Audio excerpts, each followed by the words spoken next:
William Morrow and Harper Audio present Whatever It Took, an American Paratrooper's extraordinary memoir of escape, survival, and heroism in the last days of World War II, by Henry Langrer and Jim DeFelice. Read by Mike Ortigo. A note before we begin. For a detailed map, timeline, suggestions for further reading, and more, don't forget to download the accompanying enhancement PDF from your audiobook provider, or go directly to www.harpercollins.com/audio/whatever-it-took. Sometimes even to live takes an act of courage. Seneca. I'm with you always, even unto the end of the world. Matthew, chapter 28, verse 20. Prologue. V.E. Day. Tuesday, May 8th, 1945. I woke that day a free man, happy beyond belief to be home in America. Home in a small house near railroad tracks at the back end of a small city, safe in a tiny old building that still had no running water or bathroom, but to me was paradise. Not quite a year before, I had jumped from a plane in the wee hours of the morning and landed in the middle of the biggest war mankind has ever known. I'd crashed off target but gotten on with things, helping securing the bridgehead into France. Many things had happened after that. Horrible things. But in the end, I'd survived. Now, this morning, May 8th, someone was shouting outside. A newsboy hawking papers. "War is over," he yelled. V.E. Day. V.E. Day. Victory in Europe. He was wrong. World War II wasn't quite over. We were still fighting the Japanese in the Pacific. But the mistake was understandable. He was excited. And we were all excited. The Germans had surrendered. Adolf Hitler was dead. The bigger part of the conflict was finished. The evil the Nazis had unleashed, evil I'd seen and experienced, had been vanquished. It cost trillions of dollars and countless lives, but it had to be done. Whatever it took, it had to be done. I stepped outside our little house. Church bells were ringing, cars beeped, children and grown men and women played and wept in the streets. I'd known the war would end for weeks, but still I felt some surprise. Over. It was really over. Was it? What had happened seemed like a nightmare that had no ending. I started walking across town toward my fiancée's home. If I was going to celebrate, it had to be with her. When we'd met, I was just a teenage child. Now I was a man who'd been to war. A man who had fought in the hedgerows of France, been shot by a tank, taken prisoner, and interred in a camp where the intent was to work you to death. A man who had seen the very worst things human beings could do to each other. Who had stood next to the fence of a Nazi death camp and watched the bodies of gassed Jews as they were piled up, then carted away to be burned. Surviving the war meant living on sawdust and beet juice for months, shivering in a thin blanket in weather so cold your sweat froze. It took beatings so harsh you thought your skull would cave in. It took choosing almost certain quick death over almost certain slow death. It took desperate acts behind enemy lines. I had learned many things in the year and a half since I joined the Army.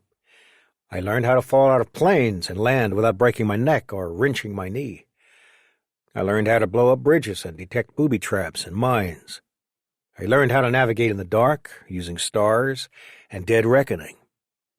I learned how to survive behind enemy lines where everyone wants you dead or worse. I learned how to kill and how not to look too deeply into the eyes of the man you shot, for fear of seeing your reflection. I learned how to become a savage. I learned how very dark a man's soul can become when he wills himself to survive. Desperation, hunger, vengeance, and most of all my training as a paratrooper with the U.S. Army's 82nd Airborne made me a fierce warrior, but a reluctant one. Under other circumstances, maybe, I could have been friends with some of the people I had to shoot. But I'd been in a place where I had no friends and where everyone I met carried my death sentence, no matter how kind their glance seemed. I tried putting all of that out of my mind as I walked. Today was not a day for deep reflection. Today was a day to celebrate. VE Day. The war in Europe was over. Chapter 1. Middle America. Clinton, Iowa. I am 95 years old as I am writing this. There are blanks in my memory now, things I want to remember but can't, names especially, things I never knew to remember. There are also things I'd rather forget but can't. I will lay it all out here to the best of my ability, blanks and all. My childhood was nothing special for the Depression in Middle America. We were poor and a large family. I'd guess millions of Americans could say about the same thing. I was born and have lived in Clinton, Iowa my whole life. Most people, when they think of Iowa, imagine vast rows of corn and fields that go on forever, rising from thick clods of black dirt and aiming at an endless sky. That is Iowa, but we're also on the border of the Mississippi and have our share of hills and streams, forests and swamps. In the eastern half of the state, the river remains an essential fact of life. Lumber was especially important in Clinton's story. They called the city the lumber capital of the world. The wood would be sent down the Mississippi and collected here in town. Large rafts of trees were tied together and pushed by boats to the sawmills and woodworking factories. Anything you could think of that could be made of wood was made in one of those factories. Furniture, fancy cabinets, doors, window frames, toys. It was good business. I was told there were more millionaires in Clinton than any other small town in America. South Clinton was said to be built on sawdust, the pilings and dredging of the river mixed with the factory leftovers. By my time, the sawmills had mostly disappeared, but there were still factories around making things from wood. The shops kept a good part of the city employed. Clinton was a lot like the rest of America, certainly Middle America, and the Midwest, when I was born in 1924. November 4th, 1924, to be exact. There were cars, buses, and trucks, but people would walk a mile or two, or 4, and not think too much of it. Not everyone had indoor plumbing. My parents were poor, admittedly, but they didn't get running water until after World War II. I can still remember emptying the chamber pot. We learned what was going on in the world and down the street from newspapers, which would print special editions during the day if something big had happened. Just about everyone, even my parents, had a radio. TV hadn't been invented, and forget about computers, the internet, or any of that. It would have seemed like Buck Rogers stuff, the science fiction hero from the future who first appeared in the comics in 1929, and movies a little after that. My family's roots were in Germany, the Hanover area. I'm not sure why my grandparents came over. I have never gone into the family history, but it would have been in the late 1800s. There were a lot of German families already in this part of Iowa. In those days, an immigrant would often be sponsored by someone, either in the family or a friend. The newcomers would work for them, or someone they knew at first. Because of that, there were a lot of Germans in the area. My wife's father came in around the time of World War I, maybe just before. Her mother, too, was an immigrant, and they only spoke German in the house when she was very small. She didn't learn English until she went to school. Imagine having to learn English in kindergarten. But she did just fine. My mom and dad had 10 children, 5 girls and 5 boys, though one of the boys died a few months after birth from pneumonia. It was a good-sized family. But I knew families of 16. Large families weren't uncommon on the farms. It was a lot of work for the parents, women most of all, but it also meant there were a lot of hands available when needed. As a kid, my nickname was Heine in some places. The word became a slur after World War I. Children used that word to refer to a certain body part involved in necessary bodily functions.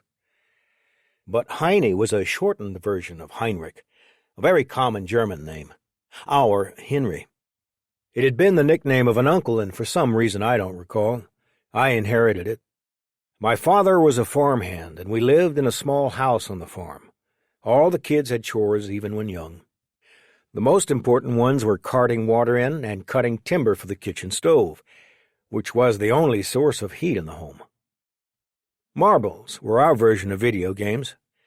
You'd make a circle about 3 feet around and put a few marbles inside. Then you'd use a shooter, a larger marble, to knock others out of the ring.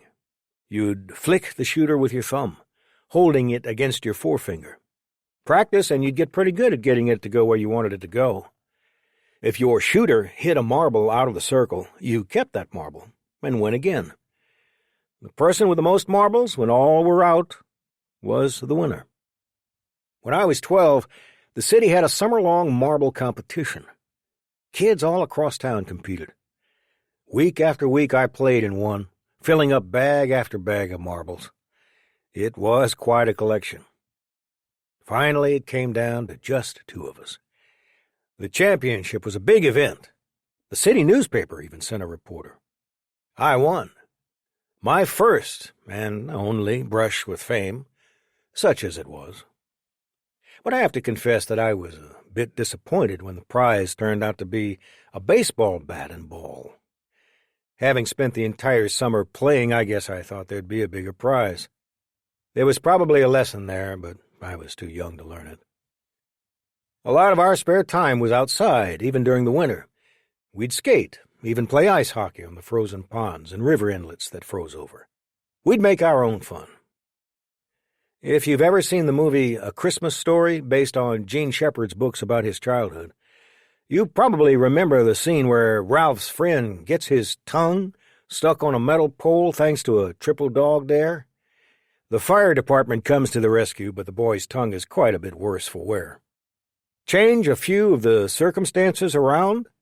No dare was involved. And the same thing happened to me. A bunch of us boys were talking one day after school, and someone said that their dad told them if you put your tongue on anything metal, it'll freeze to it. Oh, that can't be, I told them. They insisted. I was sure I was right and decided to show them. I went and put my tongue on a pump. Yes, it did stick. I peeled it off right away, leaving a bit of tongue on the metal. It hurt for days. I didn't tell my parents. In those days, you never told your mom and dad what was going on at school or at play. That could be asking for trouble.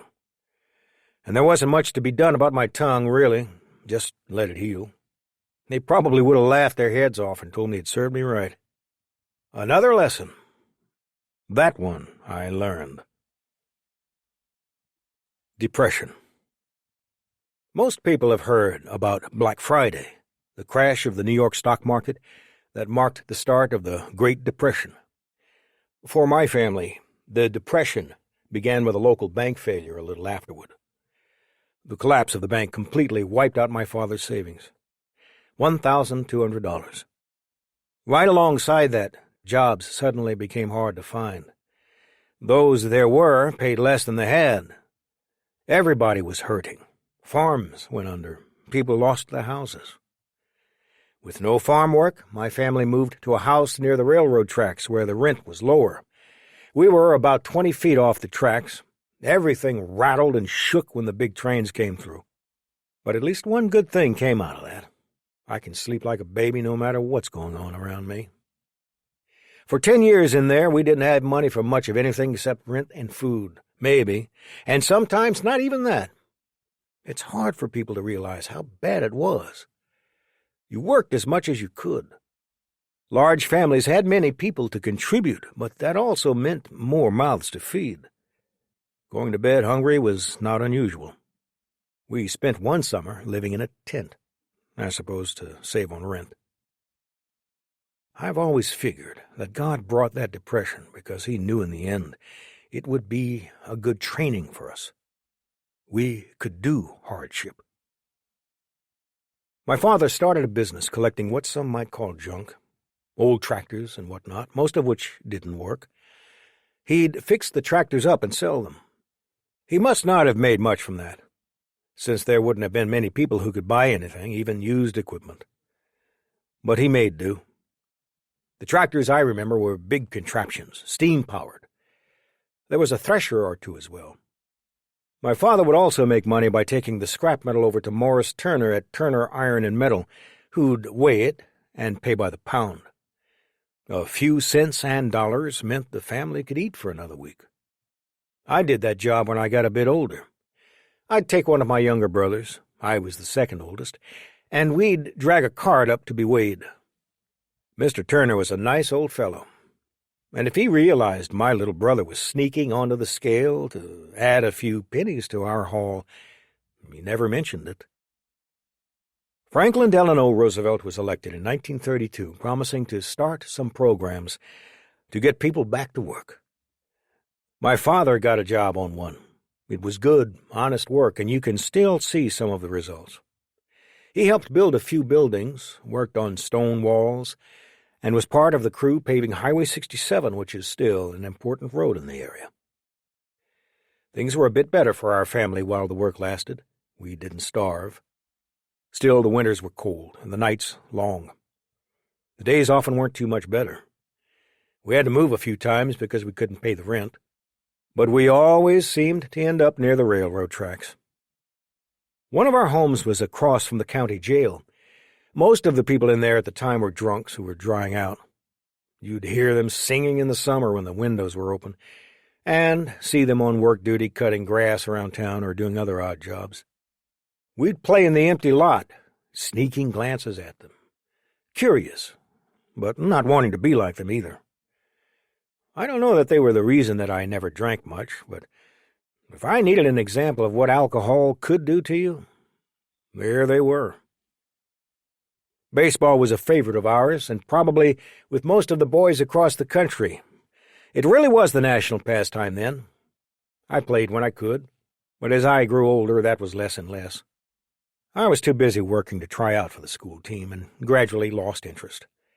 I don't even follow the Chicago teams much these days. The family garden supplied a lot of food during the summer and well into the winter.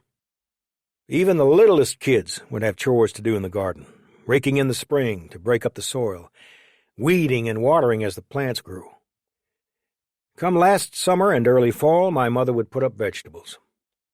She also canned chickens and ducks that we kept, something not so common for home cooks now.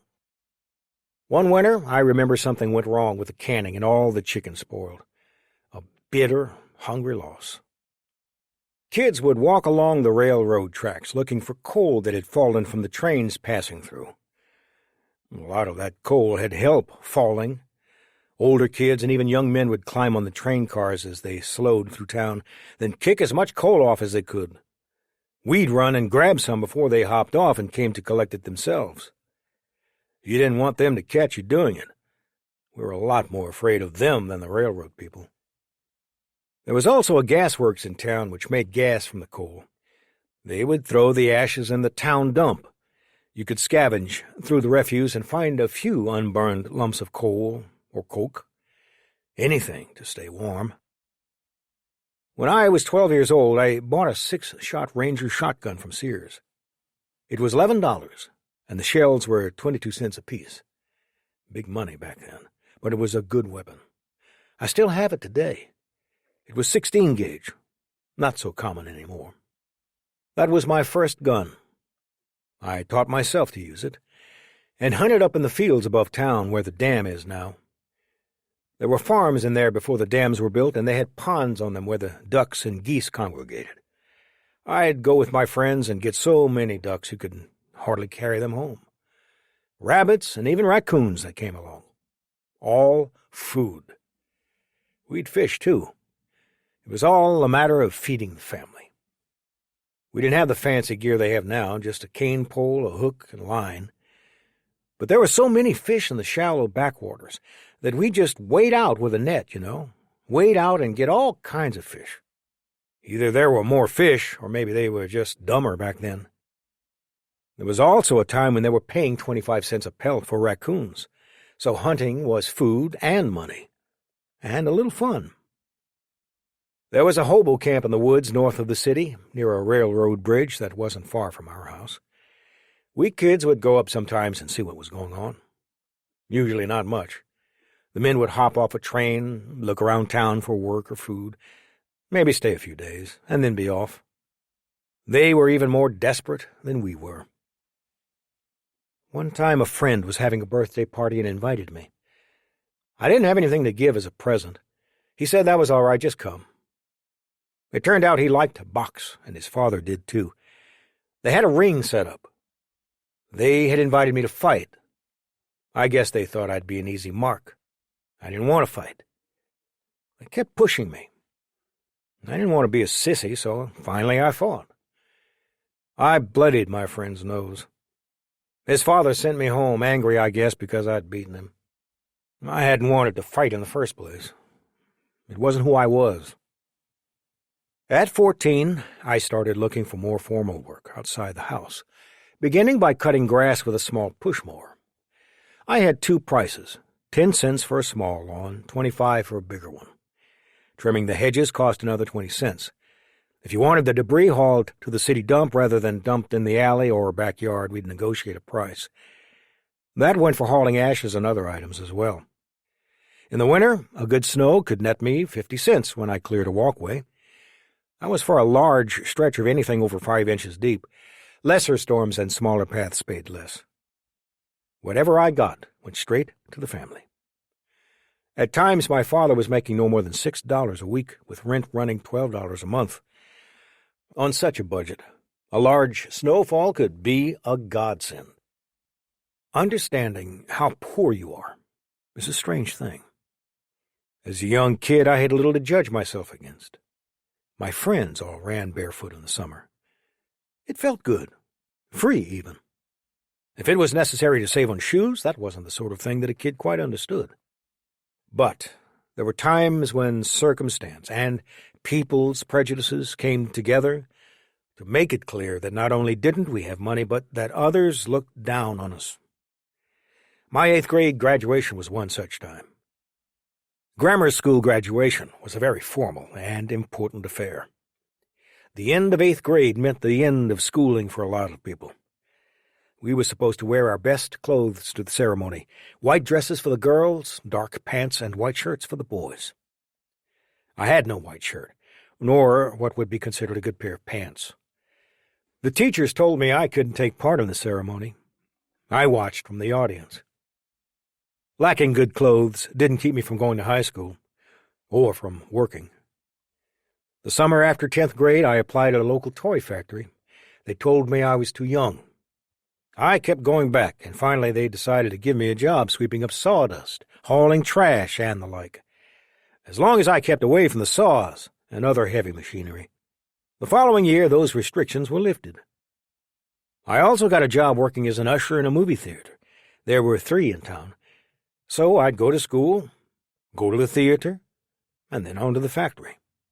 That had me working until 11 p.m. many nights. Other jobs followed. I was always working.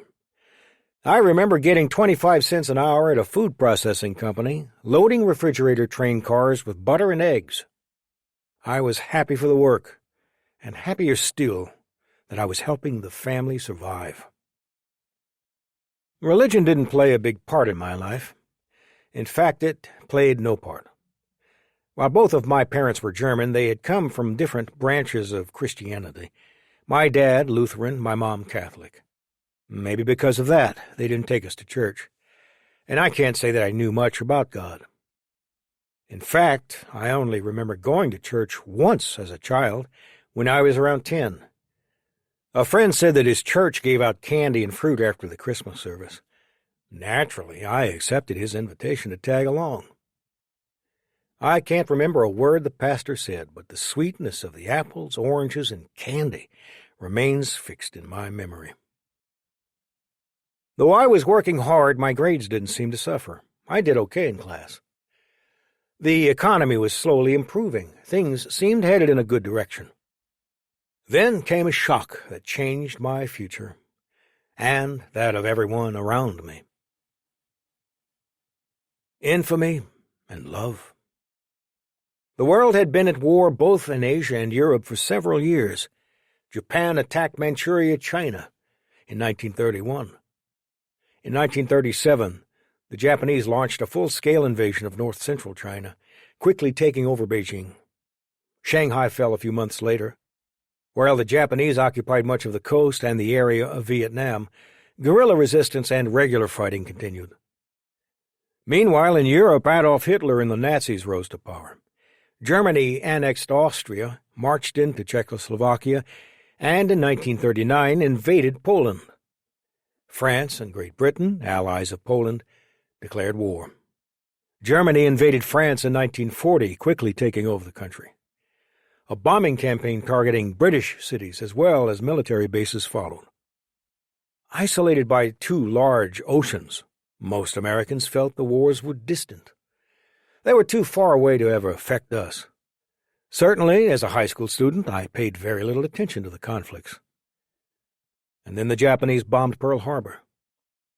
The oceans seemed to shrink that Sunday afternoon, and so did the idea of my future. I wasn't looking forward to fighting or becoming a soldier, but now I knew both were very real possibilities. As a high school student, not yet old enough to be drafted or even volunteer, I had more immediate concerns. School, work, and a budding romance. Blame the last on fly swatters. In the winter of 1943, I'd just turned 19 and was still in high school. I began working at a fly swatter factory. My job was to drill a hole in the handle so the swatter could be hung from a hook. I happened to work right next to the station where felt edging was placed around the frame and netting. This geography happened to introduce me to a young lady by the name of Arlene Kettleson, who sewed the edging. Arlene was very pretty, and an older woman, by a few months. Our shifts did not exactly align. I would typically leave not long after she arrived. Our brief encounters were enough to stir my heart. But not my tongue. Chapter 1. Middle America. Clinton, Iowa. I am 95 years old as I am writing this. There are blanks in my memory now, things I want to remember but can't, names especially, things I never knew to remember. There are also things I'd rather forget but can't. I will lay it all out here to the best of my ability, blanks and all. My childhood was nothing special for the Depression in Middle America. We were poor and a large family. I guess millions of Americans could say about the same thing. I was born and have lived in Clinton, Iowa my whole life. Most people, when they think of Iowa, imagine vast rows of corn and fields that go on forever, rising from thick clods of black dirt and aiming at an endless sky. That is Iowa, but we're also on the border of the Mississippi and have our share of hills and streams, forests and swamps. In the eastern half of the state, the river remains an essential fact of life. Lumber was especially important in Clinton's story. They called the city the lumber capital of the world. The wood would be sent down the Mississippi and collected here in town. Large rafts of trees were tied together and pushed by boats to the sawmills and woodworking factories. Anything you could think of that could be made of wood was made in one of those factories. Furniture, fancy cabinets, doors, window frames, toys. It was good business. I was told there were more millionaires in Clinton than any other small town in America. South Clinton was said to be built on sawdust, the pilings and dredging of the river mixed with the factory leftovers. By my time, the sawmills had mostly disappeared, but there were still factories around making things from wood. The shops kept a good part of the city employed. Clinton was a lot like the rest of America, certainly Middle America, and the Midwest, when I was born in 1924. November 4th, 1924, to be exact. There were cars, buses, and trucks, but people would walk a mile or two, or 4, and not think too much of it. Not everyone had indoor plumbing. My parents were poor, admittedly, but they didn't get running water until after World War II. I can still remember emptying the chamber pot. We learned what was going on in the world and down the street from newspapers, which would print special editions during the day if something big had happened. Just about everyone, even my parents, had a radio. TV hadn't been invented, and forget about computers, the internet, or any of that. It would have seemed like Buck Rogers stuff, the science fiction hero from the future who first appeared in the comics in 1929, and movies a little after that. My family's roots were in Germany, the Hanover area. I'm not sure why my grandparents came over. I have never gone into the family history, but it would have been in the late 1800s. There were a lot of German families already in this part of Iowa. In those days, an immigrant would often be sponsored by someone, either in the family or a friend. The newcomers would work for them, or someone they knew at first. Because of that, there were a lot of Germans in the area. My wife's father came in around the time of World War I, maybe just before. Her mother, too, was an immigrant, and they only spoke German in the house when she was very small. She didn't learn English until she went to school. Imagine having to learn English in kindergarten. But she did just fine. My mom and dad had 10 children, 5 girls and 5 boys, though one of the boys died a few months after birth from pneumonia. It was a good-sized family, but I knew families of 16. Large families weren't uncommon on the farms. It was a lot of work for the parents, women most of all, but it also meant there were a lot of hands available when needed. As a kid, my nickname was Heine in some places. The word became a slur after World War I. Children used that word to refer to a certain body part involved in necessary bodily functions. But Heine was a shortened version of Heinrich, a very common German name, our Henry. It had been the nickname of an uncle, and for some reason I don't recall, I inherited it. My father was a farmhand, and we lived in a small house on the farm. All the kids had chores, even when young. The most important ones were carting water in and cutting timber for the kitchen stove, which was the only source of heat in the home. Marbles were our version of video games. You'd make a circle about 3 feet around and put a few marbles inside. Then you'd use a shooter, a larger marble, to knock others out of the ring. You'd flick the shooter with your thumb, holding it against your forefinger. Practice and you'd get pretty good at getting it to go where you wanted it to go. If your shooter hit a marble out of the circle, you kept that marble and went again. The person with the most marbles, when all were out, was the winner. When I was 12, the city had a summer-long marble competition. Kids all across town competed. Week after week I played and won, filling up bag after bag of marbles. It was quite a collection. Finally, it came down to just 2 of us. The championship was a big event. The city newspaper even sent a reporter. I won. My first and only brush with fame, such as it was. But I have to confess that I was a bit disappointed when the prize turned out to be a baseball bat and ball. Having spent the entire summer playing, I guess I thought there'd be a bigger prize. There was probably a lesson there, but I was too young to learn it. A lot of our spare time was outside, even during the winter. We'd skate, even play ice hockey on the frozen ponds and river inlets that froze over. We'd make our own fun. If you've ever seen the movie A Christmas Story, based on Gene Shepard's books about his childhood, you probably remember the scene where Ralph's friend gets his tongue stuck on a metal pole thanks to a triple dog dare. The fire department comes to the rescue, but the boy's tongue is quite a bit worse for wear. Change a few of the circumstances around? No dare was involved.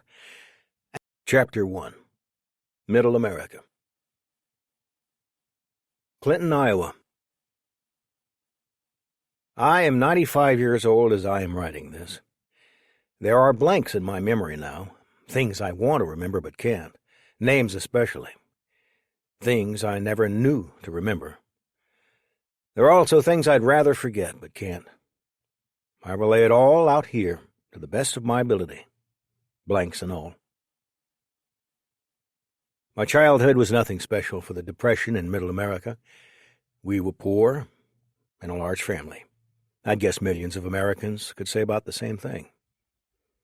I was born and have lived in Clinton, Iowa my whole life. Most people, when they think of Iowa, imagine vast rows of corn and fields that go on forever, rising from thick clods of black dirt and aiming at an endless sky. That is Iowa, but we're also on the border of the Mississippi and have our share of hills and streams, forests and swamps. In the eastern half of the state, the river remains an essential fact of life. Lumber was especially important in Clinton's story. They called the city the lumber capital of the world. The wood would be sent down the Mississippi and collected here in town. Large rafts of trees were tied together and pushed by boats to the sawmills and woodworking factories. Anything you could think of that could be made of wood was made in one of those factories. Furniture, fancy cabinets, doors, window frames, toys. It was good business. I was told there were more millionaires in Clinton than any other small town in America. South Clinton was said to be built on sawdust, the pilings and dredging of the river mixed with the factory leftovers. By my time, the sawmills had mostly disappeared, but there were still factories around making things from wood. The shops kept a good part of the city employed. Clinton was a lot like the rest of America, certainly Middle America, and the Midwest, when I was born in 1924. November 4th, 1924, to be exact. There were cars, buses, and trucks, but people would walk a mile or two, or 4, and not think too much of it. Not everyone had indoor plumbing. My parents were poor, admittedly, but they didn't get running water until after World War II.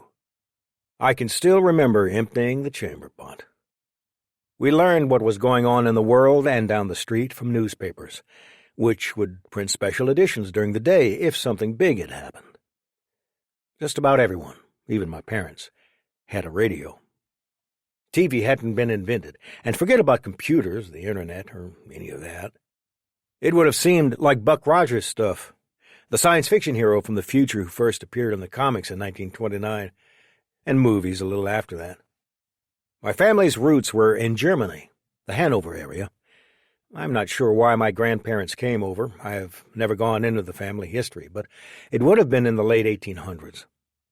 There were a lot of German families already in this part of Iowa. In those days, an immigrant would often be sponsored by someone, either in the family or a friend. The newcomers would work for them, or someone they knew at first. Because of that, there were a lot of Germans in the area.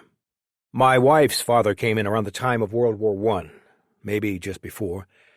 Her mother, too, was an immigrant, and they only spoke German in the house when she was very small.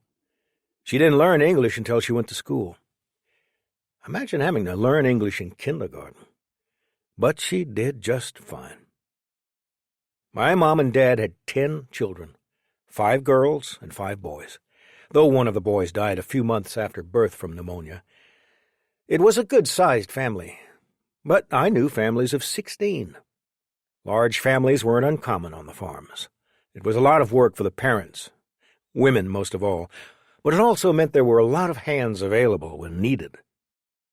As a kid, my nickname was Heine in some places. The word became a slur after World War I. Children used that word to refer to a certain body part involved in necessary bodily functions. But Heine was a shortened version of Heinrich, a very common German name, our Henry. It had been the nickname of an uncle, and for some reason I don't recall, I inherited it. My father was a farmhand, and we lived in a small house on the farm. All the kids had chores, even when young. The most important ones were carting water in and cutting timber for the kitchen stove, which was the only source of heat in the home. Marbles were our version of video games. You'd make a circle about 3 feet around and put a few marbles inside. Then you'd use a shooter, a larger marble, to knock others out of the ring. You'd flick the shooter with your thumb, holding it against your forefinger. Practice and you'd get pretty good at getting it to go where you wanted it to go. If your shooter hit a marble out of the circle, you kept that marble and went again. The person with the most marbles, when all were out, was the winner. When I was 12, the city had a summer-long marble competition. Kids all across town competed. Week after week I played and won, filling up bag after bag of marbles. It was quite a collection. Finally, it came down to just 2 of us. The championship was a big event. The city newspaper even sent a reporter. I won. My first and only brush with fame, such as it was. But I have to confess that I was a bit disappointed when the prize turned out to be a baseball bat and ball. Having spent the entire summer playing, I guess I thought there'd be a bigger prize. There was probably a lesson there, but I was too young to learn it. A lot of our spare time was outside, even during the winter. We'd skate, even play ice hockey on the frozen ponds and river inlets that froze over. We'd make our own fun. If you've ever seen the movie A Christmas Story, based on Gene Shepard's books about his childhood, you probably remember the scene where Ralph's friend gets his tongue stuck on a metal pole thanks to a triple dog dare. The fire department comes to the rescue, but the boy's tongue is quite a bit worse for wear. Change a few of the circumstances around? No dare was involved. And the same thing happened to me. A bunch of us boys were talking one day after school, and someone said that their dad told them if you put your tongue on anything metal, it'll freeze to it. Oh, that can't be, I told them. They insisted. I was sure I was right and decided to show them. I went and put my tongue on a pump. Yes, it did stick. I peeled it off right away, leaving a bit of tongue on the metal. It hurt for days. I didn't tell my parents. In those days, you never told your mom and dad what was going on at school or at play. That could be asking for trouble. And there wasn't much to be done about my tongue, really. Just let it heal. They probably would have laughed their heads off and told me it served me right. Another lesson. That one I learned. Depression. Most people have heard about Black Friday, the crash of the New York stock market that marked the start of the Great Depression. For my family, the Depression began with a local bank failure a little afterward. The collapse of the bank completely wiped out my father's savings. $1,200. Right alongside that, jobs suddenly became hard to find. Those there were paid less than they had. Everybody was hurting. Farms went under. People lost their houses. With no farm work, my family moved to a house near the railroad tracks where the rent was lower. We were about 20 feet off the tracks. Everything rattled and shook when the big trains came through. But at least one good thing came out of that. I can sleep like a baby no matter what's going on around me. For 10 years in there, we didn't have money for much of anything except rent and food, maybe, and sometimes not even that. It's hard for people to realize how bad it was. You worked as much as you could. Large families had many people to contribute, but that also meant more mouths to feed. Going to bed hungry was not unusual. We spent one summer living in a tent, I suppose to save on rent. I've always figured that God brought that depression because he knew in the end it would be a good training for us. We could do hardship. My father started a business collecting what some might call junk, old tractors and whatnot, most of which didn't work.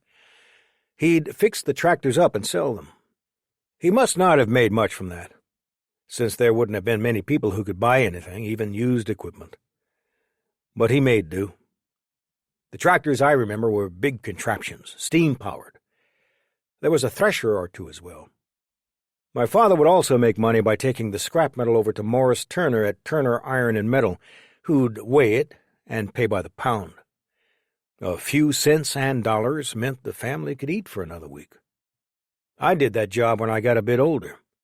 I'd take one of my younger brothers, I was the second oldest, and we'd drag a cart up to be weighed. Mr. Turner was a nice old fellow, and if he realized my little brother was sneaking onto the scale to add a few pennies to our haul, he never mentioned it. Franklin Delano Roosevelt was elected in 1932, promising to start some programs to get people back to work.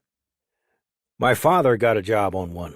It was good, honest work, and you can still see some of the results.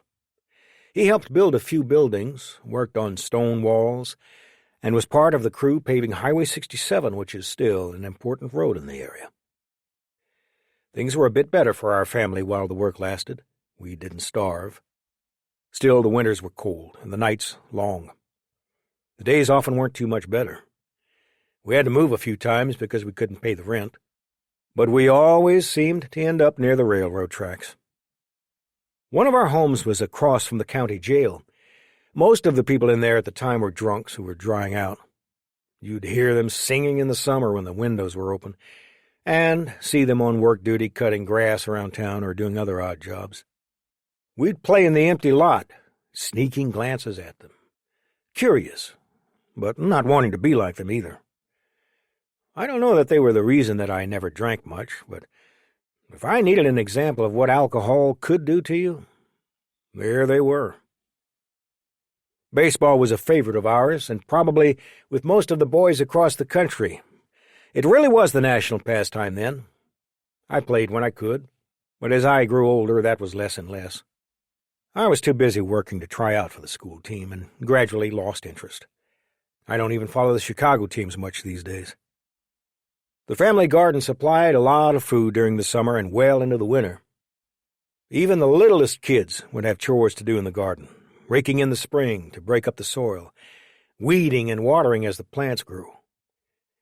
Come last summer and early fall, my mother would put up vegetables. She also canned chickens and ducks that we kept, something not so common for home cooks now. One winter, I remember something went wrong with the canning and all the chicken spoiled. A bitter, hungry loss. Kids would walk along the railroad tracks looking for coal that had fallen from the trains passing through. A lot of that coal had help falling. Older kids and even young men would climb on the train cars as they slowed through town, then kick as much coal off as they could. We'd run and grab some before they hopped off and came to collect it themselves. You didn't want them to catch you doing it. We were a lot more afraid of them than the railroad people. There was also a gasworks in town which made gas from the coal. They would throw the ashes in the town dump. You could scavenge through the refuse and find a few unburned lumps of coal or coke. Anything to stay warm. When I was 12 years old, I bought a 6-shot Ranger shotgun from Sears. It was $11, and the shells were 22 cents apiece. Big money back then, but it was a good weapon. I still have it today. It was 16 gauge, not so common anymore. That was my first gun. I taught myself to use it, and hunted up in the fields above town where the dam is now. There were farms in there before the dams were built, and they had ponds on them where the ducks and geese congregated. I'd go with my friends and get so many ducks you could hardly carry them home. Rabbits and even raccoons that came along. All food. We'd fish, too. It was all a matter of feeding the family. We didn't have the fancy gear they have now, just a cane pole, a hook, and line. But there were so many fish in the shallow backwaters that we just wade out with a net, wade out and get all kinds of fish. Either there were more fish, or maybe they were just dumber back then. There was also a time when they were paying 25 cents a pelt for raccoons, so hunting was food and money, and a little fun. There was a hobo camp in the woods north of the city, near a railroad bridge that wasn't far from our house. We kids would go up sometimes and see what was going on. Usually not much. The men would hop off a train, look around town for work or food, maybe stay a few days, and then be off. They were even more desperate than we were. One time a friend was having a birthday party and invited me. I didn't have anything to give as a present. He said that was all right, just come. It turned out he liked to box, and his father did too. They had a ring set up. They had invited me to fight. I guess they thought I'd be an easy mark. I didn't want to fight. They kept pushing me. I didn't want to be a sissy, so finally I fought. I bloodied my friend's nose. His father sent me home, angry, I guess, because I'd beaten him. I hadn't wanted to fight in the first place. It wasn't who I was. At 14, I started looking for more formal work outside the house, beginning by cutting grass with a small push mower. I had two prices, 10 cents for a small lawn, 25 for a bigger one. Trimming the hedges cost another 20 cents. If you wanted the debris hauled to the city dump rather than dumped in the alley or backyard, we'd negotiate a price. That went for hauling ashes and other items as well. In the winter, a good snow could net me 50 cents when I cleared a walkway.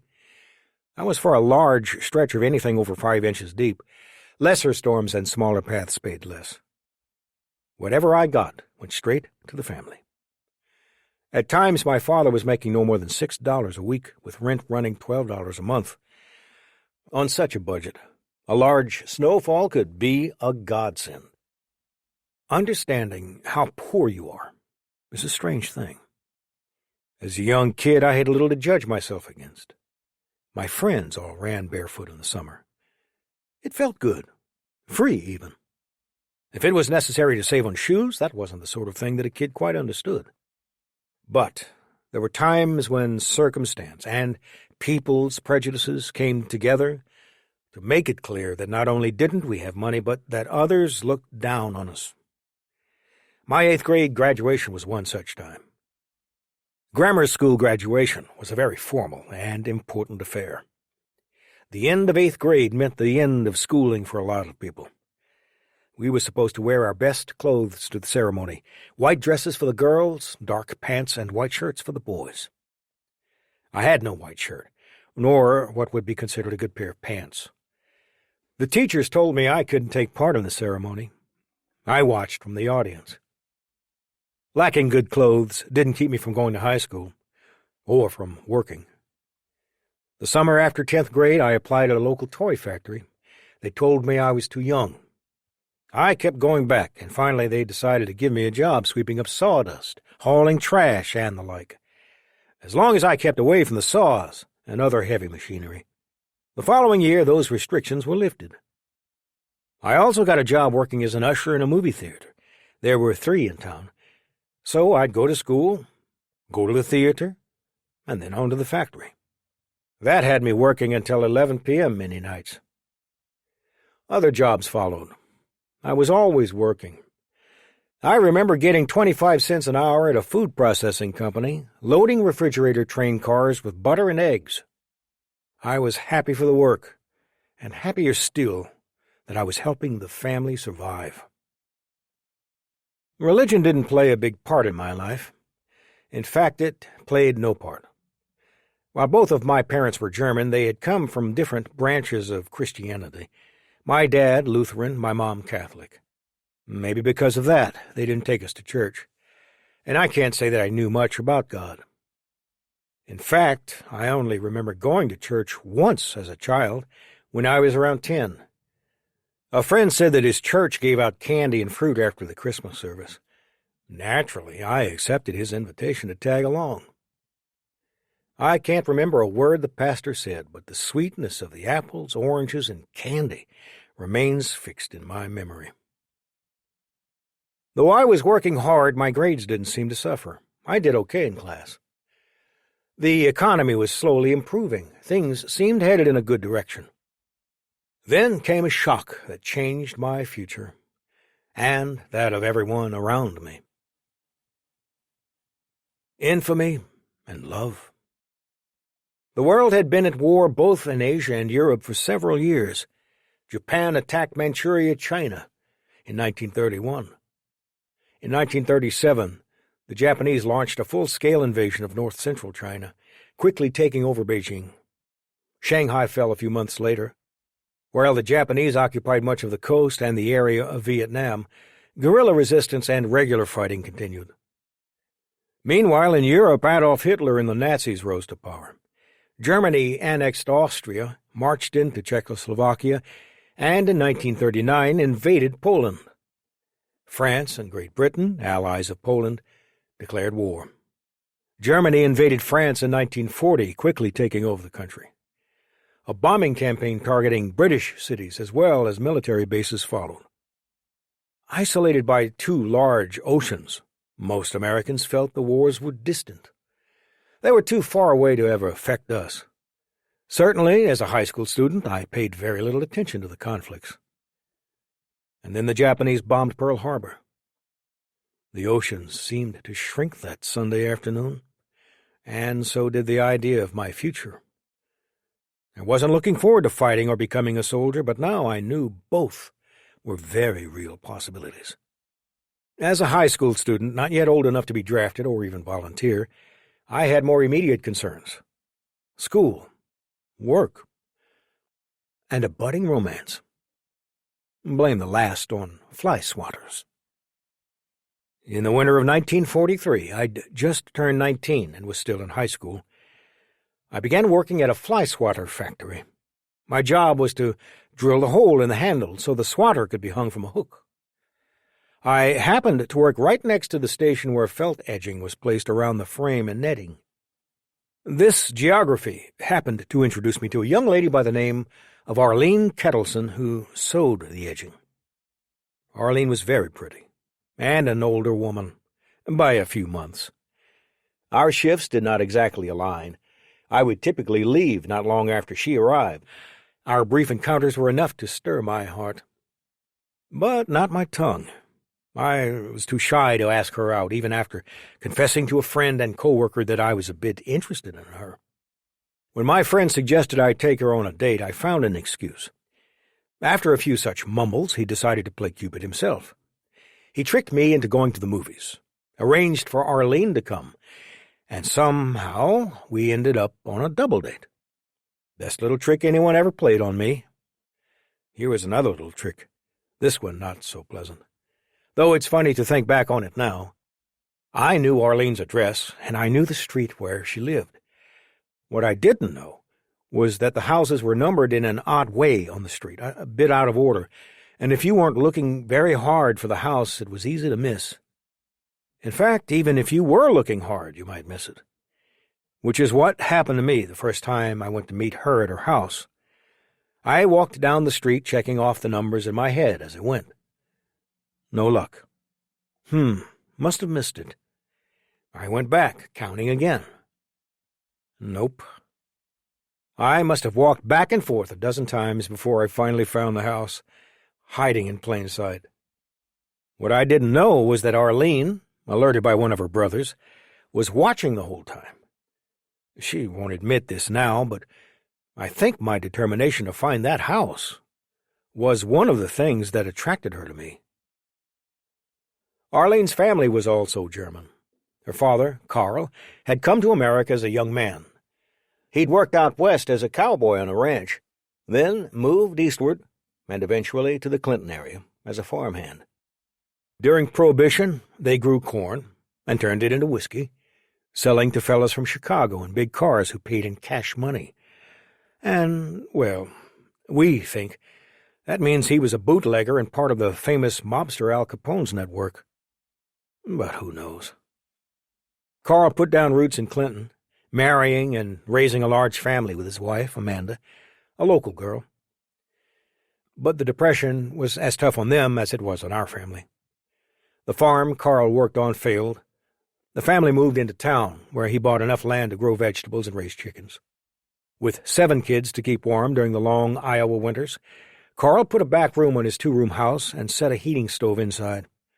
All 9 of them would bunk down there each night, their feet warmed by bricks wrapped in towels. The kids would bring in money by collecting berries before school and selling them. Curtains and clothes were fashioned from large bags of flour once their contents had been used. Even after Carl found work in a factory, things were still tight for his family. Chapter 2. Training Up. Devils. When the naval architects at the Cunard Line drew her up, the RMS Queen Elizabeth was intended as one of the finest ships afloat, the sister of the equally fabulous Queen Mary. A touch bigger than the Mary, Elizabeth measured 1,031 feet from bow to stern, and displaced approximately 83,000 tons. Her polished wood cabins and less fancy berths would host more than 2,000 passengers. Her crew might add another 1,000. In the days before intercontinental air travel was common, the Queen Elizabeth was destined to be both a star and a workhorse, ferrying passengers of all classes between Europe and America. Then came World War II. Though she had been christened, Elizabeth was not yet completely fitted out. Very few civilians wanted to brave the hostile submarines, warships, and aircraft prowling the Atlantic, and the liner seemed destined to sit indefinitely in the shipyard. That would have been an immense waste. If civilians weren't looking to get to Europe anytime soon, GIs were. And so the ship was put into service as one of the world's largest, fastest, and most luxurious troop ships ever. There were only hints of luxury when I boarded her at the end of February. The large dining hall and elaborate stairways remained, but otherwise the ship appeared drab and overcrowded. Oh, she was chock full of people. Her exterior had been painted gray. Her interior smelled not so much of the sea, but the sweat of thousands of troops headed for war. I'm not sure how many soldiers were aboard on my voyage. Typical winter cruises carried between 10,000 and 12,000 men, but I'd believe even more. We were bunched together like sardines in a can. Cabins where 2 people would have been snug were now outfitted with special bunks. 8 men were assigned in each. The ship's large dining spaces couldn't come close to holding us all. We had to eat in shifts. I'd grab my food, wolf it down, then squeeze through the crowd to escape up to the deck and fresh air. It wasn't much of an escape. The deck was usually crowded as well. We were supposed to wear a life belt at all times. We were also supposed to keep to certain areas of the ship, mostly to lessen some of the overcrowding. Just out of New York, we conducted a boat drill with everyone heading for the lifeboat. Call it somewhat controlled chaos. Imagine the crowd at a baseball game funneling into a space narrower than the diamond, and you'll get the idea. At flank speed, that's all out for us landlubbers, the ship could hit 28 knots and maybe a few more. That made it one of the fastest, if not the fastest, ship crossing the Atlantic. It could easily outrun a submerged or even surfaced submarine. Unlike most transports, the Queen traveled alone, her gray silhouette streaking across the ocean like a speeding ghost. I can't remember now how long the trip took. Generally, it was 5 or 6 days, and I would guess our passage was about the same. The trip seemed routine. Then again, this was my first time on a ship, so I had nothing to compare it to. We arrived in Belfast, Ireland, then moved to a base nearby. While I would end up functioning as a kind of free agent working with regular paratroopers, I was assigned to the 307th Parachute Engineers Battalion. The 307th was part of the 505th Regimental Combat Team, RCT, one of 3 such teams that made up the 82nd Airborne, the Army's 1st Paratrooper Division. Airborne RCTs were built around a paratrooper regiment and combined units of different specialties, all training and working together as a unit. The core of our RCT was the 505th Parachute Infantry Regiment, by then a storied and well-blooded outfit. Paratroopers were a very new part of warfare, but the basic idea behind them was ancient. Surprise the enemy by attacking where you were least expected. It was the same sort of idea that Hannibal used when he marched elephants over the Alps to attack the Romans. The Germans used paratroopers during the early blitzkrieg stages of the war, dropping the men behind enemy lines ahead of their advancing forces. They operated as commandos, attacking lightly defended posts and holding strategic points until the advancing ground armies could reach them. The Germans also used paratroopers and gliders in large formations to take over the island of Crete in May 1941. Here they were the main assault force, deployed as regular troops might be once on the ground. No matter how they were used, paratroopers were considered an elite force, specially trained not just to parachute but to fight. That's why so much of my training and the rest of the units centered around what are called small group tactics in the Army. We learned to engage the enemy in multiple ways, usually without support, and to do it behind enemy lines. Even though my specialty was blowing things up, I was expected to be able to do it for days and even weeks, if necessary, without an officer or even a sergeant directing me. Heady stuff for a 19-year-old. In our Army, airborne troops traced their origins to World War I, when the 82nd Division fought in France. Then strictly a ground unit, its infantrymen took part in severe fighting around Saint-Mihiel and the Moselle River in September 1918. Colonel Emery Jennison Pike of the 321st Machine Gun Battalion was awarded the Medal of Honor for valor following the battle. Later in the month, it fought in the Meuse-Argonne offensive, the Allies' surge that ended the war. Alvin York, the most famous World War I soldier, won a Medal of Honor for his actions in the campaign, including his capture of 132 German prisoners, while armed with a pistol. The 82nd was nicknamed the All-American Division because it included soldiers drafted from all across America, not the usual arrangement at the time, with many units starting as National Guard units created in the States. After the war, it became part of the reserve, spread out between South Carolina, Georgia, and Florida. With the declaration of war, the 82nd was taken out of the reserves and began training as a regular infantry unit, headed by Omar Bradley. Among the officers on his staff were men who would play a large role in the war. When the Army decided to devote an entire division to airborne, it picked the 82nd. Evaluators considered it one of, if not the best, trained and prepared divisions in the Army. It would eventually help seed another division, the 101st, and become one of the most decorated units fighting in Europe. Two other divisions of airborne, the 11th, fighting in the Pacific, and the 17th, which joined us later in Europe, were stood up before the end of the war. Another division, the 15th, was authorized but was not activated. Besides two parachute infantry regiments, the 82nd included a glider infantry regiment, two glider field artillery battalions, two field artillery battalions, an airborne anti-aircraft battalion, a medical company, and combat engineers, my 307th. Other troops were assigned at different points, along with a 3rd Regiment of Parachute Infantry, but this was the basic structure. While I was learning how to fall out of airplanes and blow things up, the guys already in the division were doing it for real. The 82nd took part in the invasion of Sicily in July 1943. Spearheading that attack was the 505th Regimental Combat Team, my future brothers in arms. It was the first time a regiment-sized airborne attack had been tried by America, and it didn't go exactly as planned. High winds and poor navigation conspired to send the paratroopers wildly off course and hopelessly spread out. Many of the first night's objectives could not be achieved. Worse, a planned drop on the second night of the operation by elements of the 504th Regiment was devastated by friendly fire. As the planes carrying the paratroopers flew over Allied ships offshore, gunners mistook them for enemy bombers. 23 transports went down.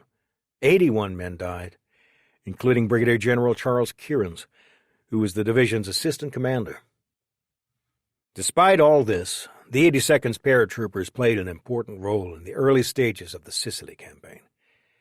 Scattered inland farther than intended, they grouped into small units and harassed German and Italian forces attempting to rush against the invaders.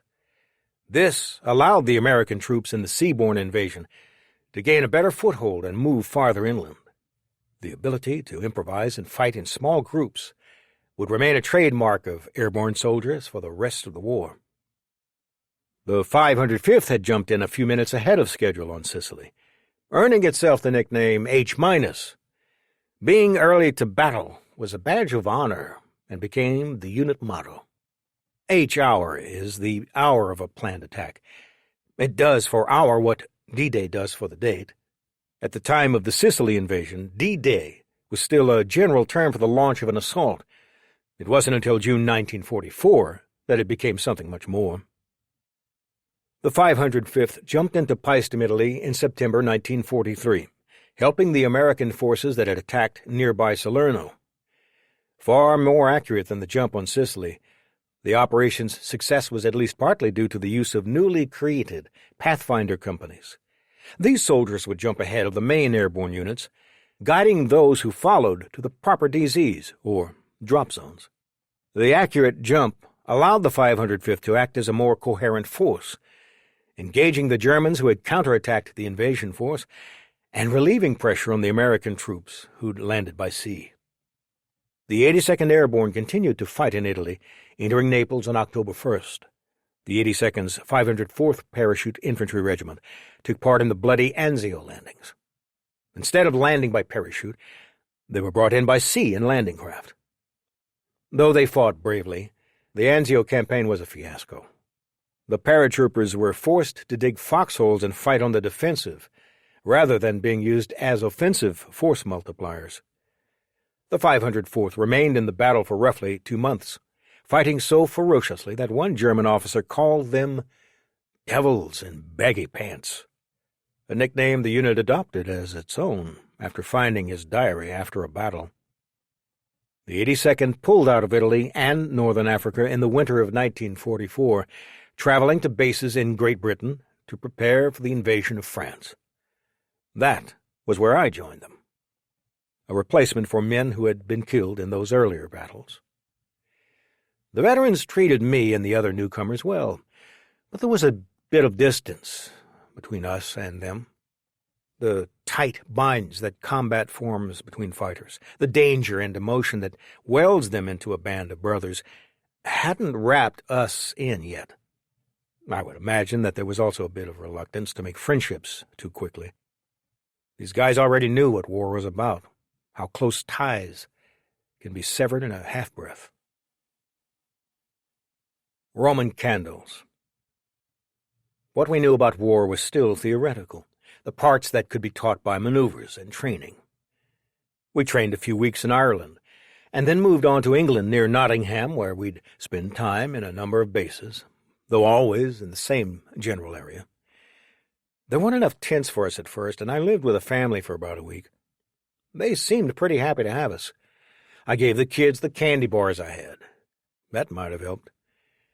The English didn't have much to eat, and anything sweet was a real luxury. I thought I'd been pretty well prepared in the States, but these maneuvers took things a lot further. They were live-fire exercises, where you'd be shot at.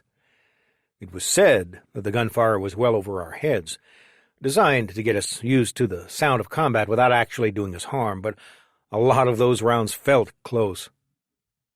The most important thing I learned, though I didn't realize it at the time, was how to operate German weapons. We were given their handguns, rifles, grenades, and a neat little anti-tank weapon called the Panzerfaust. I learned to use them all. Functionally, the Panzerfaust was similar to our bazooka. It fired a projectile meant to penetrate a tank. A recoilless rifle, to use the technical term, was basically a long tube with a simple sighting mechanism near the front. It fired a cone-shaped charge. It looked like a small cone stuck fat end into the fat end of another cone. The pointy end hit the target, penetrating and exploding. Folded fins spun out as the bullet was launched, stabilizing its flight.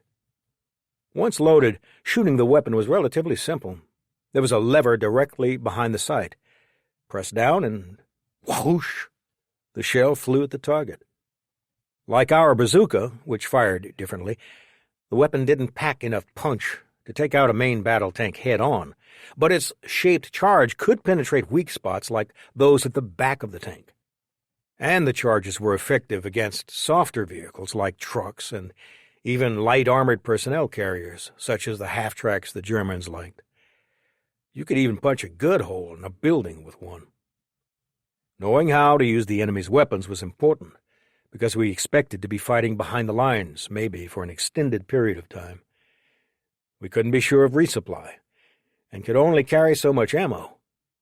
I, for one, was sure I could put any German weapon to much better use than its original intention, firing at them rather than me. Jumping from airplanes really agreed with me. and I found a way to practice even when the unit had no scheduled exercises. Since we were usually quartered on an air base, we were pretty close to the areas where mechanics would repair bombers and transports that had been shot up during missions over Europe. These aircraft always needed to be given a check flight after being repaired. I discovered that the air crews often didn't mind if you tagged along to take a jump. The pilots were very accommodating, and would even plan their flight path so you could jump close enough to the barracks that it wasn't too difficult to get back, but not close enough to be sliced into pieces by an errant plane on the runway. When I had off time, I would head to our hangar, pack a chute. Learning to set up your own was part of our early training, and then find a willing crew. I'd go back to the bomb bay, wait until we reached altitude and position, then bombs away. These practice jumps were done with my reserve chute, which was smaller than the regular T-5, but could be pulled by a ripcord at the front. Between the chute and the altitude, everything happened a little faster than on a normal jump, but that was a plus as far as I was concerned. I was still having a blast falling from the sky. All parachutes at the time were nothing like modern gear, and were a far cry from the squarish T-11, which, as we're writing this, is the standard parachute used by Army paratroopers. Ours had round canopies and were difficult to steer, whole different beasts than the sports chutes common today. But they were steerable, and with a bit of practice and some luck, you could get pretty close to where you wanted. Canvas straps connected to the lines running up to the chute. Pulling on these front risers turned you left or right, responding to the pull. Down right, you moved right. Left, you went left. Pulling on both at the same time made you move toward the ground faster, giving you some control forward and back. Of course, it was important to jump at the right spot to begin with. That would be signaled by the pilot, with a final check by the jump master. Your starting altitude also made a difference. More height might give you more time to maneuver, but it could also give the wind more time to interfere with your course, not to mention more time for anyone on the ground to take a shot at you. I had more fun on the weekends than I would have had traveling to London or one of the towns closer to where we were quartered. I wasn't much of a partier. I didn't care to drink much beer, let alone the harder stuff. I couldn't see wasting the money going to town only to have a headache the next day. And I was very careful about my money, a lesson I'd learned from the Depression.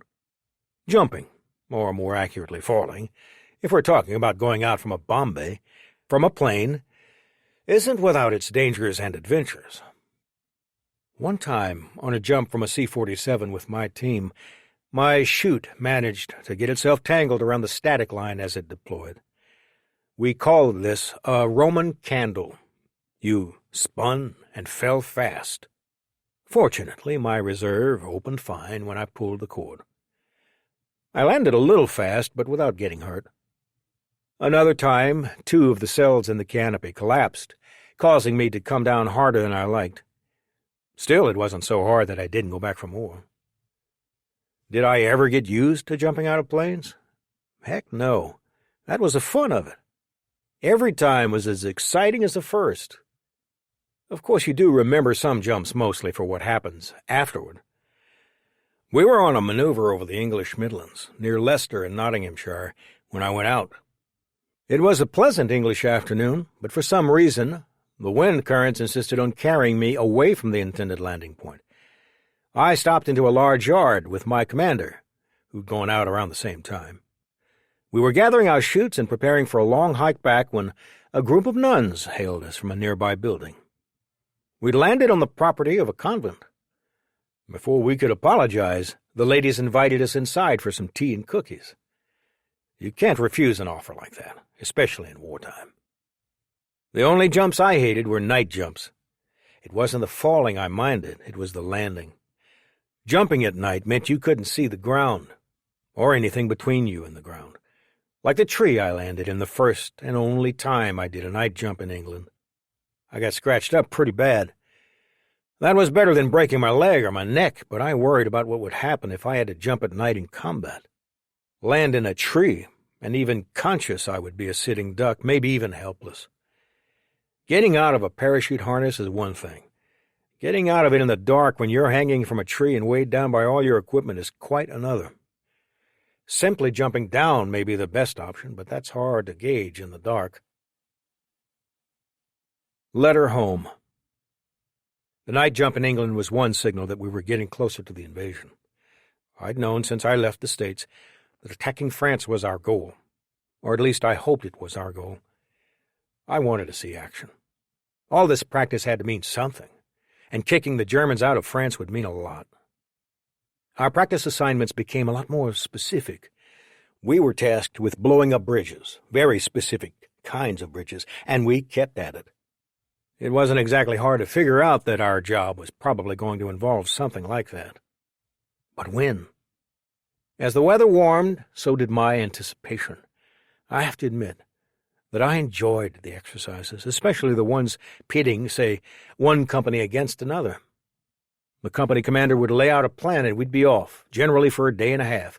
We would tackle a problem that included small group infantry and engineering tactics, all in one. That sounds too technical. We would be assigned to blow up a bridge. Another company would try and stop us. Surprise attack at night. But they're expecting that. Hit the enemy where and when they least expect it. Can you get under the bridge and set the charges without them knowing? Maybe a diversion will get them off guard at point A while you attack or sneak into point B. Maybe a brute force attack makes sense. And so on. As an engineer specialist, I was assigned to a number of different companies and patrols. I even worked with different regiments. It got me used to working with a variety of people. I learned that teamwork doesn't depend on you having a long-standing relationship with someone, or even being a friend. The objective is the important thing.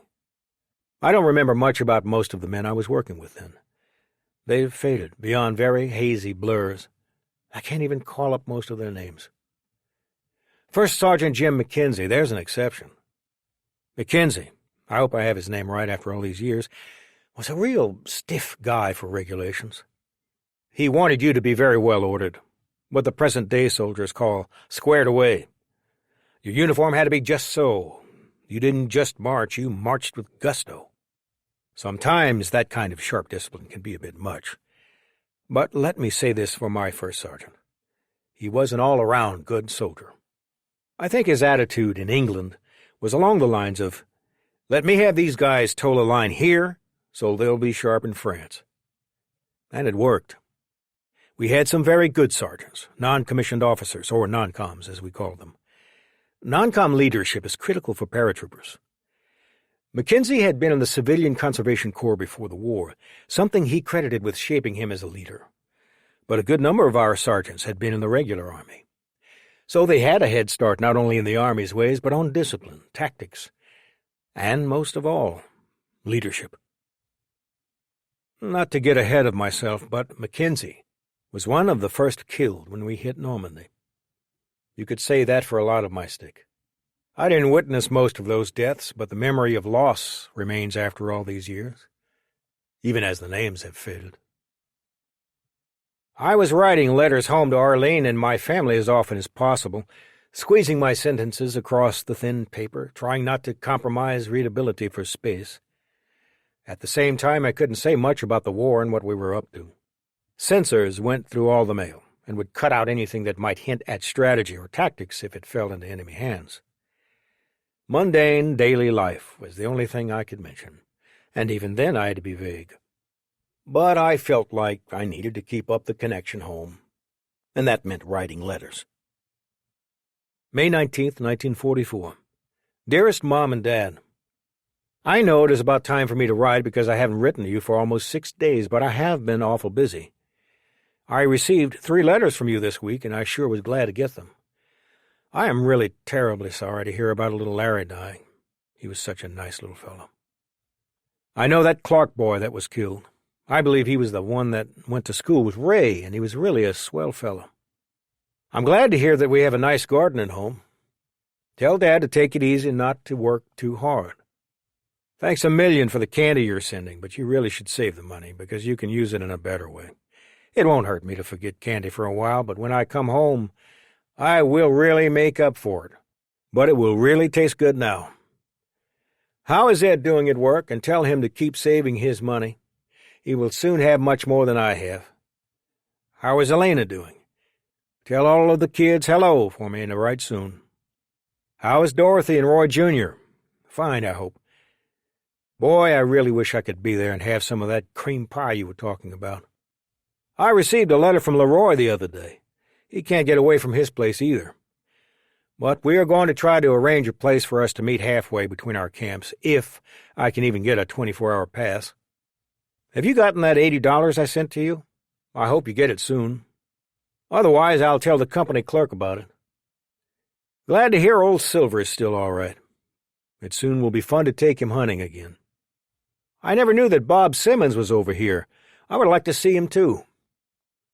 You said not to get mad because you sent the candy.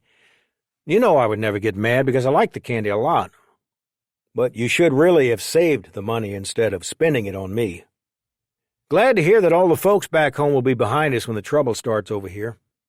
The sun has been shining here all the time. Boy, guess I am getting a bad case of spring fever because the weather has been really nice. Well, I guess I had better get on the ball and finish this letter as bad as it is. Ha ha ha. By the way, Mom, how is the weather back in good old Iowa? I'm really glad to hear Dad is making such good money. I bet I'll not know the house when I get back. Well, Mom, my letter will be getting too heavy for airmail, so I must close. Take good care of yourselves, and be good. Ha ha ha. Your loving son, Henry. Larry was a neighbor boy who'd been hit by a car. Roy was my brother Leroy, whom we usually called Roy in the family. Dorothy and Roy Jr. were his wife and child. Elena is my sister. And Bob Simmons, honestly, I don't remember him, but he must have been a neighbor. I had arranged for the Army to send a portion of my pay directly to my parents and would send extra money every so often. I'm not sure whatever became of the cash that I'd sent that's mentioned in that letter. Theft among soldiers was not unheard of, though I'd rather not believe that anyone in my unit had sticky fingers. Every community in America was touched by the war in many ways. The deaths my mom had told me about were just the tip of the iceberg. By the end of 1944, the Army had nearly 8 million men in uniform, along with some 150,000 women, who served in the Women's Army Corps, more commonly known as WACs. Another 3 million men were in the Navy, with about 100,000 women in that force's auxiliary, known as WAVES, women accepted for voluntary emergency service. There were another 475,000 men in the Marines, and over 171,000 in the Coast Guard, which was not only patrolling the coastal waters, but was supplying personnel and ships for more traditional Navy missions, including amphibious landings. Add in the Merchant Marine, and people who were technically civilians, like the WASPs, Women's Air Force Service Pilots, ferrying aircraft, and you have a picture of the country at war. The U.S. population in 1940 was counted at 132 million. About 43% were between the ages of 18 and 45. Well over half the men in their prime were in uniform or doing something war-related. The percentage was even higher for those in their 20s. I didn't get a chance to hook up with my brother, or any of the other neighbors serving in England. As May wound down, the sun kept shining, and we kept training. Officially, I did a little over 30 jumps through the end of the month. Not a bad number for a new guy in the outfit. Unofficially, I had over 60, thanks mostly to the air crews that allowed me to hitchhike into the clouds and walk home. Did all that jumping help? I think so. The more you do something, the better you get at it. I became comfortable with the weight and feel of my equipment, and confident that I could handle an emergency. But mostly it was fun. I just loved jumping. Far above my pay grade, the generals and their staffs were making decisions about where and how to invade, what forces to move when, and all the other details that a successful invasion would rely on. I had about as much to do with those decisions as a piece of paper can decide on the way the wind will blow. I did get close to two of the top decision-makers, though, General Dwight D. Eisenhower and British Prime Minister Winston Churchill. The VIPs came to inspect our unit while we were getting ready to make a jump. Eisenhower was the Allies' supreme commander for the invasion, the man coordinating the attack and its vast forces. Churchill had headed the British government since 1940, easily identified by even an Iowa kid as the single most important political leader in the alliance. I was in the second row, close enough to reach out and grab the Prime Minister's cigar. No shenanigans. I stood at strict attention the whole time. Churchill had his bulldog with him. I swear the dog looked just like him. Everything about Eisenhower screamed leader, his bearing, the look in his eyes.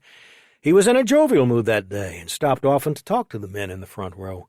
It happened that a trooper from Kansas was standing right in front of me. "I understand you're from my state," Ike said to him. "Yes, sir," replied the private. "They feeding you good?" "Yes, sir." Eisenhower nodded and moved on. That was as close as I got to the top man in the war. On May 27, I sat down to write another letter to my parents. By now, we knew that we were going into France very soon, though we still hadn't been given the exact details. I started and stopped the letter over the next several days, writing between drills and taking care of other business. May 27, 1944. Dearest Mom and Dad, I'm sorry this is the first chance I have had to write this week. I have been pretty busy. I have quite a bit of washing to do tomorrow, so I shall be busy most of the day. Sunday is a work day here as well as any place else. Say, Mom, I meant to ask you in your other letter whether you have received my $80 or not. I sent it about 2 or 3 weeks ago. So write and let me know if you received it, please.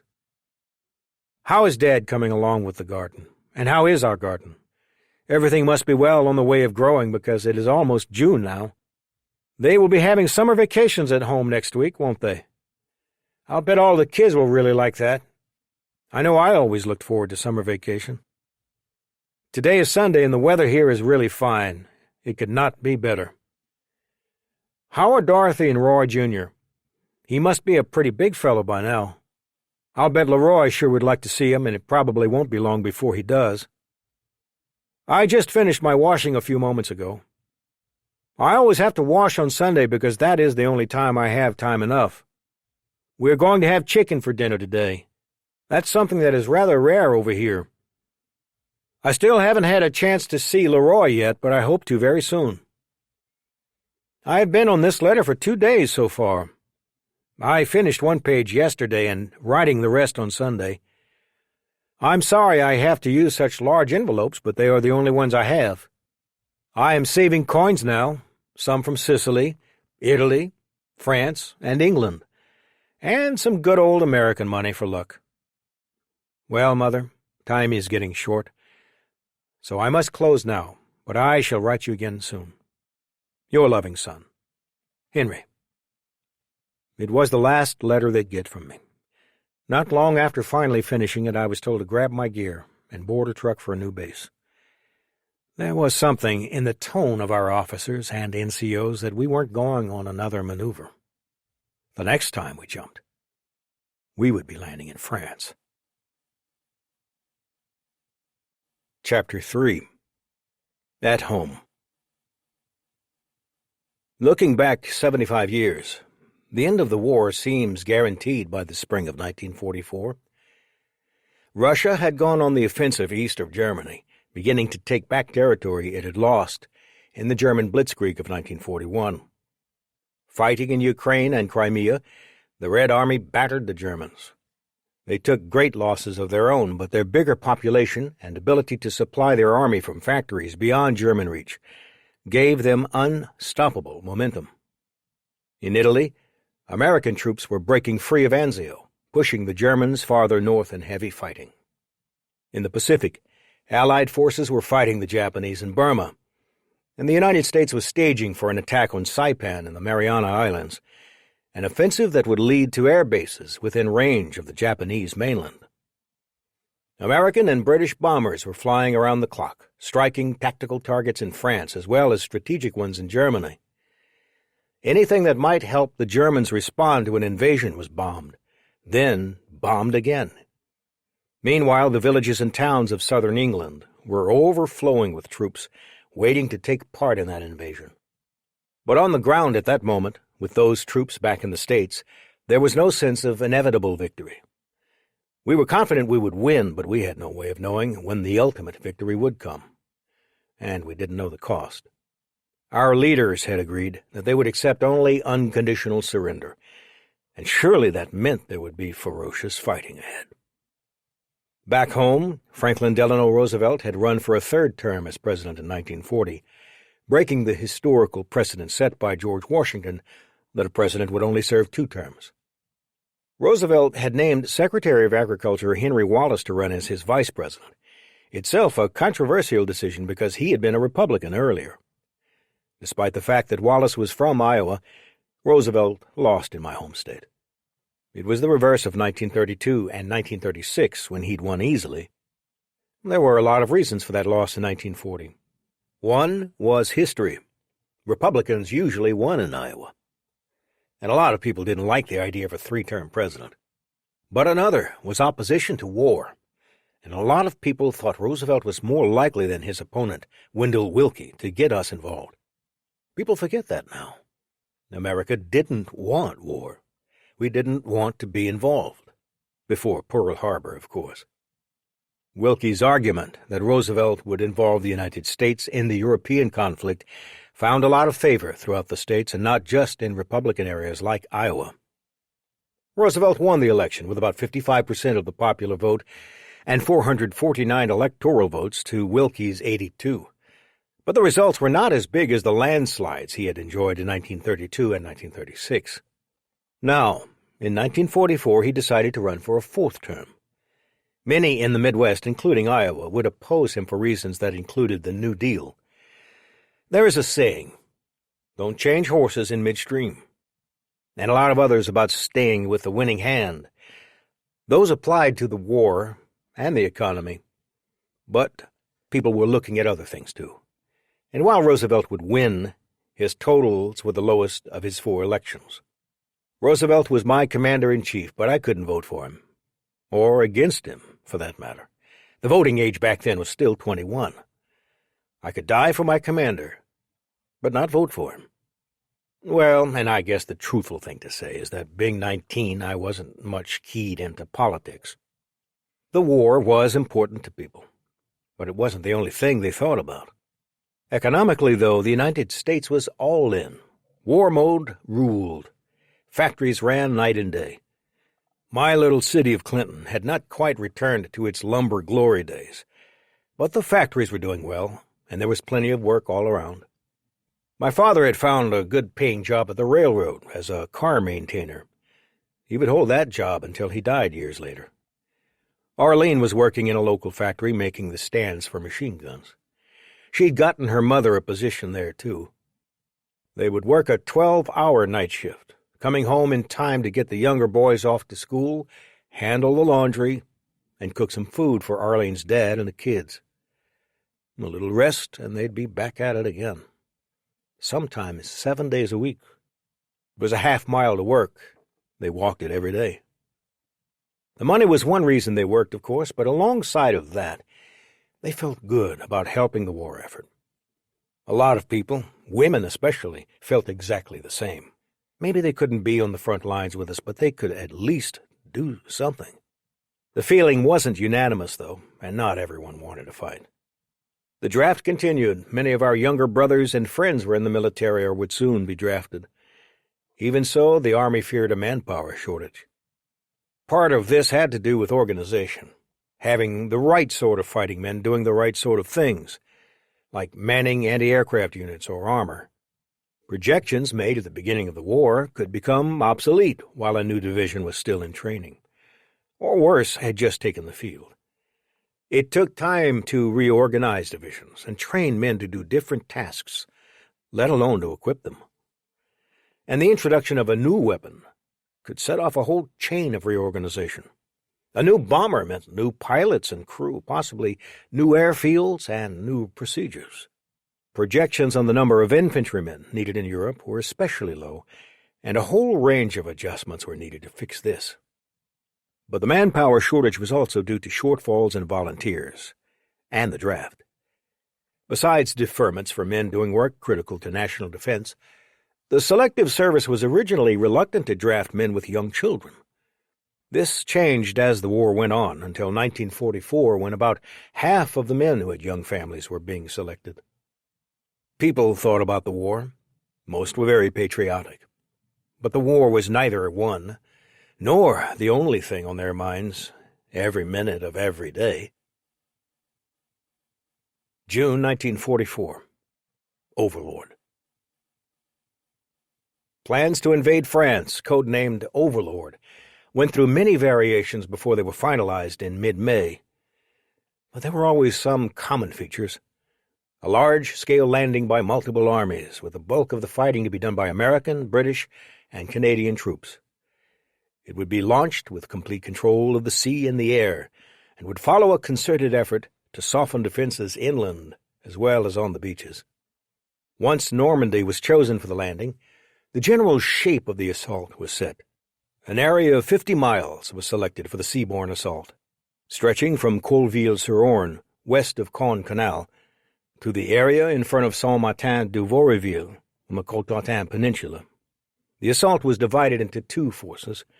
The eastern half, with British and Canadian soldiers, would land on three beaches codenamed Sword, north of Caen, Juno, north of Vers-sur-Mer, and Gold, near Arromanches. The western force was striking two areas much farther apart: Omaha, which extended roughly from Saint-Honorine-du-Père to west of Vierzeville-sur-Mer, and Utah, on the Cotentin Peninsula, west of the Douve and Vieux rivers. The forces were American: 7th Corps, with men drawn from the 4th Infantry, 90th Infantry, and 4th Cavalry on Utah, and 5th Corps, with the 1st Infantry Division and the as-yet untested 29th Infantry. A small force of Rangers was tasked for a key and later famous mission against gun emplacements at the western end of Omaha, known to us as Pont de Hoc. The American beaches were pretty far apart, which would leave them vulnerable to counterattack on the flanks. Utah was also considered a difficult area to hold against counterattack because there were limited ways for the forces to exit the beachhead. If an enemy quickly responded to these assaults, the landings there could fail, and the failure of one, especially Omaha, would endanger the others. It was not hard for the planners to envision a nightmare scenario with German troops and tanks rolling across the countryside down to the beaches, flattening everything in sight, which was where we came in. The very first invasion plans had a tiny role for airborne troops and none for the 82nd. By the beginning of May, we were a critical part. The 82nd Airborne and our sister 101st Airborne Division were tasked with landing ahead of the sea invasion and cutting off the main German routes to the Utah beach area. After that was accomplished, we would assist in slicing the entire Cotentin Peninsula off from further reinforcement. That would mean that the port at the northern end of the peninsula, Cherbourg, could be easily attacked and taken. Cherbourg could then be used to funnel supplies to the armies. The peninsula would also provide a route for Patton's Third Army to sweep westward toward the French coast when it landed later. That broad stroke outline translated into a series of very specific actions, planned in greater and greater detail as the plan was passed on down the chain of command, from the Army group to the Army level, to the Corps level, to the division level, to the regiment, and so on until it reached our company and the stick or subgroup that would jump together in the first phase of the battle. The 82nd Airborne's overall operation was called Mission Boston. About 370 C-47s would transport 6,420 troopers to the Cotentin Peninsula of France, dropping us in an area a little more than an hour's march from Utah Beach. Roughly 5 miles wide, the targeted landing area was between Valognes and Carentan, in the vicinity of Sainte-Mère-Église. As part of the plan to achieve tactical surprise and lessen casualties, the C-47s would leave England at low altitude, 500 feet, skim over the English Channel, and make landfall before rising to about 1,500 for the drop. This would make it hard for German radar to see the planes. It would also make the drop relatively low and fast. Less time to get shot at, though a bit harder on the legs. 3 regiment combat teams would take part, with 3 distinct drop zones. In each case, pathfinders who had hit the ground some 30 minutes before would help guide the planes in. The 3 RCTs were mine, the 505th, and the 507th and 508th. Only the 505th had seen combat before. Because of this, its companies were assigned the toughest missions. The 325th Infantry Glider Regiment and some more support units were set to arrive on June 7th, with additional men and supplies. The 505th's targets were close to Saint-Mary-Église, the most important objective of the night, which is not to say that any of the other missions were superfluous. A decent-sized village that sat about 5 miles west of the Utah beaches, Saint-Mary-Église had a small contingent of German forces, but its value was its proximity to some of the easy routes to Utah. Route N13 ran straight through the village's business area. It could easily be used to bring troops into the area and surrounding countryside.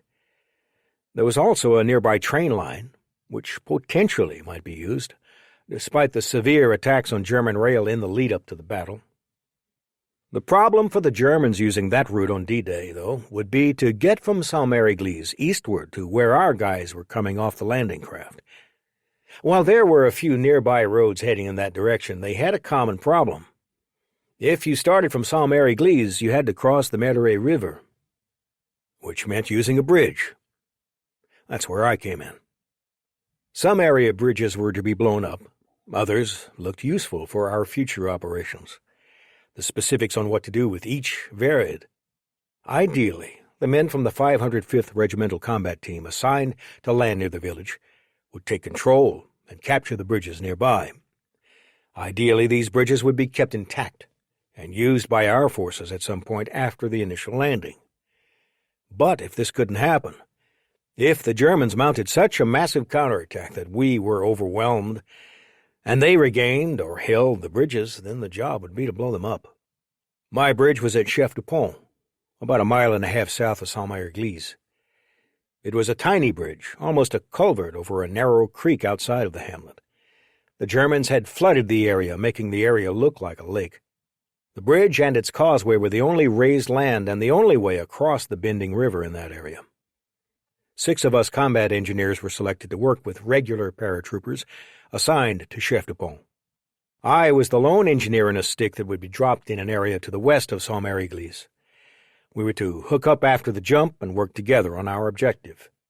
That would mean get on the ground, find the rest of the unit if possible, and move to the bridge. Why was I chosen? I could sooner tell you who will win next week's lottery than give you a correct answer. Maybe they thought I was good at blowing up bridges. Maybe they thought I wasn't good at blowing up bridges and put me in with a lot of other fellows who were. Maybe a million other reasons. Your guess is as good as mine. As I recall, I had never met any of the engineers I was supposed to work with. I'd spent my time in England working directly with 505th platoons from the beginning. Whether these men had done the same or stayed with the 307th companies, I have no idea. I think they'd arrived in England after me, but I didn't get much chance to talk to them on the plane. In fact, I really didn't know the rest of the soldiers on the stick. I'd worked with a couple, but not long enough to form close friendships with any of them. Names. I remember John Blanchard, a private. Nice guy. Bryant, cheerful, young, liked to go to town and have a bit of fun. Lieutenant Kadish, or Kaddish. Howard. I've always been terrible with names, and now the years have made it even worse. Memory is a fleeting thing. Not knowing the men wasn't a handicap. I trusted that we were all going to do our jobs well. They were fellow paratroopers, so automatically they were brothers. That's the way I thought. That's the way we all thought. Let me sketch out a little more of Overlord, starting with the airborne troops. Saint-Mary-Église and the Memoir River were hardly the only strategic spots inland that needed to be secured that night. The 101st Airborne Division would land generally south and east of the 82nd's drops. They were charged with controlling the exits from the Utah beaches, as well as watching the Douve River. Their flights were due to take off about 30 minutes ahead of ours, with the same low-altitude tactics to avoid radar. Like us, they would be guided by Pathfinder's beacons, hopefully increasing the accuracy of the jumps and allowing for the men to join together and fight as larger units. On the eastern end of the Overlord assault, British paratroopers in the 6th Airborne Division would land near the city of Caen, targeting German artillery at the mouth of the Orne River as well as cutting off or delaying a counterattack. Caen was a major priority, not just for the British troops landing at Juneau, but for the entire operation. Once secured, something British Commanding General Bernard Montgomery optimistically thought could be accomplished by the end of the first day, Allied troops would swing eastward, striking across northern France. Approximately 9,500 aircraft would support Overlord. The number included 832 C-47 Dakotas, our buses to the battlefield. 200 ships would train their guns on the shore. The number of transports and landing craft was almost too high to count. There were over 4,000 landing craft of different sizes and configuration. Many were Higgins boats, rectangular-shaped, flat-hulled boats that today are most commonly associated with assault. On shore, the French resistance had received secret orders to harass German assets. Their campaign had begun days before with attacks against railways and proceeded to electrical stations and finally barracks and depots. Telephone lines were to be cut the night we jumped in. These guerrilla attacks had a twofold value. German soldiers who might have responded to D-Day were killed or deprived of ammunition and the means of transportation and communication. And the attacks tied down a number of German units, as they sought to catch the resistance and prevent fresh ambushes. More than 150,000 men were going to land in the invasion. Roughly half were American. Some 34,000 were headed for Omaha Beach. Another 23,000 were intended for Utah. Our parachute assault would be the largest Allied airborne assault of the war, with roughly 15,000 from the 82nd and 101st. That was just the first day. Other troops would be coming in on day 2 and 3, 4, and so on until a massive, overwhelming force was present. The Germans. A large force was needed, given that the Germans had a big one waiting for the attack. The Germans had 50 divisions in France and the nearby Netherlands and Belgium. An entire panzer corps had been transferred out of the country to help with the battles on the Eastern Front with Russia, and many of the units in France were either short on manpower or still trying to recover after being rotated out of the East. But the Germans still had a sizable force of panzer tanks and grenadiers available to strike at the landing. The main force on the peninsula across from the troops landing at Utah was the 709th Static Infantry Division. Static divisions were units primarily organized for occupation and defense. The division troops included former USSR prisoners of war who had volunteered to fight for the Germans rather than being imprisoned. These defensive-minded units were not equipped with the large number of vehicles required for modern offenses, and most military planners regarded them as a notch, or several notches, below frontline troops. Their quality varied widely, but given a prepared position, plenty of weapons, and adequate leadership, they could do a good job on defense. The 709th had spent several months in the area preparing defenses, and knew the terrain almost as well as the natives. An even tougher and more mobile unit had moved into the area in May. The German 91st Air Landing Division, what we would call Air Mobile today, minus the helicopters. They were trained and equipped to move via air, and were considered among the elite infantry units in Normandy. Intelligence reports of the division's movements got a lot of attention at headquarters, changing the plans for our landings at the last minute. The 82nd's drop zones were moved closer together, shifted nearer to the 101st. I never knew about those changes, of course, and they wouldn't have made any difference to me if I had. My job was to go when the green light came on, and one bridge would have been more or less the same. While we didn't know it, conflict between Oberbefehlshaber West Supreme Commander West, Field Marshal Gerd von Rundstedt, and Army Group B Commander, Field Marshal Erwin Rommel, hamstrung the Germans when the time would come to respond to the attacks. Rommel is more famous to us as the Desert Fox, who led German troops in Africa. Rundstedt had led large army groups against both France and the Soviet Union. Rundstedt was Rommel's boss, but Rommel's reputation and status as a favorite of Hitler gave him considerable influence and power. That made for an important conflict in the German plans and response to the invasion, which helped us unwittingly on D-Day. Rommel, who was in charge of the defenses, had preached a philosophy of stopping the invasion on the beaches. Part of that strategy was to add thousands of fortifications, booby traps, and mines to the beach area. His philosophy also called for quick counterstrikes from areas nearby, aiming to literally push the Allies back into the water. Rundstedt favored a more centralized approach, with a larger counterstrike once we were on shore. What ended up happening was largely a bad compromise between the two, and the disagreements between the two generals didn't help communication among the staffs during battle. The Germans were also hurt by elaborate Allied disinformation campaigns and counterintelligence aimed at convincing them that the attack was aimed elsewhere. The most successful and famous had George Patton at the head of an army that would strike in the area of the port of Calais, far north of the actual beaches. Calais made sense for many reasons. The distance across the English Channel was short, and Calais would present the Allies with an excellent port to resupply troops through. Patton was a famous general, and it was natural that he would lead such an invasion. And in fact, he'd been considered when Bradley was chosen instead. The operation was so successful that even on D-Day the Germans weren't sure at first whether it was a diversion, meant to take their attention away from Calais. False start.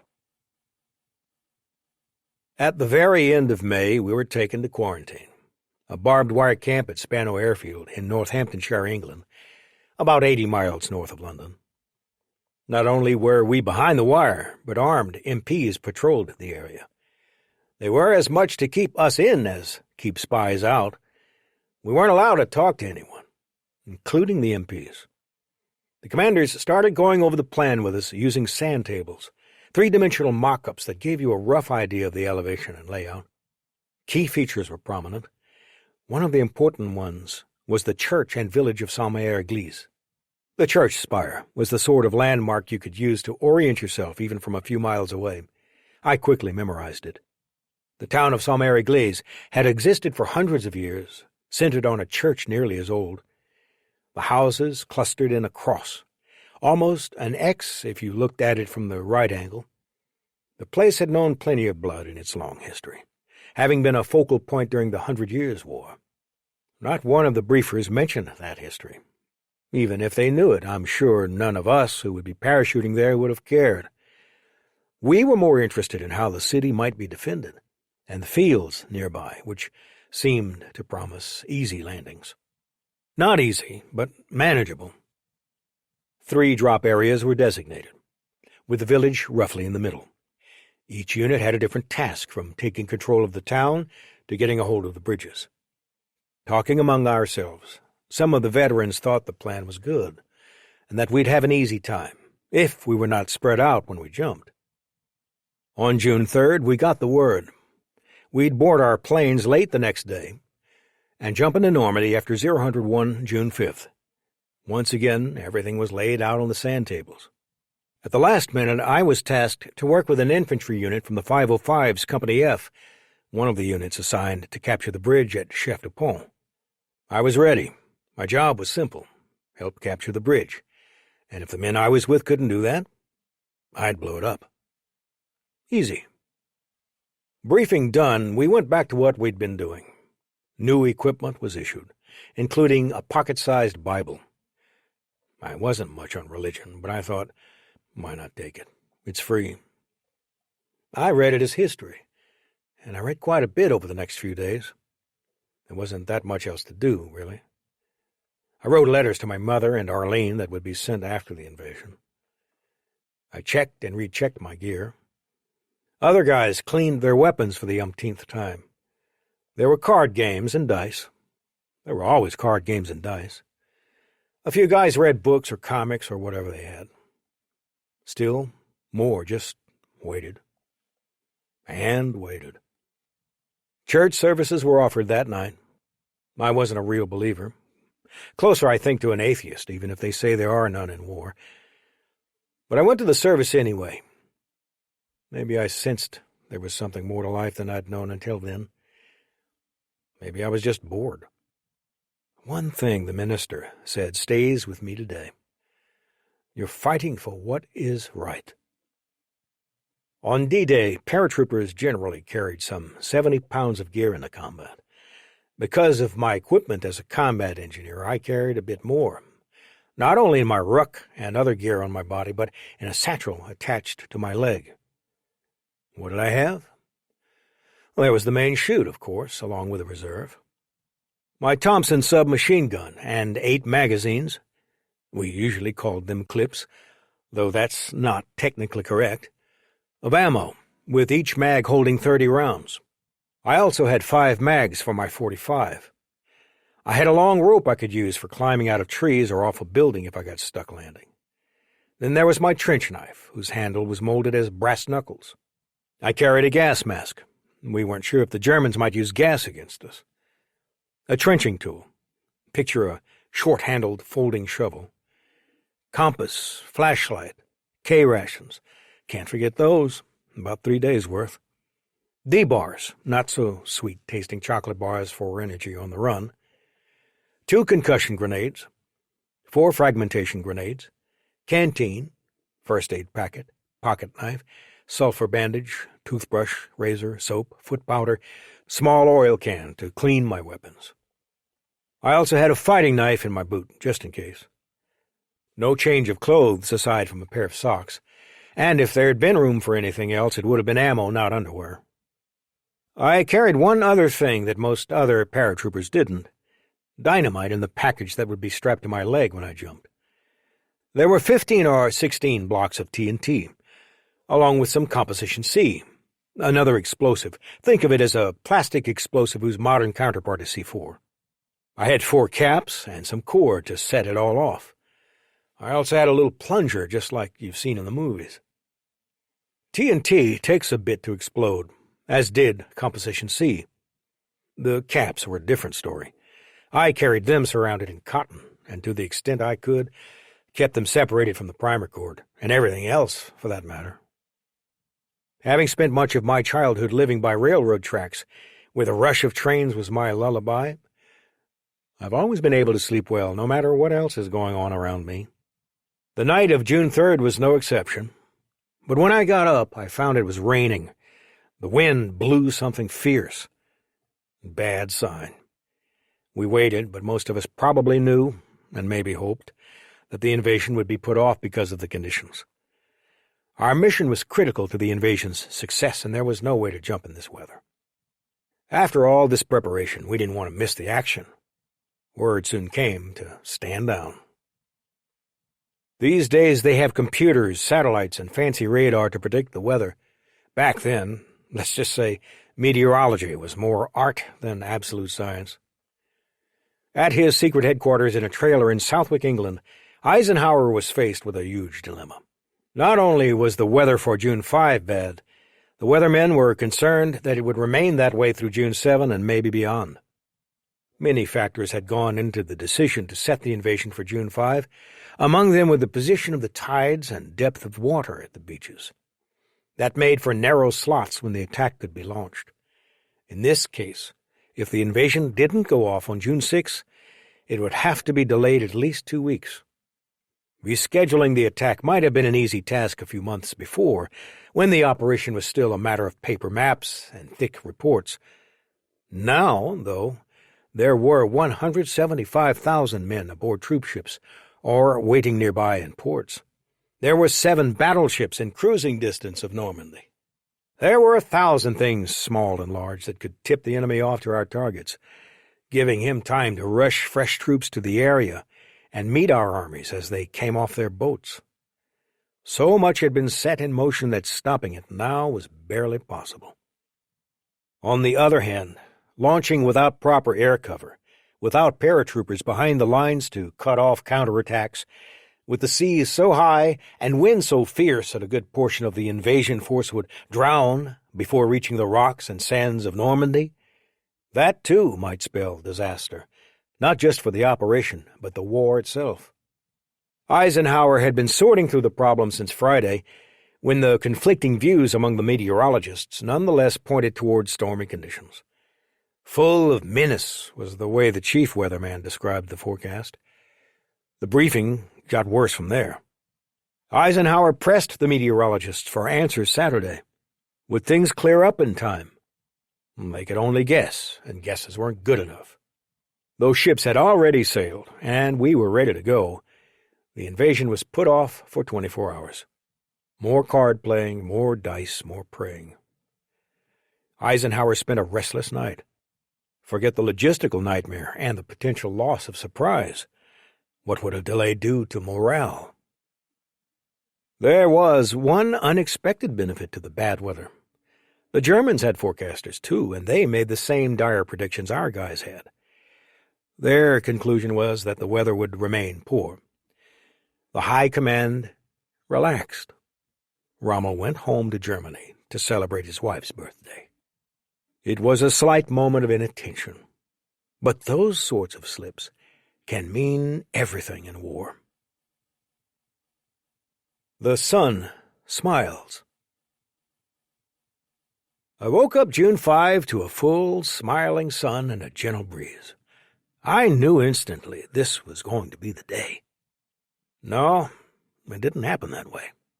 June 5 started out overcast and still a bit unpleasant. But I sensed that it was going to improve, and by the afternoon the sun did come out, and to a man we knew this was it. We didn't know about the intricacies of the tides or the tangled logistics already in motion. We just knew in our guts that we were finally going to get a chance to do the job we'd trained for over the past months. You don't feel joy exactly when you're on the eve of a battle, or at least I didn't. It was more anticipation, a little bit of nerves, a lot of adrenaline. I thought a bit about home, my family, and Arlene.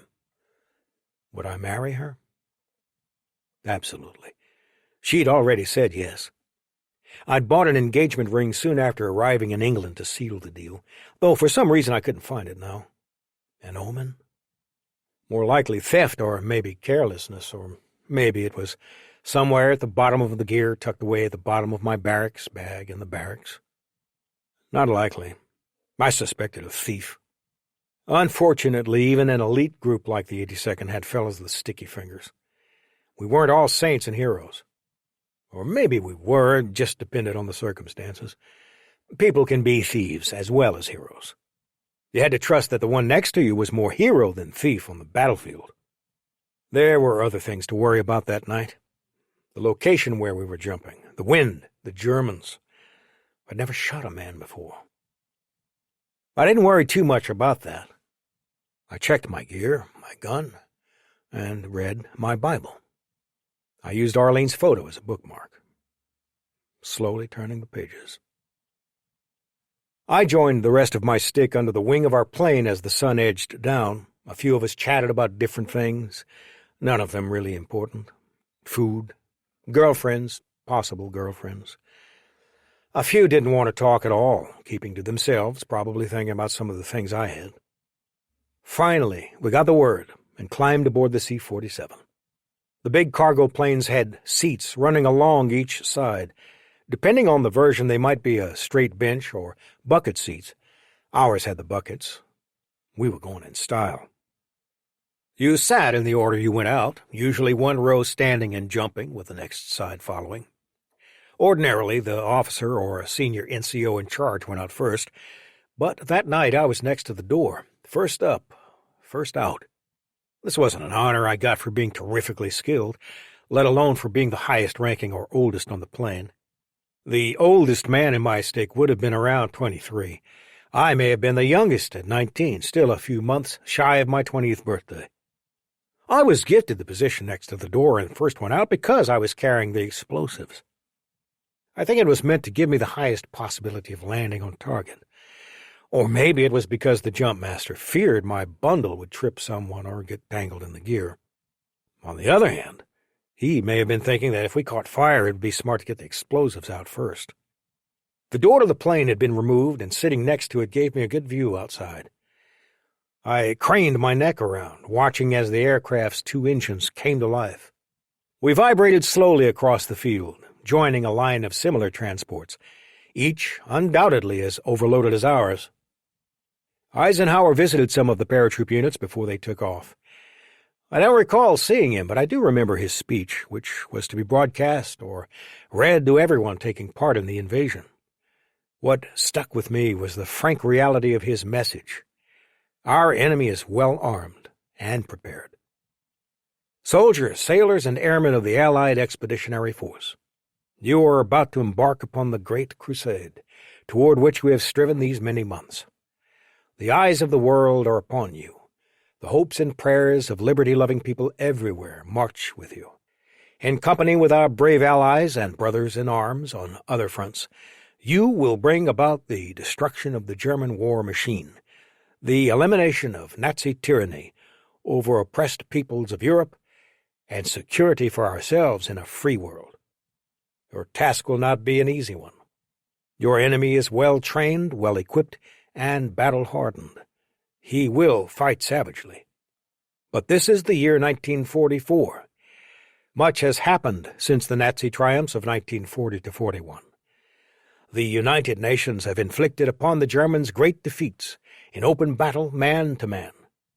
Our air offensive has seriously reduced their strength in the air and their capacity to wage war on the ground. Our home fronts have given us an overwhelming superiority in weapons and munitions of war, and placed at our disposal great reserves of trained fighting men.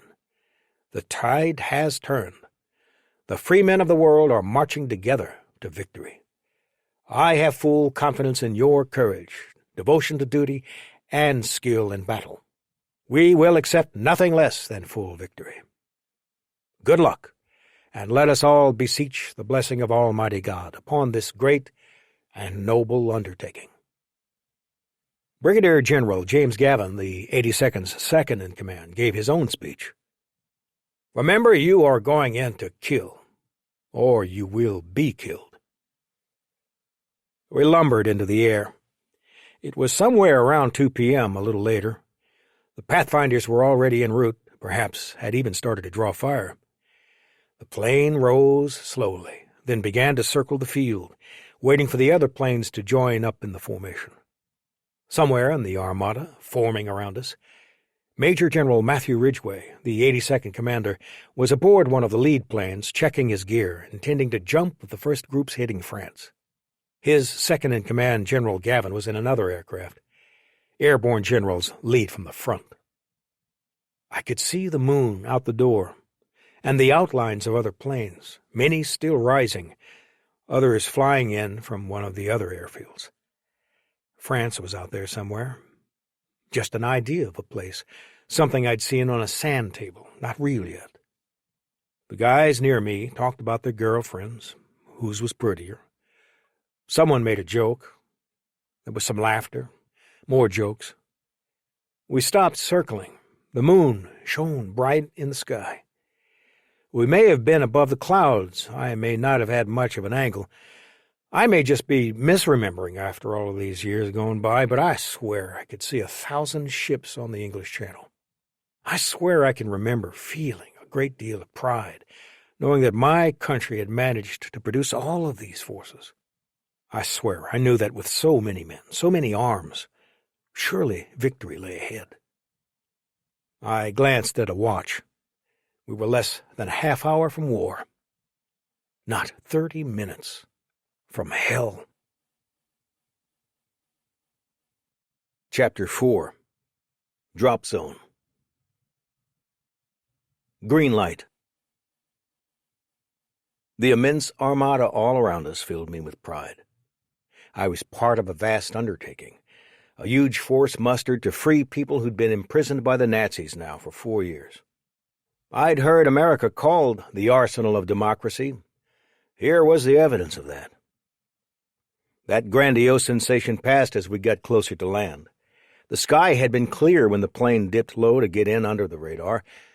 Now a bank of clouds appeared, cutting the light from above. Fog had rolled in over the land ahead. Then something far more ominous appeared. Flashes of light. Tracers. White nips of explosions in the air. A red furl in the distance. Fire. Another plane, probably. Hit. Then came the deluge, not of rain, but of gunfire. Big shells, small shells, every anti-aircraft caliber imaginable. Not falling from the clouds, but rising from the ground. The explosions buffeted the plane. The Germans were onto us. Pathfinders had come in a short time earlier to mark the drop areas, and it's possible that their aircraft had alerted the defenses at the coast. It's just as likely that with so many planes flying so low to the ground, lookouts spotted us coming over the channel and sounded the alarm. Guided by human vision or even primitive radar, anti-aircraft fire can be notoriously inaccurate, but with hundreds of planes in the sky flying in a precise formation to hit very specific targets, the law of averages favor even the poorest gunner. Whatever happened, we were under fire as we came over the French coast. Heavy fire.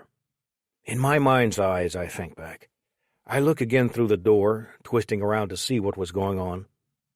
I see a plane nearby catch fire and turn into a ball of flames. I see another with its wing tipping, diving quickly, inevitably, toward the waves. The seats on the C-47 weren't ever very comfortable, and with all the gear I feel pinched and cramped. I want to get going, get out of the plane. It is more dangerous, in my mind, to be sitting in a metal tube where I can't fight back than it would be on the ground. We are over the Cotentin Peninsula, near Cherbourg, maybe past it, caught in a manic mash of gunfire. The plane shakes. Shells or their shrapnel hit us. Metal rips through our aircraft. It sounds like thousands of marbles falling on a thin piece of metal. A kind of metal tremble, an odd hail of rain. The man next to me goes limp, collapsing down in his seat. He doesn't crumble, it's more like he was a kind of balloon and suddenly deflates. The trooper on the bench across from me, I can't remember names now, no matter how hard I try, the same thing happens to him. This is what death looks like, the first time I've seen it up close. The plane hits a thick bank of fog. The engines roar. I smell burning metal. The light to signal our jump is red. Get ready. A green light flashes. Green light. Jump. Up. Go. Go. Go. I latch on the cable, then push myself out the door as quickly as I can. We're going faster than normal, and we're lower than I thought. 600 feet, 500. The gust off the engines smacks me. Gravity yanks me. The pull from the prop wash as the chute fills. The jerk on my leg as the satchel of explosives reaches the end of its tether. I can't think. Every reaction is in slow motion. My harness pulls tight, squeezing every part of my body. I pull the risers, trying in vain to steer. On any other fall, there was an eerie quiet as I descended. Now there are noises, plane engines, gunfire, shouts. Some Église is below. There's a red glow. I'm falling into the village, not the field outside. There is nothing to do now but fall. As best as I can remember and determine, the shrapnel that killed the 2 other paratroopers in my plane before I jumped came from a shell that hit the wing. I don't know what happened to our plane. At least one other aircraft near us exploded and crashed, but I think ours made it through and flew back to England. Our flight had come in lower and faster than intended. I'm pretty sure the jump light came on too early, but once I was out, I was out. Looking down, I realized I was falling into Saint-Mary-Église, which I recognized from our briefings, and the church in the center of town. A church I could see very well, thanks to a fire in a building nearby. People were running all around trying to put it out. Others were looking upward, shooting. The light of the fire must have silhouetted us against the sky. Not only was my targeted jump zone about a mile or two away, but a village filled with people shooting at me was the last place I wanted to be. I kept tugging on the risers, but before I could gather enough of my wits or wind to steer away, I shattered the dark surface of the earth and fell into a hole of darkness. Shards of the earth rained around me. What odd hell was this? I struggled to make sense of what was happening as I landed with a thud and hit the ground. I was on a floor of some sort. There were walls. I hadn't crashed through the earth at all. I'd fallen into a building. In the dim light, I saw the outlines of large panes of glass above my head. They'd been broken not by me, but by the pack of explosives dangling below my legs. That was a miracle. The glass could easily have cut me to shreds. I had managed, through luck, to fall onto the roof of a greenhouse or some similar extension on the side of a stone building not far from the church, very close to the center of town, and also very close to the gunfire and chaos outside. I reached into my boot and cut off the leg pack as well as a small musette pack where I'd stuffed some toilet articles and rope. Yanking my gun from my chest, I found a door and ran out into a small yard. From there, I went over a stone wall and found myself in the street. How and why I was moving, I can't explain exactly. It's not just because those events are so distant in time. They were a blur then, too. I was moving partly on instinct and partly on training. I knew my mission: get to Chef du Pont Bridge. That was my entire goal, my whole purpose. If there was any logic involved in what I did at any given moment, it was wholly subconscious. Somehow, I knew that the bridge was some 3 miles away to the southwest. Somehow, I knew to head in that direction. I sprinted across the yard, running as fast as I could. Gunfire came from every direction, including the churchyard and the cemetery, where a light machine gun was firing. Shadows were everywhere. I caught a glimpse of one at the side of the steeple. A shadow on the side. No, a man. Hanging halfway down? Caught on something above. Dead, surely. The image registered in my brain, but at that moment there was nothing to be done, and it was just one more horror. One more obstacle to me getting down to the bridge and doing my job. John Steele. If you're a World War II buff, you may already know that the paratrooper hanging from that steeple was John Steele. And, in fact, he wasn't dead. Not when I saw him, and not later either. He lived to tell his story. In recent years, another part of the story has come to light amid some controversy about exactly who did what at the church. I'm not the one to straighten it all out. Whoever I saw I thought was dead, and I didn't stick around to ask questions, or more likely, get shot myself. But here's the story as I've come to understand it. A fire started in the village near the center of town around 1 a.m., thanks to a stray bomb or incendiary. The entire town was alerted. Citizens ran out and began putting out the fire. The German occupying force responded to supervise. Aircraft carrying elements of the 82nd flew overhead a little more than an hour later, off course because of the fog and anti-aircraft fire. By then, the fire was going great blazes, and the planes, low and silhouetted by the fire, were easy targets. Anti-aircraft guns in and around Saint-Mary-Église began firing furiously. So did some of the Germans in the village itself. 50 paratroopers, maybe more, fell into the village. Many were shot at and pursued by the German force. Others got hung up in trees and were killed before they could get to the ground. A few drowned. One fell into the building that was on fire. He seems to have been carrying mortar rounds, which exploded, killing him if he hadn't already been shot or killed in the fall. At least one man fell right on the church. John Steele, a private in the 2nd Battalion of the 505th. His chute snagged on the steeple, and there he hung, off the side, helpless to cut himself down. With Germans running back and forth and citizens scrambling in every direction, Steele had the presence of mind to pretend to be dead. Not easy, I'm sure, under the circumstances. He hung there for quite a while, 2 hours at least, before the Germans discovered that he was still alive. At that point, they took him prisoner. For years, that was all most people knew of the story, but then other witnesses to the battle added more information concerning two other paratroopers who fell into Somme-Erigles at roughly the same time, Private Ken Russell and Sergeant John Ray.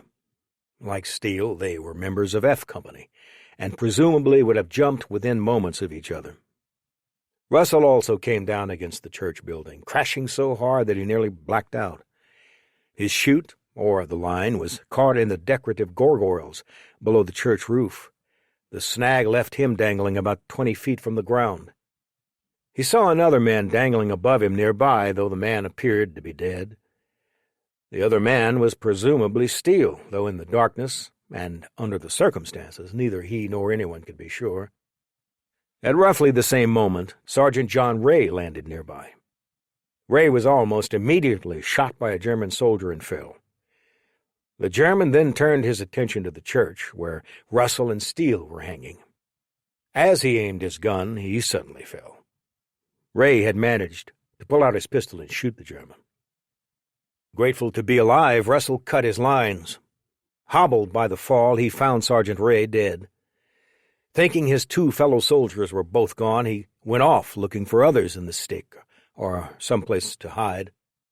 Taken from the village before the 82nd liberated it, Steele managed to escape from the Germans a few days later.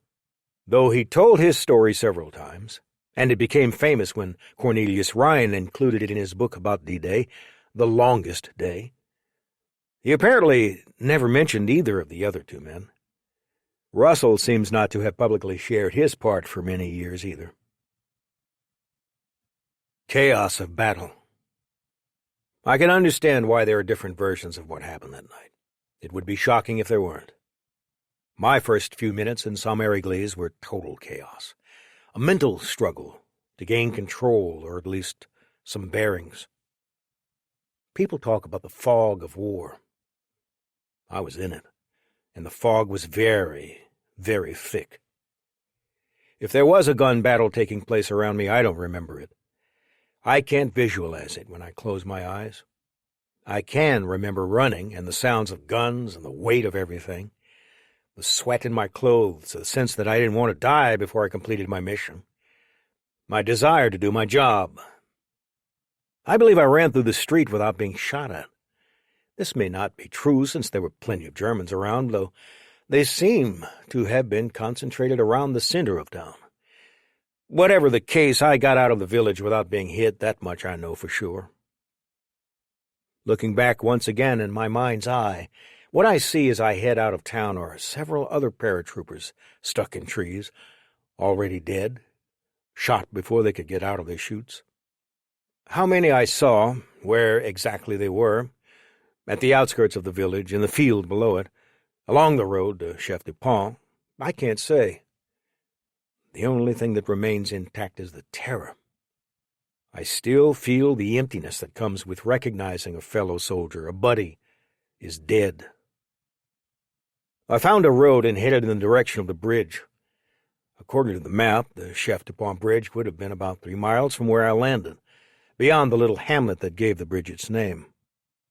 How long it took to find that road, and how far along the road I got, and even if it was the right road to the bridge, I didn't know then, and I can't tell now. But to the best I can remember, I hadn't gotten all that far out of the village when I came upon a group of other paratroopers who'd landed and were organizing themselves. I found they were heading to the bridge, so I joined them.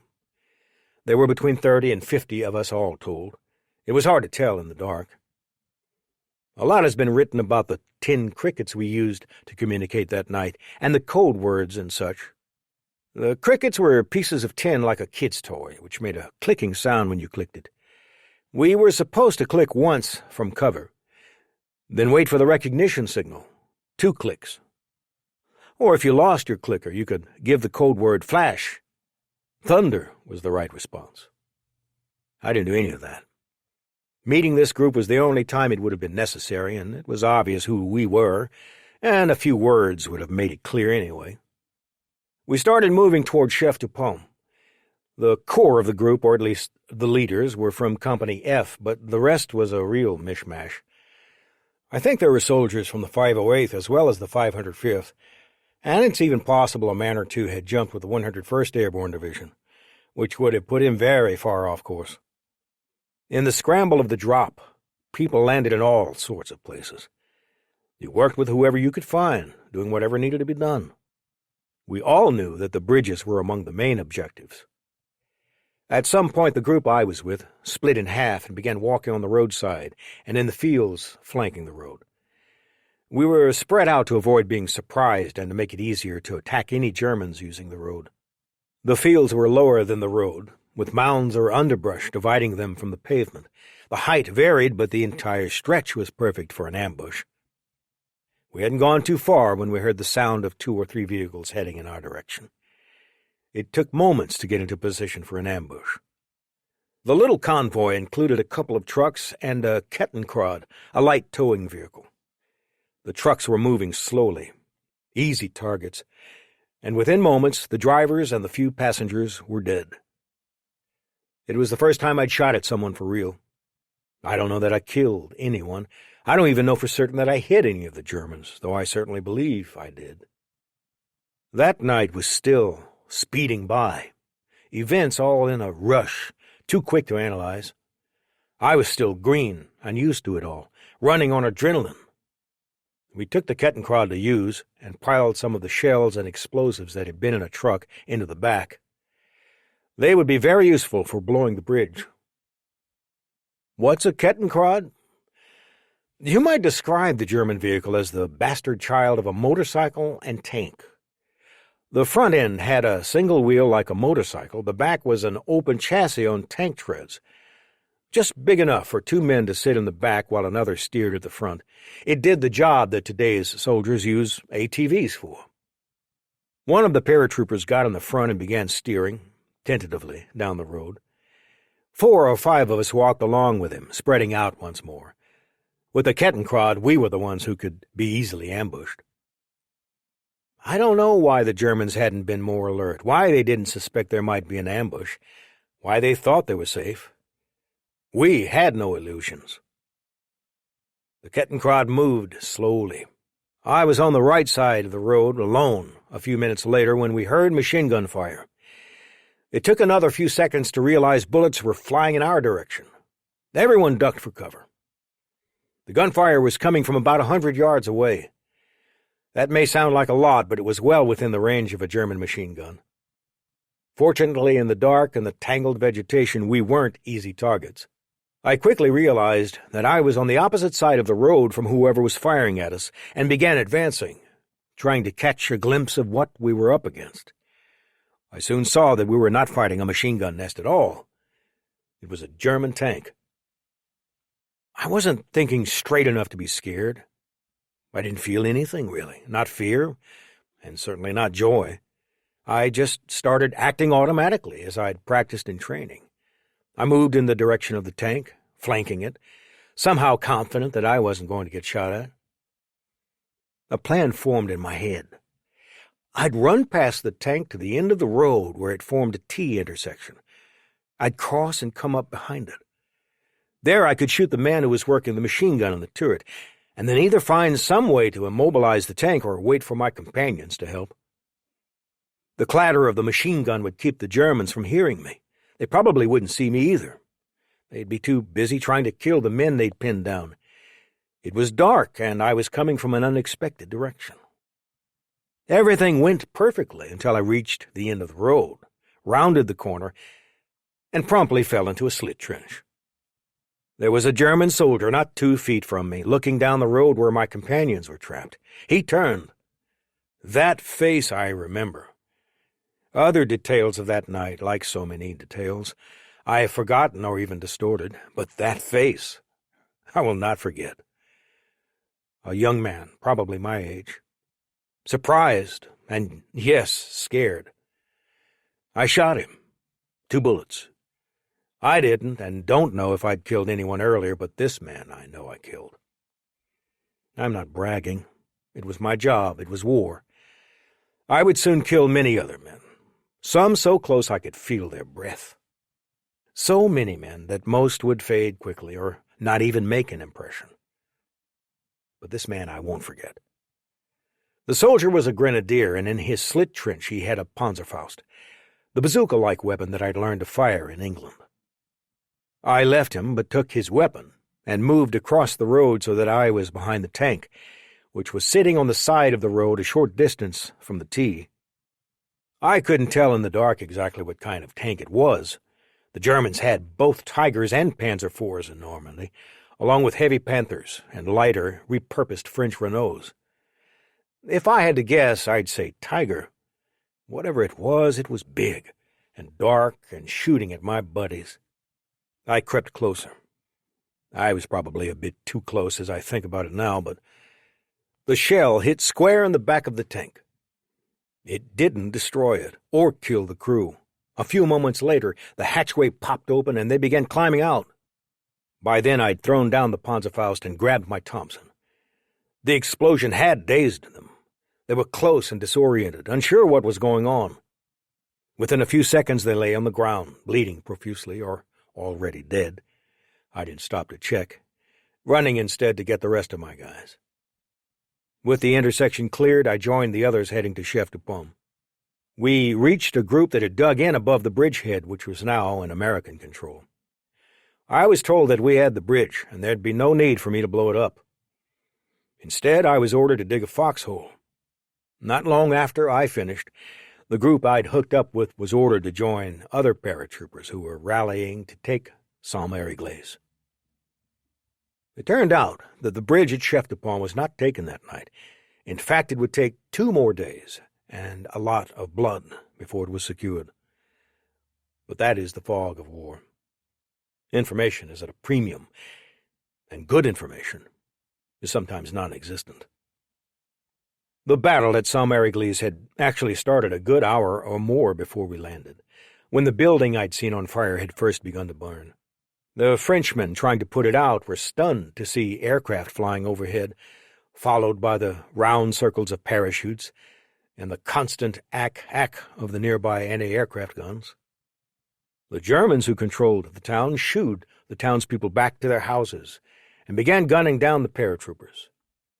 I had jumped in after the first serial, or wave of paratroopers. By then the fire was going strong, and the Germans were probably concentrating on killing the injured paratroopers in the surrounding fields and the edge of town. Jumping low and fast was hazardous, but jumping from aircraft that were too high could be just as bad.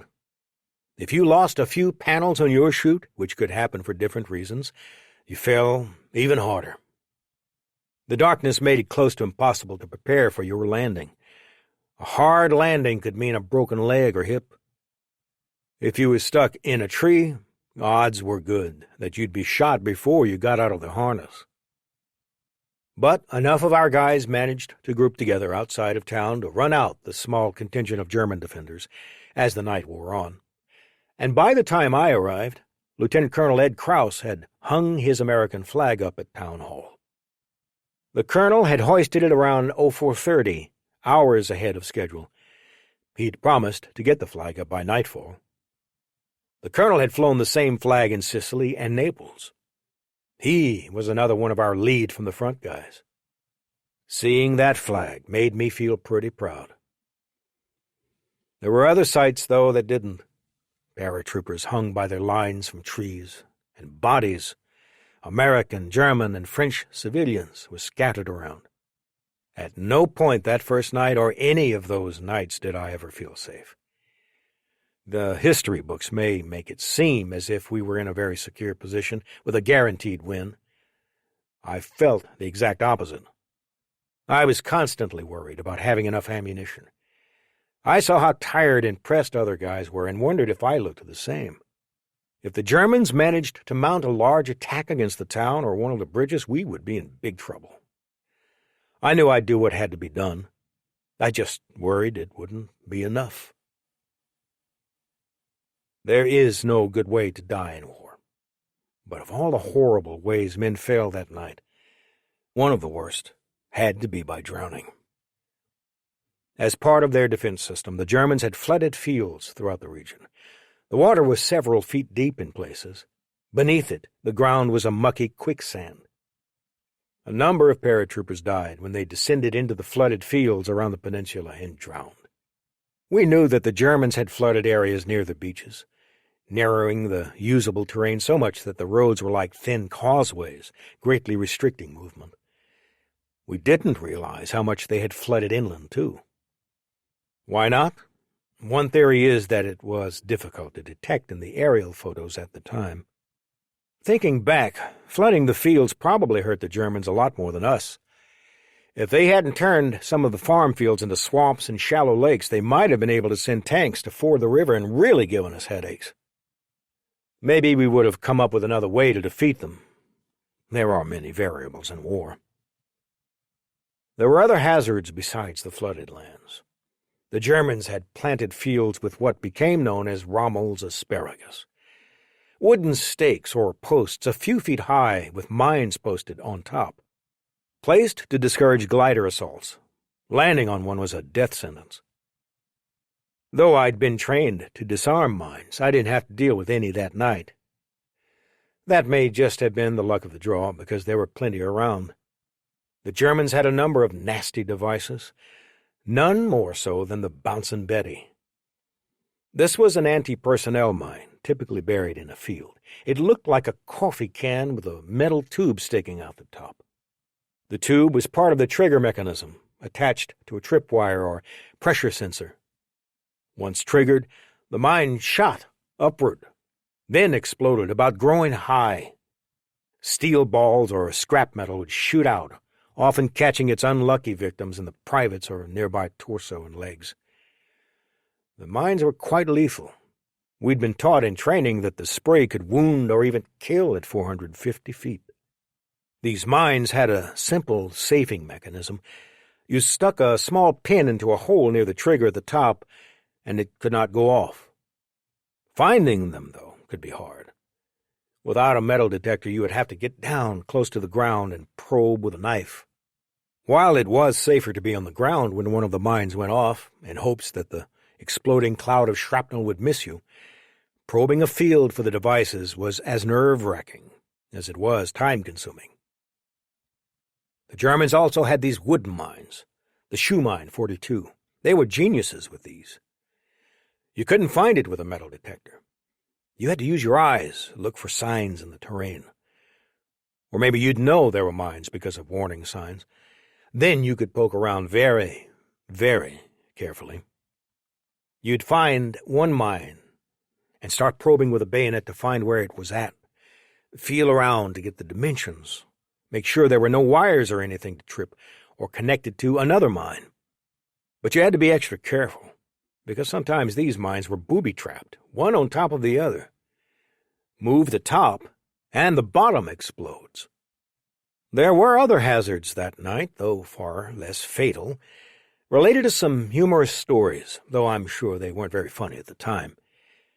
Several paratroopers were spooked by enemy cows in the field.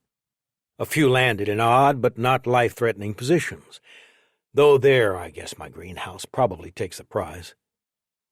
Blame the odd landings on darkness or the wind, or just accept that strange things happen in war, especially to paratroopers.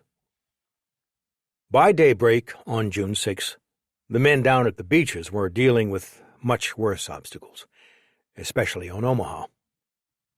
Shortly after 0600, the first landing craft had touched the rocky bottoms in front of Saint-Honorine, Saint-Laurent, Vierville, Colville, towns whose names would soon be inscribed in bold in the histories of the 1st and 29th Division.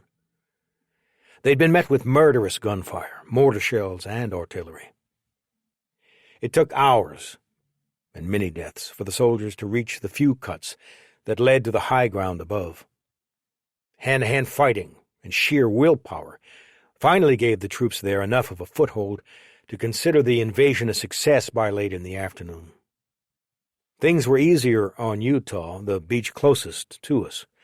Some credit for their success may have come from a mistake. The landing craft carrying part of the 8th Infantry's 2nd Battalion were driven far south of their targeted landing zone. They landed anyway, found opposition relatively light, and immediately plunged inland. Other landing craft followed to this location. By 0830, the landing area was secure and American forces were headed inland. Our brother troopers in the 101st Airborne had taken Pouville, securing a key causeway and routeway from the water. The Germans set up stiff defenses at Saint-Mary-de-Mont, threatening another key exit from the beach. It would take several hours of house-to-house fighting to secure the area. Farther east, the British and Canadians landed successfully, but German defenses kept them from reaching Caen, a key, if optimistic, Day 1 objective. Caen would turn out to be a far more difficult target than British Commanding General Bernard Montgomery and his planners had believed. Resistance there would eventually change Allied plans completely. As day broke in Saint-Mary-Église, we could hear low thuds of thunder from the beachhead. The noise sounded more like the thump of a bass drum than anything dangerous. In reality, they were the shocks of large naval shells being called down on German strongholds like pillboxes and artillery emplacements. We couldn't afford to pay much attention to those salvos, though. We were soon under attack on both the north and south ends of town. North of town, the 505th's 2nd Battalion machine guns repelled a German counterattack, using grenades as well as machine guns. A group of mortarmen arriving with full ammo bags, rare that day, helped stave off the Germans.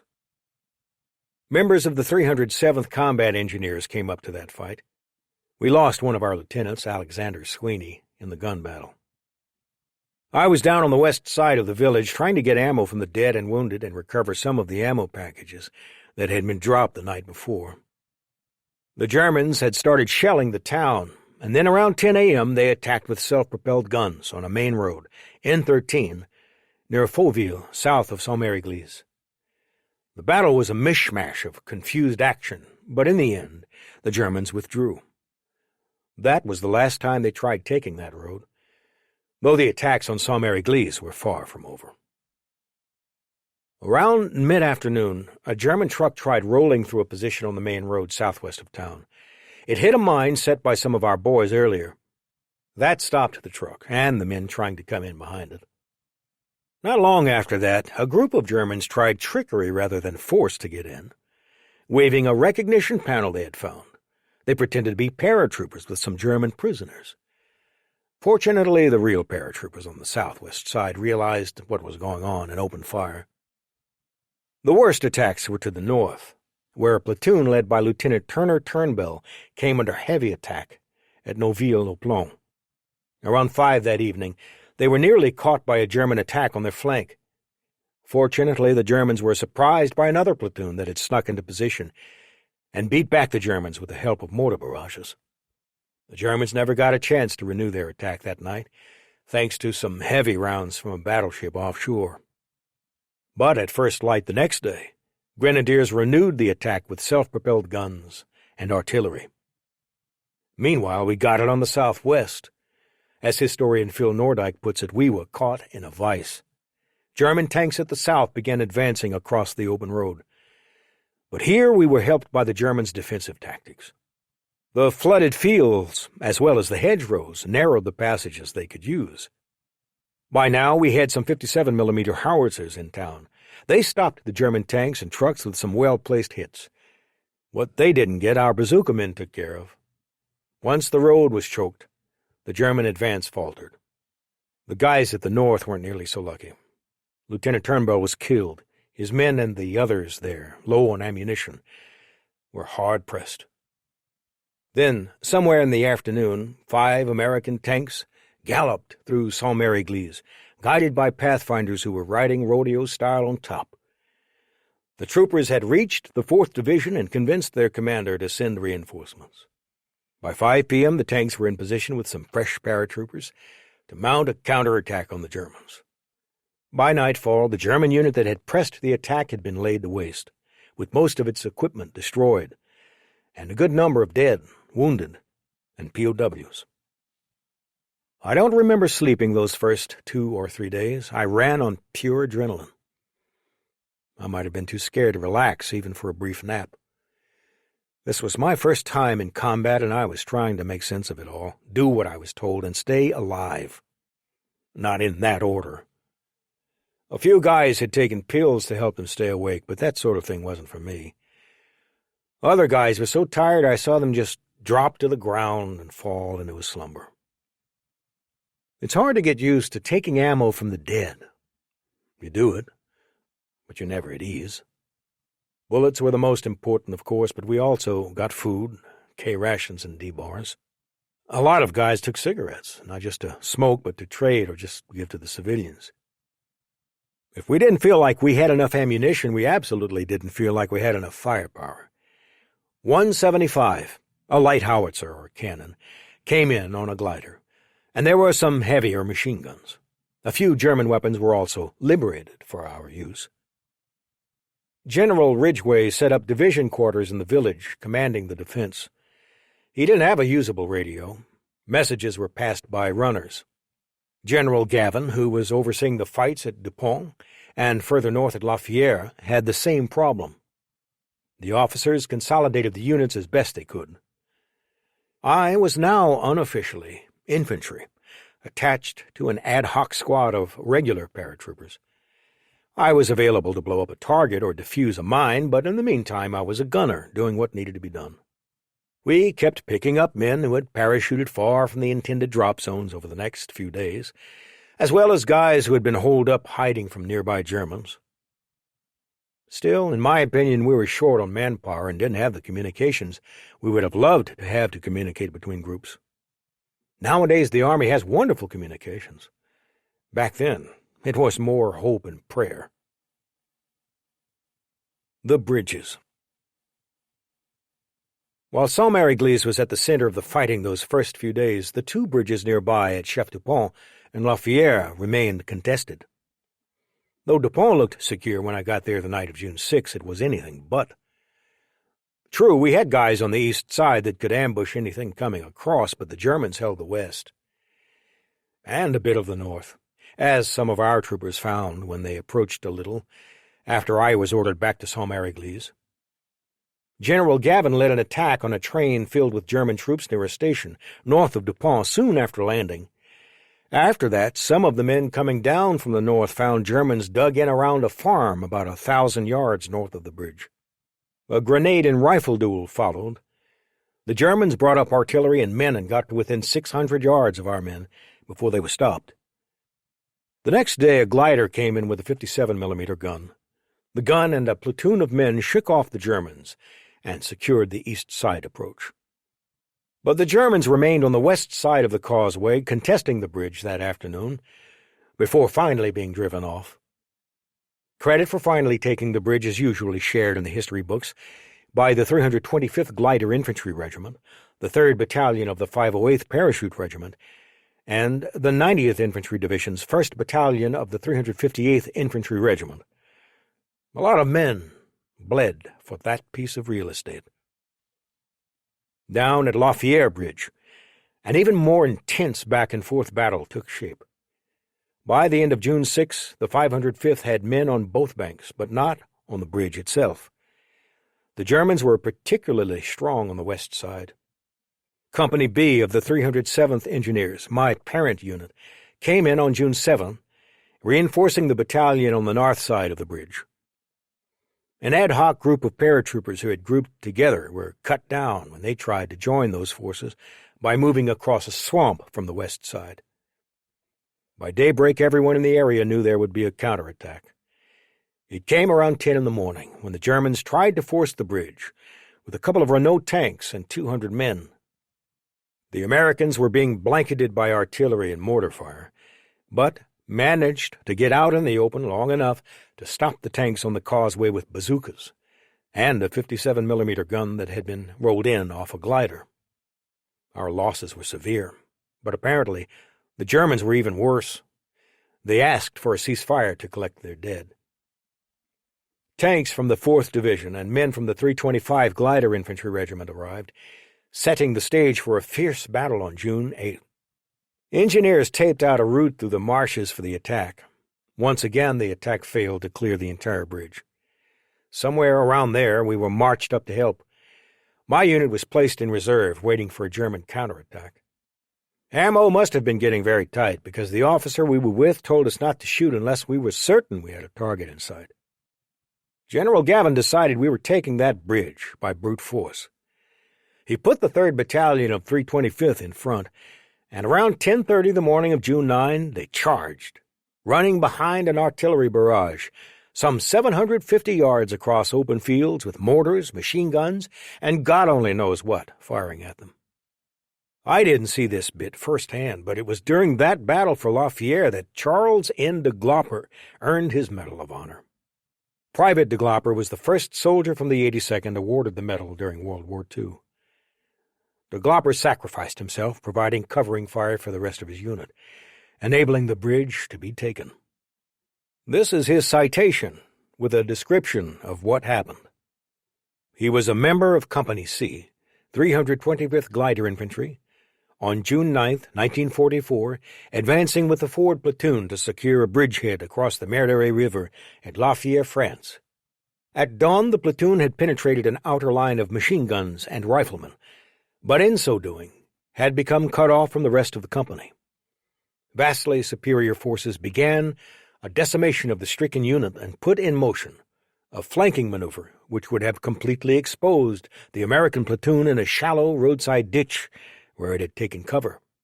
Detecting this danger, PFC de Glopper volunteered to support his comrades by fire from his automatic rifle while they attempted a withdrawal through a break in a hedgerow 40 yards to the rear. Scorning a concentration of enemy automatic weapons and rifle fire, he walked from the ditch onto the road in full view of the Germans and sprayed the hostile positions with assault fire. He was wounded, but he continued firing. Struck again, he started to fall, and yet his grim determination and valiant fighting spirit could not be broken. Kneeling in the roadway, weakened by his grievous wounds, he leveled his heavy weapon against the enemy and fired burst after burst until killed outright. He was successful in drawing the enemy action away from his fellow soldiers, who continued the fight from a more advantageous position and established the first bridgehead over the Memoir. In the area where he made his intrepid stand, his comrades later found the ground strewn with dead Germans and many machine guns and automatic weapons which he had knocked out of action. PFC de Glopper's gallant sacrifice and unflinching heroism, while facing insurmountable odds, were in great measure responsible for a highly important tactical victory in the Normandy campaign. The paratroopers who followed de Glopper had to pick their way past bodies, destroyed vehicles, and mines. After they gained a foothold, engineers came in to remove some of the obstacles. Unfortunately, in the confusion, a tank rushing to join the battle on the other side hit a mine that hadn't been cleared. Not only was it destroyed, but the explosion killed or hurt a bunch of men nearby. Still, by noon, the causeway and both sides were ours. The Germans kept up their artillery and mortar fire, but we weren't about to be dislodged, now that our objectives had finally been taken. D-Day had been costly. For the 82nd, the total was 156 killed, 347 wounded, and 756 missing. If you figure that 6,240 men made the jump, the numbers work out to a casualty rate of 20%. The total represents about a tenth of all casualties suffered by the Allies during D-Day. The 101st Division suffered similar losses, 182 killed, 557 wounded, and 501 missing, according to Army historical records. Soldiers weren't the only ones who were killed. The people of France paid a terrible price for their liberation. In Saint-Mary-Église alone, 43 civilians died from May to August. 18 were killed on D-Day alone. Errant bombs and stray bullets were certainly a hazard, but the village was also deliberately targeted because our troops were there. Artillery shells did not discriminate between fighter and civilian. Often when we think of war, we forget how much those who aren't fighting suffer, and what they must do to survive. They risk their lives just by being alive. And yet the French that I met over the next few days went out of their way to help us. I can't count the number of people who offered food. One French woman, spotting a soldier using a rifle as a cane, retrieved a crutch from her house and gave it to him. There are any number of stories of GIs being kissed. It didn't happen to me, sorry to say. More seriously, civilians led us to arms depots and gave us intelligence that would have been impossible to gather from anywhere else. One French woman came out of her house with sausages she'd hidden from the Germans. And someone else introduced us to Galvados, an alcoholic French drink made from apples. It's a kind of apple brandy made in the region, and it packs a good punch. Milk was my drink of choice. Whenever anyone offered, I would drink my fill. Coming from the Midwest and farm country, I guess that's not surprising. The Germans of the 709th Division are sometimes criticized by historians for being poor fighters. Personally, I can't say that. Most of them fought pretty hard. They'd been in the area long enough to train and prepare defenses, and I'd say they learned well. One thing about their defenses, if you pushed them back, you could count on them counterattacking the next day, or sometimes sooner. They were scrappy fighters. The German paratroopers we faced were even tougher. The youngest soldiers had grown up in Hitler's time and were dedicated to the Nazi regime and Hitler. They were very, very dedicated to the fatherland. Oh yeah, I have to say they were good soldiers. There was one weakness common to all the soldiers. If their leaders were dead or missing, they were in trouble. I think we were better at improvising, whether in small groups or alone. That was our training. Hell of a war. Those first few days in Normandy were confused, hectic, and very dangerous. Allied troops were pouring into France, but we still had only a bare toehold. The Germans had finally figured out that this was the main invasion, and they threw what they had against us. Rommel was back on the scene. As we were quickly learning, the hedgerow country was filled with natural defenses. The ancient farm fields were divided by high mounds of dirt and foliage built up over centuries. They gave defenders plenty of cover. Geography worked both ways, though. Paratroopers had died in the flooded fields, but that same water meant the Germans had to stick to the roads when they moved against us, making them easy targets for ambush or for our aircraft flying above. The hedgerows were another barrier farther inland. Where fences or even low stone walls could be easily knocked down, these thick mounds were like moats, once more restricting heavy travel to the roads. Over the years, the blur of those first 48 or 70-some hours has only become worse. But there are a few things I remember quite well, even though I can't quite place them in the timeline. I believe this happened around the time I was at Dupont or Lafayette, when I'd been told to dig a foxhole as a defensive position. I did just that and clambered in, glad for a few moments of rest with no one firing at me. That didn't last. We started taking artillery. As I hunkered down in my foxhole, another soldier jumped in. "Hey, son, this is a hell of a war," said the man. The bombardment stopped after a few seconds. The man got up and went off. God is my witness, the man was General Gavin. A hell of a war. Yes. Chapter 5. Hedgerows. Hell on Earth. Back home, the newspapers and radio stations blasted the news. Allied troops were back in France. The early reports were not very accurate. The news was being censored to avoid giving the enemy too much information, and most eyewitness reports from the journalists on the scene would not come for several days. But they did give people the most important facts. We had opened up another front in the war and gained a toehold in Europe. That evening, President Roosevelt addressed the nation via radio, asking all Americans to pray with him. Almighty God, our sons, pride of our nation, this day have set upon a mighty endeavor, a struggle to preserve our republic, our religion, and our civilization, and to set free a suffering humanity. Lead them straight and true. Give strength to their arms, stoutness to their hearts, steadfastness in their faith. They will need thy blessings. Their road will be long and hard, for the enemy is strong. He may hurl back our forces. Success may not come with rushing speed, but we shall return again and again. And we know that by thy grace, and by the righteousness of our cause, our sons will triumph. They will be sore tried, by night and by day, without rest, until the victory is won. The darkness will be rent by noise and flame. Men's souls will be shaken with the violences of war. For these men are lately drawn from the ways of peace. They fight not for the lust of conquest. They fight to end conquest. They fight to liberate. They fight to let justice arise and tolerance and goodwill among all thy people. They yearn but for the end of battle, for their return to the haven of home. Some will never return.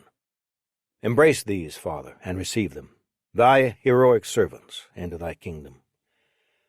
And for us at home, fathers, mothers, children, wives, sisters, and brothers of brave men overseas, whose thoughts and prayers are ever with them, help us, Almighty God, to rededicate ourselves in renewed faith in thee, in this hour of great sacrifice. Arlene had no way of knowing that I was in the middle of it. She suspected it, especially when the reports began saying that paratroopers were involved. I just figure he's coming back, she kept telling her family and friends.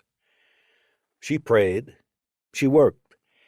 She helped her mother and father take care of the younger kids. She prayed at night for me. What else could she do? My assignment after D-Day was to stay with the regular paratroopers, using my skills as an engineer where needed, disabling mines and booby traps or setting explosives. I don't remember defusing any mines, but I did disable a number of booby traps we found in houses, mostly easy ones, so hastily set that you could see the tripwire. Of course, if you missed... A Luger on the ground, attached to a small explosive. Pick it up and boom. A cord running across the hallway. Kick it and karoom. Usually these things were so obvious that only an extremely careless soldier not paying attention would have tripped them. And inside a building, everyone paid attention. For all intents and purposes, I was just an infantryman filling out a platoon, armed with my submachine gun and doing what I was told. Things were very ad hoc the first few days and even in the weeks that followed. I think we all accepted that as normal. It fit in with what I had experienced in training, where I'd been assigned to work with different groups. Whether things were organized exactly as command wanted, I couldn't tell you. I just followed orders. With troops from the 4th Division reaching Sam Église and the surrounding area, I was assigned to help get supplies from Utah Beach. I went down with a few other guys in a borrowed 4th Division Jeep to pick up ammunition and whatever else we could grab. I don't know what Utah looked like when the infantry first landed. When I got there a few days later, it had been transformed into a massive staging area. Pictures don't tell half the story. It was littered with destroyed vehicles and armaments. There was enough junk on the beach to fight another war. Wrecked vehicles, wrecked artillery, wrecked men. Horrors of war. Things I saw in those early days are too horrible to describe, or even remember clearly. Men's heads split open in gliders that had crashed. Drowned bodies half floating in shallow water. Hell on earth. At the same time, the area hummed with troops. At the beach, trucks and DUKW amphibious vehicles shuttled things from landing craft and small boats. Tanks and artillery were hustled to the forward area. We had a foothold in France, and we weren't leaving. Advancing. If anyone thought that the 82nd had earned a rotation back to England to rest, they were sadly mistaken. After regrouping, we were given a new objective, a town a few miles away. I'm sorry, but I can't remember now that name of the village. We moved through so many in the days and weeks that followed. Each one a little different, each one almost the same. You would think that the names would have burned themselves into my brain somehow, but time has erased them. We were supposed to be working with a regiment in the 4th Division. We waited for them to show up at a rendezvous point. When they didn't, our commander decided we would move out anyway. Whether he thought the 4th Division guys would show up later or not, I couldn't say. The road we took initially led straight to the village, but well before we reached it, the officer found a narrower side road that looked as if it wasn't defended. We took that. A short time later, the scouts told us that they'd spotted a large group of Germans gathering in a field ahead, just outside the village we were going to attack. It wasn't clear what the Germans were up to, resting maybe, or organizing a counterattack, but there were hundreds of them. The way terrain worked, they were gathered below a thick stand of brush, almost as if they were in a bowl. Our commanders had us spread out along what would be the lip of the bowl. At a given signal, everyone opened fire. It was a slaughter. Some of the Germans tried surrendering. A lot of guys kept firing. Our NCOs and officers had a hard time getting our men to stop shooting. After a few days of fighting and seeing our friends get killed in ugly ways, we weren't long on mercy. But eventually the gunfire did stop, and we took prisoners. By the time we got to the town, it had been almost totally abandoned. Maybe the Germans had left 2 or 3 men. We had no trouble securing the place.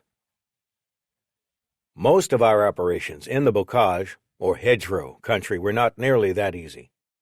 While I've forgotten the names of the small villages where we fought, I haven't forgotten how murderous the hedgerows could be, or how a tiny hamlet of no more than 3 or 4 houses could become a death trap. I would guess that if you hear the word hedge, you think of a nice little piece of greenery in front of a house. It might be 2 feet high. Even if it were taller, you wouldn't think of it as much of a barrier to fighting men. The hedgerows in France were nothing like that. They were more like tall berms that could tower over a man's head, topped with thick rows of trees, bushes, and other vegetation. Built up over years, they were strengthened by the thick roots of the trees and brush, like reinforcement rods in concrete. Getting across the hedgerows was not impossible, but it took time, and it was difficult for a mass of men to do all at once. And as soon as you were in the clear, you were an easy target. These berms were natural points of defense. When they flanked a road, they provided a good place for an ambush. When they surrounded a field, which they usually did, they turned the field into a killing box. There were usually only 1 or 2 openings into the field. These were easily guarded or watched. The German defenders had their mortars and artillery zeroed in on the field so that anyone starting across could be hit. They arranged their machine guns so that attackers would be caught in a crossfire. They were good, those German soldiers. The farm buildings near or in these fields were mostly stone. The Germans were famous for putting machine guns in them. Our bullets would bounce off harmlessly. The approaches would be well covered. Often, without heavy weapons, it could take quite a lot of time to get near enough to the house to toss in a grenade or enter through an unguarded door or window. The minute we'd break out of the hedgerows, we'd be ducking machine gun fire.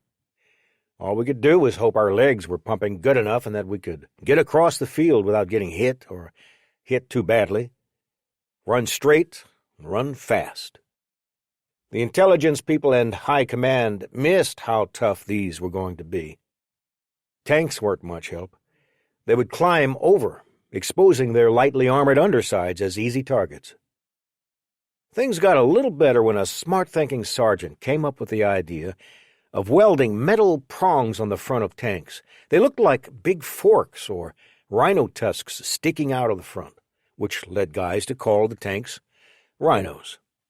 The tusks allowed the armor to go through the hedgerows rather than over them. The tanks could plow through the hedgerows like bulldozers, opening doors where the Germans least expected. I never worked with the rhinos myself. I did see 1 or 2, and I could imagine they'd do a heck of a job, but I would have hated to be in the tank when they rammed the hedgerow. I think you'd get shuffled around more than a little bit. Some of those looked thicker than a castle wall. Rattle your brain. It wasn't good tank country, but the men manning the tanks seemed to deal with it just fine. They needed the infantry to keep them from being easily picked off by soldiers in ambush. We needed them to break through tough defenses.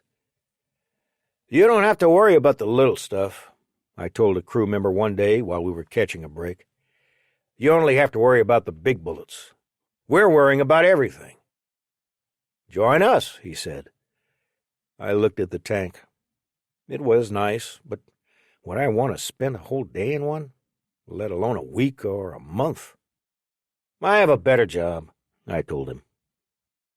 They did have better food, C rations where we had K rations, pineapple in a can, weenies, canned hot dogs. Not good enough to get me to change my job, though. This wasn't a noble fight. There was one battle where the Germans put up a white flag and said they wanted a ceasefire to collect the wounded and the dead. Our officers agreed. We had one aid man, a combat medic who tended to the wounded on the battlefield. He went out to help our guys. Don't you know, they shot our aid man after they had finished taking their people off the field? I don't think we took many prisoners after that. To the Douve. The Allies had gained a foothold in Normandy on D-Day, successfully landing on all of the beaches and setting the stage for a massive buildup. A crude landing strip was established in the Utah area by nightfall. Many would follow. Fresh men and supplies were landed in a variety of naval boats. Large landing craft drove up on the shore to offload tanks and men, then backed out with the wounded. The vaunted 21st Panzer Division attempted to drive the British back to the sea, only to be cut to shreds by the ground troops and a ferocious air attack. In the 7 days following the landings, a total of 300,000 men would come through the Allied beaches and makeshift airstrips. Tanks arrived in droves. Artillery, critical to the Army's tactics and strategy, began pounding German positions, helping infantry advance and paralyzing counterstrikes. But the Germans had succeeded in blocking Caen from the British. They had lost Somme-Erigles, but still held Cherbourg at the tip of the Cotentin Peninsula. Though their divisions near the battlefield had been battered, they were rushing reinforcements forward, hitting us where they thought we were weak. The 12th SS Panzer Division and the Panzerlehr Division, two of the best-equipped units Rommel had, sped to the front. Other units rushed forward by any means possible, truck, train, even bicycle. Rommel was back in France, organizing his defense and counterstrikes. And while they had been fooled about our intent, now they guessed at our plans. Orders were given to destroy the port in Cherbourg in hopes that we could not use it to supply our armies. Some 40,000 German troops were north of us in the Cotentin Peninsula, defending Cherbourg and aiming to throw the troops coming in at Utah back out to sea. American troops had suffered great losses. The estimates on D-Day alone amount to 8,200 casualties. Many were men I'd trained with. And while we had many successes in those first few days, we actually fell short of what had originally been planned. The Germans were fighting tough, and the defenses of the hedgerows multiplied their ferociousness. Rather than fighting in swift strokes, much of the Allied army had to slug it out in small unit fights, where taking over a few hundred yards could take hours, if not an entire day. Airborne units are often taken out of a battle to refit and regroup after ground units reach them, but that didn't happen to us. Instead, the 82nd and the 101st stayed to help cut off the Cotentin Peninsula. We were tasked with extending and holding the line to the Douve River, west of where the 101st was operating. While the Mer d'Oreille, our objective the first night, flows north-south in the Cotentin Peninsula, the Douve meanders east to west, then north. Like the Mer d'Oreille, the Germans had allowed the river to flood the lowlands, forming a natural barrier from the Utah beaches westward. The flooding had widened the river to almost lake-like widths in some spots. Though the water was relatively shallow, it couldn't be easily crossed in many areas without a boat or taking a bridge. 7 miles southeast of Somme-Erigles, the city of Carentan sat at the base of the Douve, connected to the nearby ocean by a canal. Though technically a channel port because of the canal, the facilities there were not sufficient for the size ships needed to deliver supplies, but it was still strategic. A small city, the population was estimated to be about 4,000. Carentan was located between the Omaha and Utah beaches. Main roads to both ran through it. A rail line connected it with Cherbourg. It could easily become the fulcrum in an attack against either beachhead, or a strong point meant to keep them separate. The 101st was charged with seizing Carentan. Collecting as many of its scattered units and soldiers as it could, the division launched the attack June 10. Combat engineers with the 502 Regiment played an important role opening the bridges and forging the canals during the three-day battle. After the city was taken, the Germans launched a ferocious counterattack with tanks that nearly pushed through the city. The timely arrival of elements of the 2nd Armored Division, thrown into battle because of secret message intercepts, routed the Germans, crushing much of the 37th SS Panzergrenadier and 17th SS Panzer Battalion. With the 101st in control, we moved westward, part of the thrust to cut off the top of the peninsula and prevent the Germans from reinforcing Carentan. Saint-Sauveur-le-Vicomte, about 10 miles west of Saint-Mary-Église as the crow flies, became a key American objective. After the 9th Infantry Division bogged down attacking the city, the 505th Regimental Combat Team was thrown into the battle. By that point, about a week after D-Day, I'd rejoined the platoon I'd jumped with. There were a lot of new faces. No less than a quarter of the original group had been killed, and very possibly more were gone. There were a lot of people I'd never seen before, not even in line for chow. On June 14, the 82nd began moving in the direction of Saint-Sauveur-le-Vicomte. A lot of small battles slowed us down. Taking a small hamlet like Le Rosière, which even today has fewer than a dozen buildings, took an entire day. The Germans set up tanks and artillery pieces as well as machine guns in and behind the buildings and covered the fields from hedgerows, making it impossible to come down roads until they were run out. The destruction everywhere was horrific. You'd see tanks on fire when you passed a crossroad. Often the body of a crewman or two would smolder nearby. Saint-Sauveur-le-Vicomte's main defenders were members of the 17th SS Panzergrenadier Division Getz von Berlichingen. They were an SS Waffen unit made up of non-German volunteers, mostly Romanian and French in this case. The division was equipped with Sturmgeschütze IVs, a Panzer IV modified as an assault gun or tank destroyer. Well equipped, well trained, and well led, the Grenadiers were among the toughest fighters we faced. But a bit of luck and heavy firepower softened Saint-Sauveur-le-Vicomte up before we attacked. An alert scout spotted a large group of Germans retreating in the area, using the road through the village. A massive, coordinated artillery barrage devastated them and laid waste to a lot of the town. There were still German defenders, though, when Company F arrived along the main road, within sight of a bridge leading to the eastern part of town. Germans on a hill overlooking the road opened up with artillery. With no cover, the only thing to do was to run for the bridge. Somewhere in there, some P-47s decided they should take the bridge out. Fortunately, they and most of the German artillery shells missed. The company reassembled on the western bank. Roadblocks were set up to prevent Germans who were retreating from the north from entering the village. Meanwhile, other units flooded in. There was stiff fighting in the streets, with our light artillery dueling with German flak guns pressed into service to fire at people. The guns fired quickly with a distinctive sound, almost like an angry sewing machine. This was very unlike the heavier thud and crack of bigger guns, which came at longer intervals. Around 2200 hours, 2 fresh battalions of the 508th Parachute Infantry Regiment arrived. Saint-Sauveur-le-Vicomte was secured. The Germans used a variety of weapons against us in the bocage.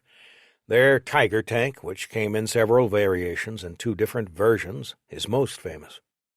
The heavier Panther tank had reached Normandy shortly before the invasion and fought in the bocage as well as in the Caen area. By most counts, the Germans had more Panzer IV medium tanks in the Normandy area when we landed than any other tank.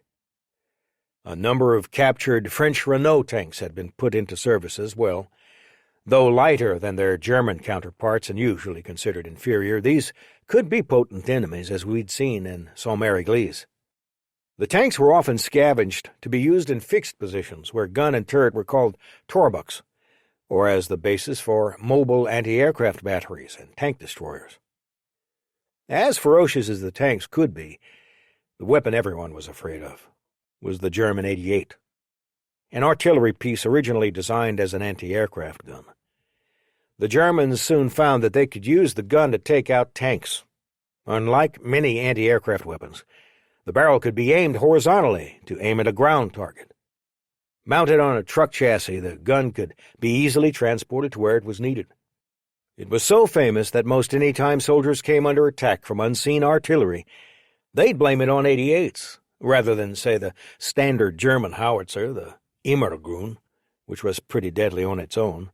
The Immergrün fired a 15-centimeter, 44-kilogram shell a little more than 14,500 yards, 8 miles, so you'd never know what killed you. German artillery shells came in different sizes and flavors, ranging from hand grenades and mortars to the 1,500-pound monsters lobbed by the Schwerer Gustav, fortunately never against me. The Gustav was the largest rifled artillery piece of the war. It could fire a 7-ton projectile, 30 miles. Only 3 were built as far as is known, and none were used against us in Normandy. The shells that were fired were of different types, with different killing specialties. Anti-armor shells were shaped so that they could pierce the armor of a tank. A high-explosive shell was packed so that not only was the blast itself deadly, but the explosion ripped the shell casing into shrapnel, which could be worse.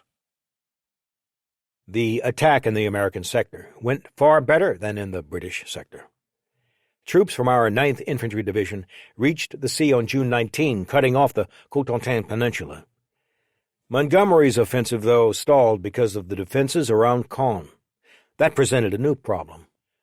If we kept going ahead, we might expose our own flank to a German counterattack.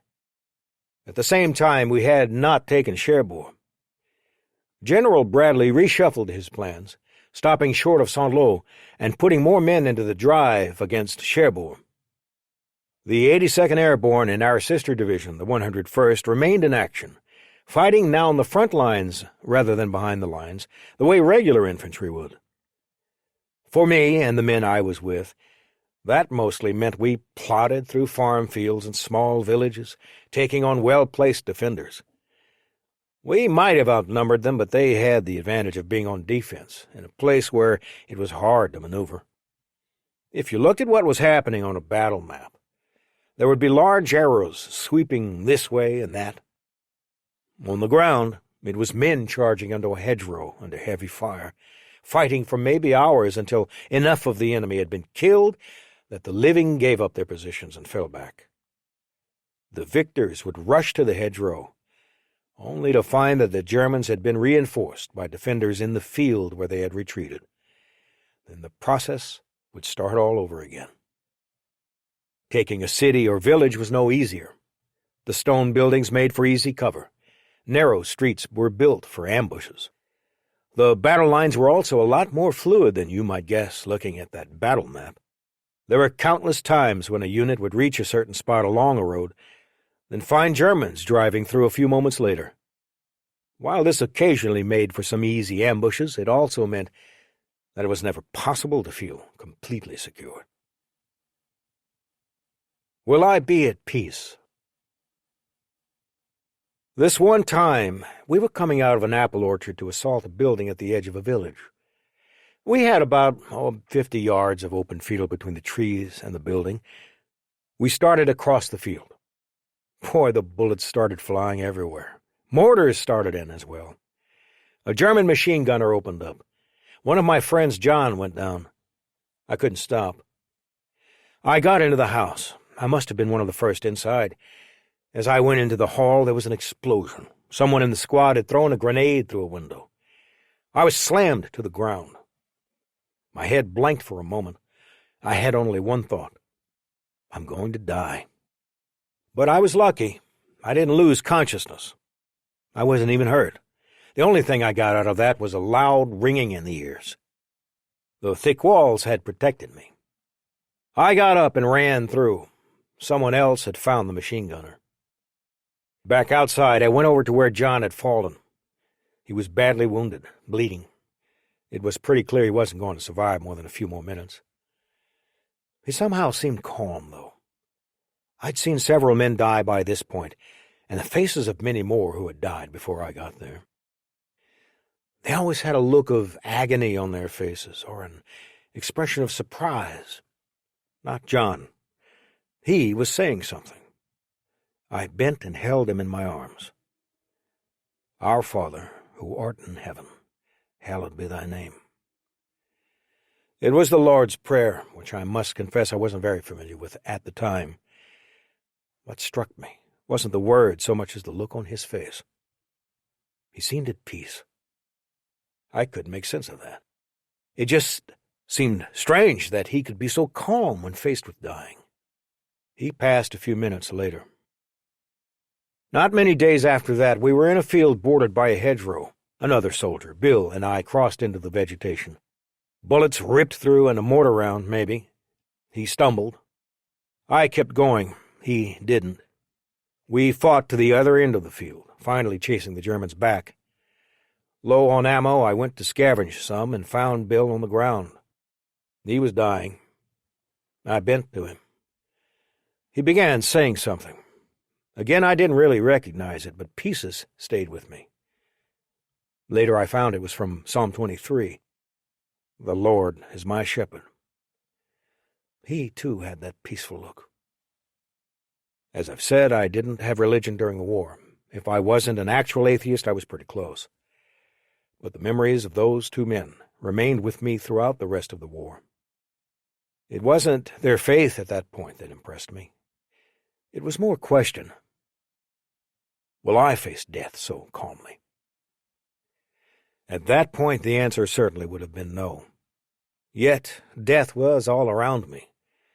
Our guys, Germans, how many people I saw die, how many even I held just before they died.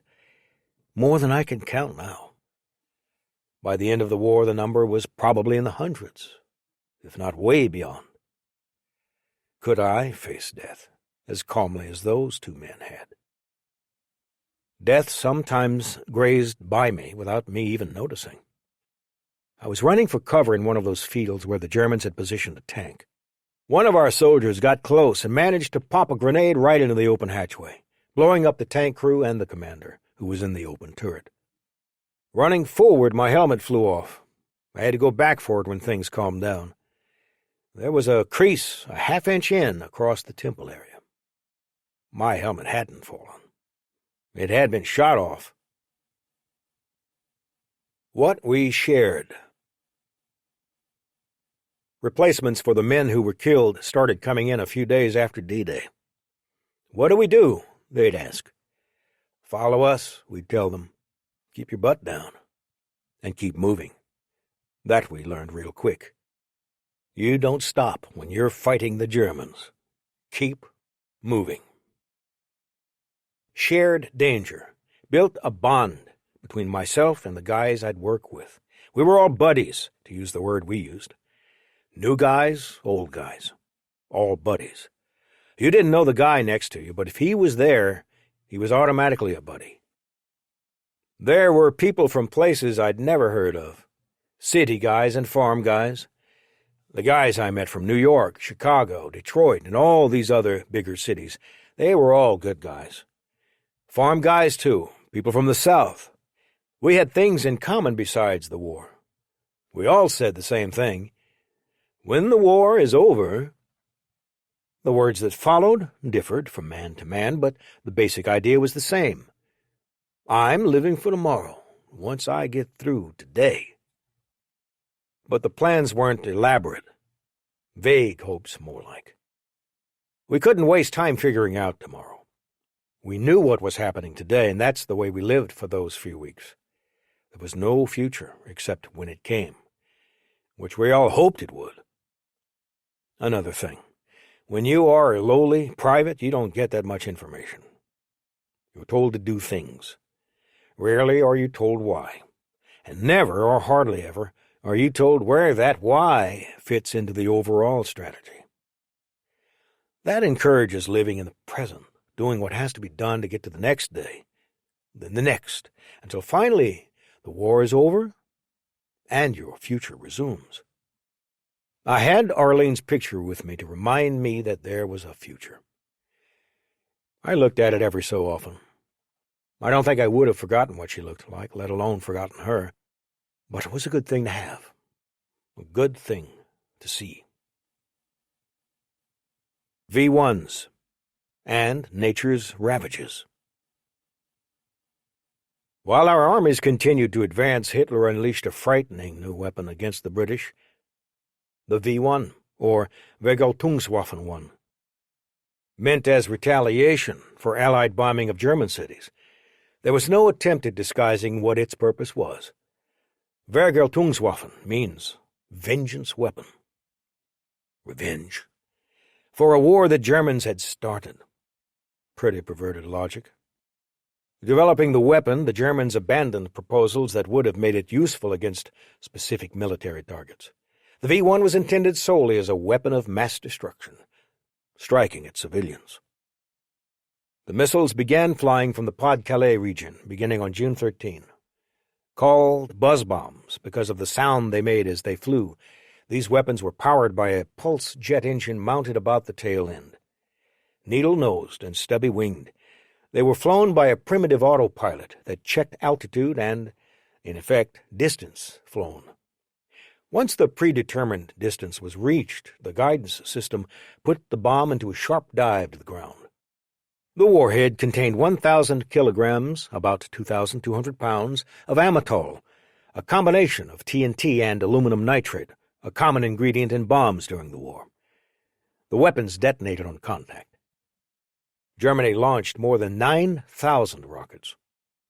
Over 6,000 civilians were killed and nearly 18,000 injured. Driving across the Cotentin Peninsula and then onward toward Cherbourg, American troops discovered missile and V1 launching areas. They also discovered a more potent weapon, the V2 rocket, which had not yet been put into action. But there were plenty more V1s and V2s in northern France, and the attacks continued until the launching areas close enough to put London in jeopardy were in Allied control. Even then, the Germans used some against civilians in Belgium. While they did not immediately affect those of us in Normandy, the vengeance weapons killed many civilians and eventually influenced Eisenhower's plans for conducting the war. They also tied up fighters and anti-aircraft weapons, and had a massive psychological effect on the people living under their shadow. The Allies had targeted Cherbourg at the top of the Cotentin Peninsula so we'd have a port to supply our troops through. But, realizing that the city would not be taken quickly, the planners had arranged to set up two artificial ports, one on Omaha and the other on Gold. Known as mulberries, A, Omaha, and B, Gold, they looked like extremely long piers jutting into the sea. Concrete caissons were set into the water, decking was attached above. Breakwaters, more caissons and sunken ships, were arranged to give some shelter to the docks. The mulberries were a brilliant idea, but they were undone by Mother Nature. A huge storm hit the area June 19. It hung around for the next 2 days. Inland, we were drenched. On the beaches, the gale force winds and driven rains shut down many operations. The mulberries were severely battered. Things were so bad at Omaha that a few days after the storm passed, Command decided to abandon the artificial harbor altogether. Parts that could be salvaged were sent over to the Mulberry at Gold. The loss of Mulberry A hampered supply, especially for the American troops. While the Army scrambled to improvise, the campaign on the Cotentin Peninsula became even more important. We needed to take Cherbourg, and we needed to do it now. While we were part of the force holding the line against German reinforcements and counterattacks, most of the 4th, 9th, and 79th Infantry Divisions with tank and artillery support marched on Cherbourg. Out in the English Channel, the Navy lined up a squadron of battleships and cruisers to pummel the city's defenses. 3 battleships, 4 cruisers, and a handful of destroyers began turning the city into dust. The bulk of the German troops left inside the city were members of the 709th Division. Though overmatched in manpower and arms, they held the city bitterly. Their commander, General Lieutenant Karl Wilhelm von Schliemann, recognized that the situation was hopeless. With no way out, he asked for permission to surrender his troops. Rommel told him to fight to the last bullet. The Germans did almost that. The sea bombardment started June 25. The Americans fought nearly hand-to-hand in some of the city streets, making slow headway. Prisoners were taken, but most were Russian POWs who had agreed to fight for the Germans in exchange for not being killed or interred in prisoner-of-war camps. Cornered in a tiny section of the city with a little under 1,000 starving and almost ammo-less troops, von Schliemann finally disobeyed orders and surrendered on June 26. The last Germans at the port held out until the 29th. But the American troops arriving at the wharves discovered that the Germans had sabotaged everything. In fact, they did such a good job and booby-trapped so much of what was left that it took many months to get the port facilities back in usable shape.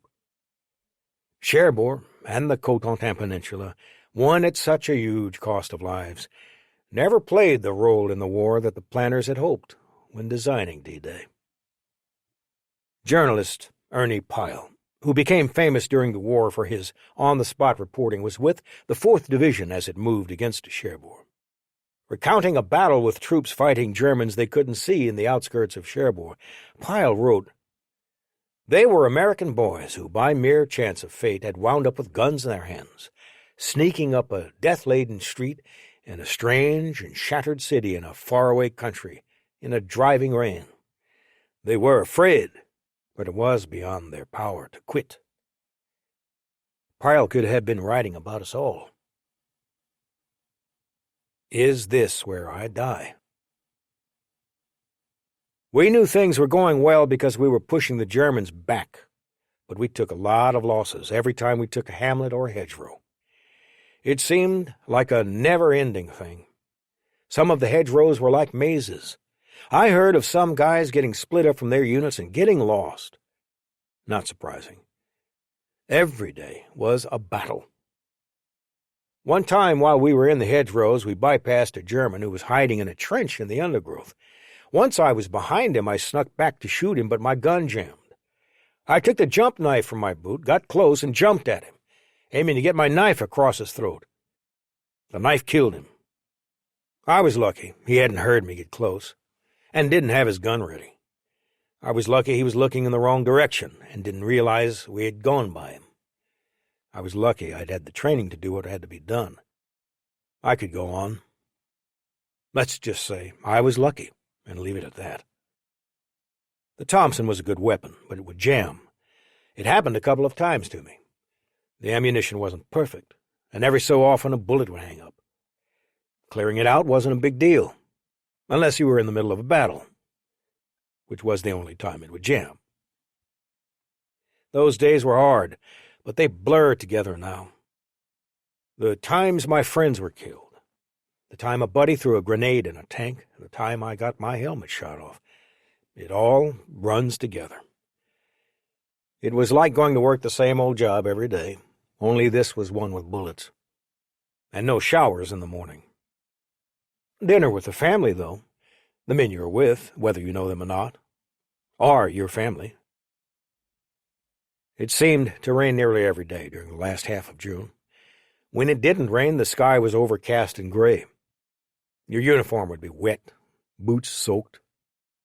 The 82nd and its regiments regrouped and probed German defenses south of the Douve. There were definitely German strong points to our south. They would have to be destroyed for the army to move south into France. Patton's Third Army was scheduled to land on the peninsula within a few days, once the way was cleared for them. They were to strike south and east, while First Army, which the airborne units were attached to, would head west. I didn't know about those plans. I knew only what was in front of me, which was more bocage. On June 29, we were south of Saint-Sever-le-Camp, still in the bocage country, though my memory is that the hedgerows were not as thick in our immediate area. The weather that week was dismal, a lot of rain and overcast skies. We had pushed the Germans out of a field and moved up to another set of hedgerows. There were 40 or 50 of us, all light arms. One of the things that always happened, or seemed to, we'd push them out of one set of hedgerows and then get counterattacked from the next. Falling back, they'd regroup with defenders and come at us again. This day we dug in, knowing that we weren't going to get any farther for the moment. Sure enough, the Germans counterattacked, I think around 3 p.m. They came back at us with 3 tanks, along with grenadiers moving with the tanks. We could take care of the infantry, no problem, but the armor was a different story. I looked around for the bazooka man, hoping he'd take one of the tanks. I finally saw him about 20 yards behind me. He'd been knocked down by gunfire. I got up, thinking I was going to grab the bazooka. The rest was like a dream. I glanced back and saw the tank, a German Tiger tank. Thick, bulky front, massive gun in the turret. A gun so big it looked like it took up the whole top wedge of the tank. Ferocious muzzle at the end of the barrel, pointing straight at me. The turret. I thought, my God, he ain't going to shoot at me with that big gun. But he did. The shell landed behind me and our bazooka operator. I heard a tremendous clap. Then nothing for a long, long time. Chapter 6. Prisoner. Recovery. I came to on a litter hours later, being carried by a German sergeant to some sort of aid station. I was a prisoner of war.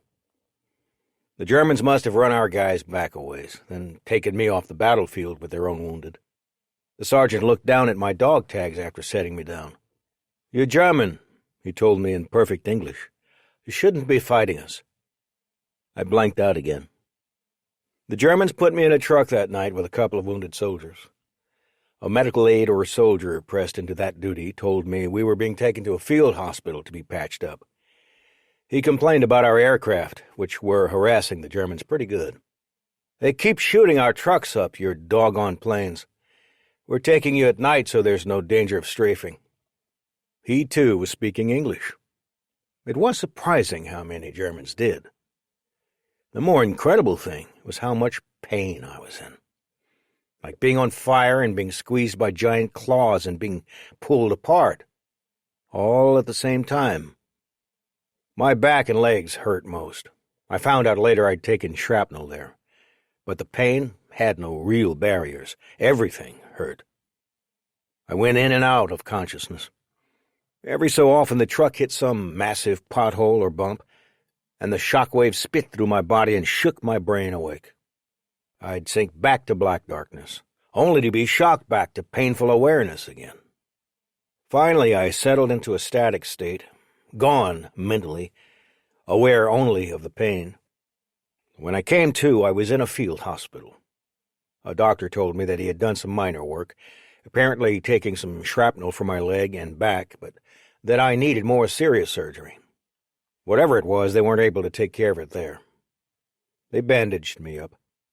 This time they put some drugs in me that took the edge off the pain and helped me sleep.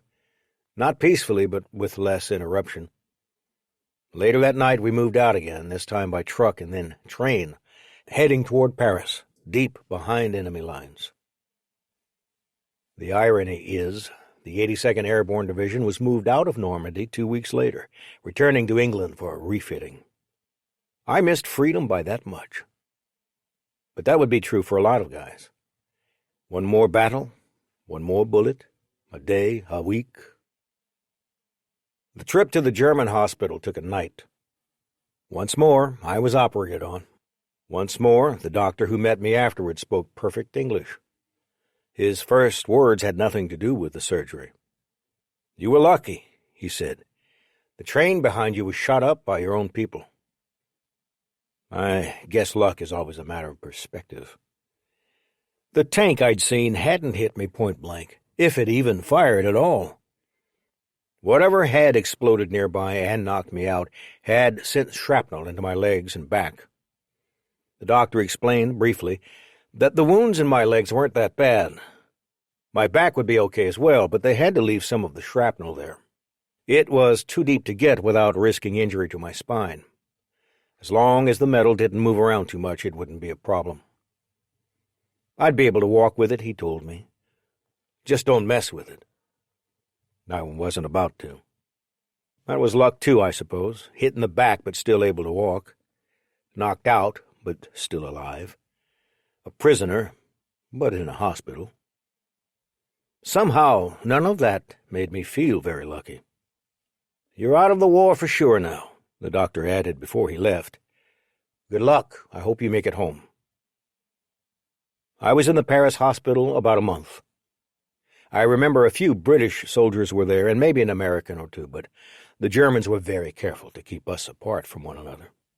Most of the wounded were German soldiers, who, of course, had few kind words for me. The French orderlies and nurses, on the other hand, treated me like a king. They made sure I had a cold glass of water when I was thirsty, a true treat. They made sure I got food, which was something that could be quite random, even among the wounded Germans I was in with. Cold water and regular meals were luxuries. I guess that says a lot about war, and where I was. A couple of the nurses could speak English. If the Germans weren't around, they might whisper something about the war, telling me that the Allies were moving closer. They'd mention a town. I would have no idea where that town was. I just knew it sounded positive. "We're so glad you Americans are here," they'd say, careful to make sure they couldn't be overheard. Arlene was at work in the machine gun factory when she got a phone call from my mother. "The Army. They told us—" My mother couldn't get the words out. "Henry's missing. He's missing." Arlene and her mom left work to go home and pray. Cattle cars. After a few weeks, the Germans decided I was in good enough health to be taken to a prison camp. They loaded me with other prisoners on a boxcar, a 40-8, the French called them. They'd been designed to hold 40 men, or 8 horses. There were little windows toward the top, like open slats to let air in. They were closed off by barbed wire. They were cattle cars to me, old, rancid-smelling boxcars packed real tight with prisoners. The prisoners were mostly Brits and Poles, with 1 or 2 Americans besides myself. I'm guessing many like me had been fighting in Normandy on D-Day, or soon afterward, and then captured. They hadn't been with me in the hospital, so they must have been at other hospitals or maybe camps nearby. With the Allies pressing in, perhaps the Germans were taking everyone east. We were in so tight, not everyone could sit down. The stronger guys took turns standing so the men who were pretty weak could rest. Stronger was a comparative term. The Germans didn't give us any food or water when we left. It was 2 days before we got anything, and that was water shot from a hose through some of those windows. You had to catch it with your mouth. We'd clump together near the window, open-mouthed like baby birds begging for something from their mother. You'd get a few drops if you were lucky, then maybe sidle away so someone else could drink. Then we'd ride again. Imagine the urine in that car after only a day. Imagine everything else. The train traveled at night. I'm not sure how long we were in the cars or how far they actually went. The train tracks in France and Germany had been bombed so badly that all the trains had to take very indirect routes.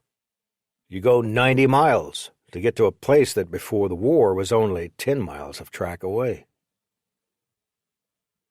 The death camp. The train would make stops at sidings, maybe to get more fuel or avoid other trains. We did this for several days. A week. Less, more, I'm not certain. One day we heard explosions and the drone of many aircraft. We were near a city that must have been targeted for a bombing attack. The train pulled to a stop. There was a commotion outside. The guards apparently were running for shelter, leaving the locked boxcars and train behind. Within a few minutes, the drone of the airplanes grew louder. Explosions and gunfire. Everyone in the car tried to shrink into the tiniest space possible. There were shrieks and loud rattles, and then nothing. Eventually the guards came back. We were let out of the boxcar into a barbed wire and fenced-off area directly behind the tracks. The two cars after us and the train had been shot up badly. Bodies were being taken off. Apparently they'd been shot up in the attack. We guessed that an American fighter plane or fighters had escorted the bombers nearby and come down to do a little freelancing, not knowing his target was actually filled with Allied POWs. Just a guess. An even deeper horror sat on the other side of the fence where we were imprisoned. Piles of dead bodies, rotting in the open air. We'd pulled into a death camp. I don't know about the others, but I had never heard about concentration camps and had no idea what I was seeing. It was a horror beyond my understanding. Not long after, another train arrived. This one on a different siding, or some track we couldn't see. We heard guards shouting and caught glimpses of people being marched inside the complex. Later, wooden carts brought out more bodies to be stacked up near the fence. We were in that yard about a week. The dead bodies were moved away, maybe burned. The whole time, I wondered when we would be next. Questions circled in my head. Are they just waiting for room for us? Why don't they just kill us and get it over with? There were children there, weren't there? And women? Why are they being killed? How? No answers. I just kept waiting to die on the other side of that wire. The train was moved away after a day or two, leaving us penned in by the rolled wire and fence. I could see now that 4 cars had been shot up. Other trains came in, filled with people, continuing the horrible routine. Shouted commands. Walking. Death. We remained in our enclosure, guarded, next to the dead bodies, watching the piles grow and then diminish. It was hot, and between the dead and ourselves, the place must have stunk. But I lost my sense of smell. Or the memory of the stench is so horrible my brain has wiped it away. We were fortunate that the weather hadn't turned cold yet. We had only the clothes on our backs to keep us warm. It rained once or twice. We had to put up with that. We slept on the ground, worn out from everything. You'd curl up wherever you were, maybe your arm for a pillow. The guards treated us like vermin. Take a step out of line and you'd get whacked with a rifle butt. I avoided that. Mostly I kept to myself. There may have been 2 or 3 other Americans in the 50 or so men I was imprisoned with, but I barely spoke to them or anyone. I was numb, in a kind of shock, certain I was going to die and unsure how I would act when the moment came. Resigned, maybe. Defeated. All those dead bodies near the fence. Was there a look of peace in anyone's eyes? Or horror? What would I have seen if I looked in a mirror? Horror, I'm sure. There was some food. Sugar beet soup, probably made from scraps, and ersatz bread. Ersatz because a good part of it was actually sawdust, instead of flour. It took about a week before repairs to the damaged train lines were made. A new train came in and we were moved again. I guess we were happy not to have been killed there. We were so worn down and exhausted by then, and sickened by what we'd seen, that the word happy really doesn't describe our feelings. We'd survived, and there was a bit of relief in that. Maybe that's a better word. Relieved. Relieved at having survived. Anxious about what was coming next. For years, I've thought the camp we were parked in was Auschwitz, the large concentration and extermination camp the Germans operated in occupied Poland. Someone in the army said that, based on some information that they had, and I never really questioned it. I knew nothing of the camps when I joined the army and didn't know anything about them before the war, only afterward. What I saw on the other side of that wire certainly seemed horrible enough to be Auschwitz, probably the most notorious of the many concentration camps run by the Third Reich. The massive camp included Birkenau and many satellite camps, places of horror and unbelievable atrocities. It is estimated that 1 million Jews were murdered there, most by poison gas soon after they arrived. Those who weren't killed outright were put to work, which is another way of saying that the Germans killed them by working them to death. Or tried to. The war ended before they succeeded in every case. Auschwitz is in Poland, which is a long way from where I was captured. In researching this book, we came to a tentative conclusion that the camp I was parked in probably wasn't in Poland. More likely it was a death camp in or near southern Germany or Czechoslovakia. Auschwitz can't be completely ruled out, however. We simply don't know now why the person who said Auschwitz thought that. We've been unable to find records that might prove it or disprove it for that matter. In fact, it's impossible to completely rule out any of the camps. In a way, it doesn't matter. The horrors I saw were repeated in death camps throughout occupied Europe. I doubt the address made any difference to the poor souls who were tortured and killed there. The evil I saw was beyond words. It seemed something only non-human beasts would be capable of. But humans did it. The Germans did it. As difficult as it was to believe that, no denial was possible. The Stalag. The train traveled for another few days until finally one day after we stopped, 6 guards arrived at the side of it. They pulled open the doors to our car and yelled at us to get out. Waving machine guns at us, they formed us into a line. Raus! They led us inside to the camp, fed us, and put us in a barracks. We soon learned that this was a processing center rather than a regular camp, and we'd be assigned a permanent residence. We were given POW tags and told we would be shipped out again. That happened a few days later. Packed on the train car, crammed as before, I stood and sometimes sat over the next day and maybe night. It was dark in the car. I lost track. As we trundled across more countryside, ducking Allied planes. By now, hunger was just another part of you, along with the aches and pains, something you wore like your soiled clothes. The camp we were taken to had the look of a factory complex gone downhill and turned into a prison. There was one large building and smaller ones that had been turned into barracks. 2 fences and barbed wire surrounded the yard. Guards in towers with machine guns stood over the fences. Dog handlers patrolled the perimeter. The outer fence had warning signs that said it was electrified. Whether that was true or not, no one ever tested it. We were marched into a large central area and made to stand at attention. A German officer with a deep, stern frown came out and scolded us in English. "I am the commandant," he said, speaking English with a strong but understandable accent. "You are here as prisoners of war. You will work. If you don't work, the alternative is not good." He said some other things, then this.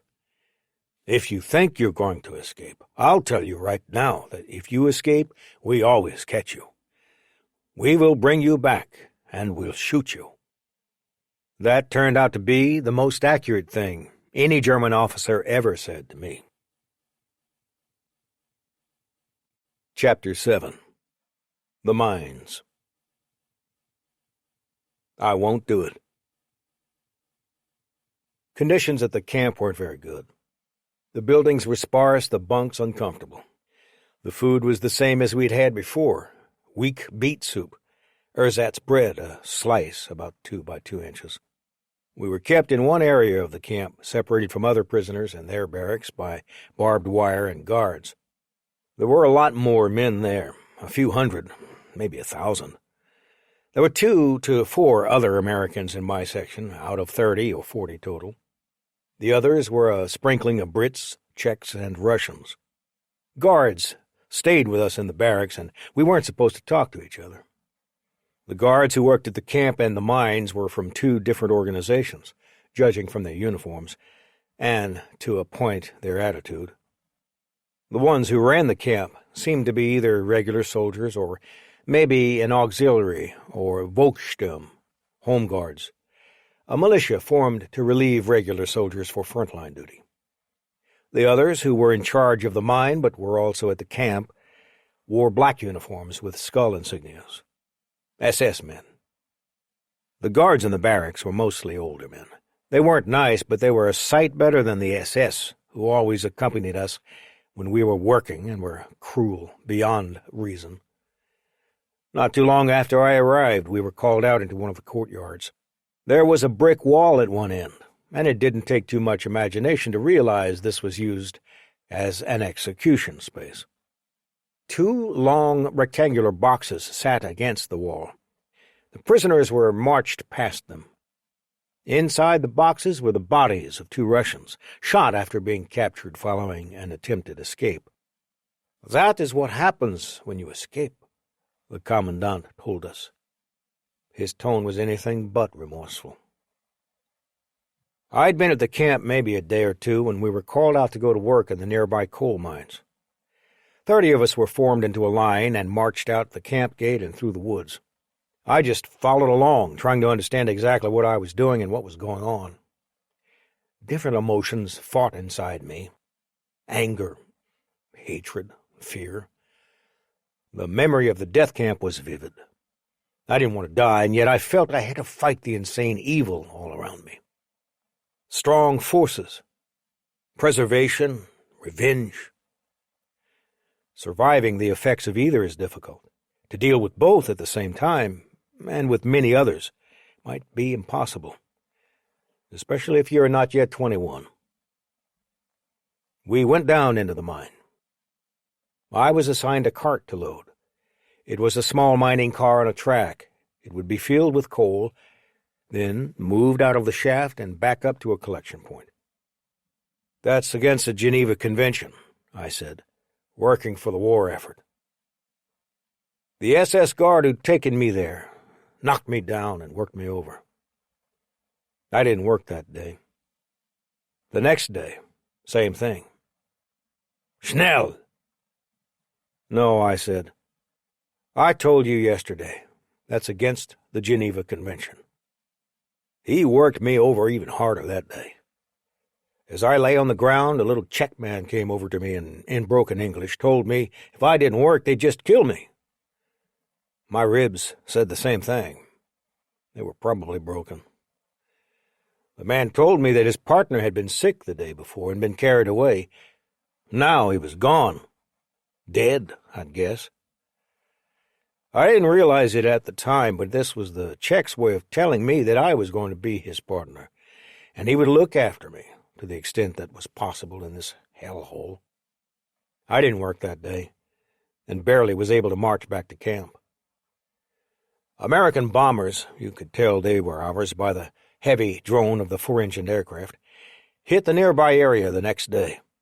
That was fortunate for me, since it meant that we didn't go to the mines, and I was able to recuperate a bit more. The next day, assembling and marching back, I decided that if I was going to survive, I was going to work. There was no other choice. So I did. I had never seen a mine before. I knew nothing about how they worked, aside from the fact that they were underground. I was about to find out a lot more than I ever wished I knew. The mine shaft where we worked must have been a quarter-mile down. A few prisoners would get aboard a metal floor elevator and wait as it slowly descended. When it reached the bottom of the shaft, we'd be led into a passage, maybe 15 or 16 feet wide. From there we would walk down to rooms to mine soft brown coal. I had the idea that the coal was being used to make electricity, something I was familiar with because of a similar plant back in Clinton. I'm not an expert on coal, then or now. As I understand it, there are 4 general grades with different properties and uses. The coal here was very soft, a type called lignite.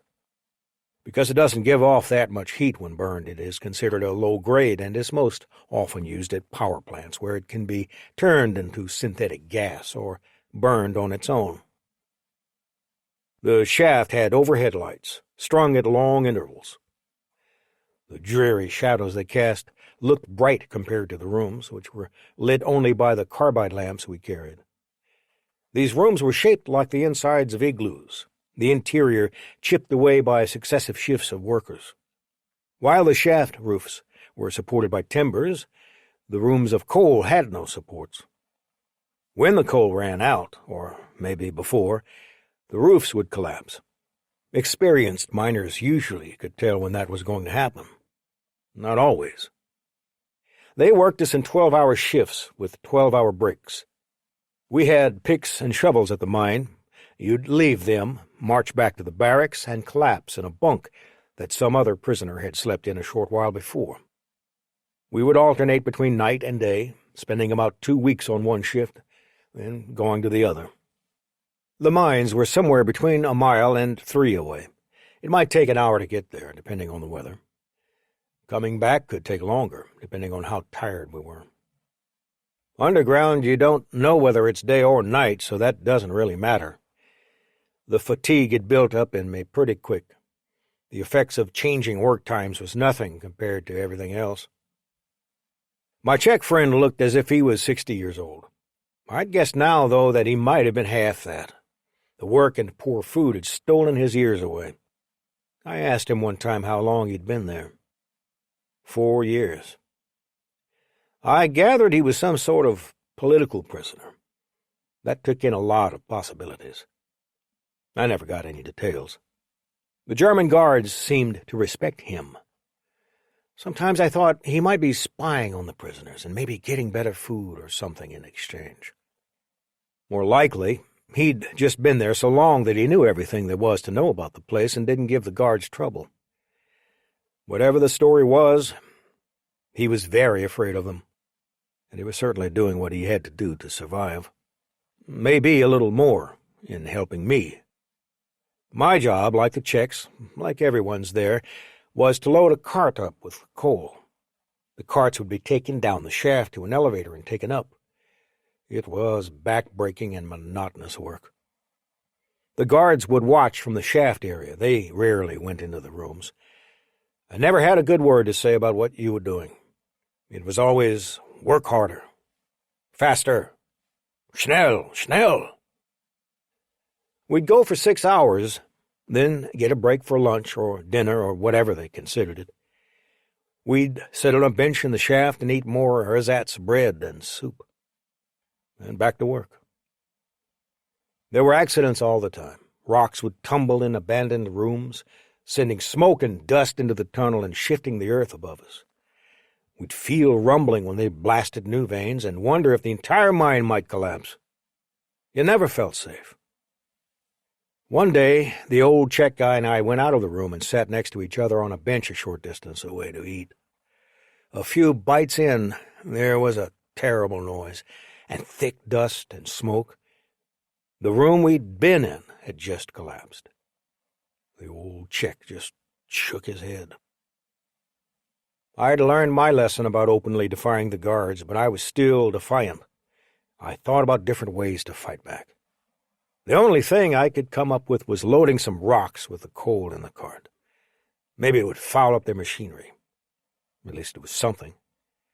I tossed a few rocks in with a load.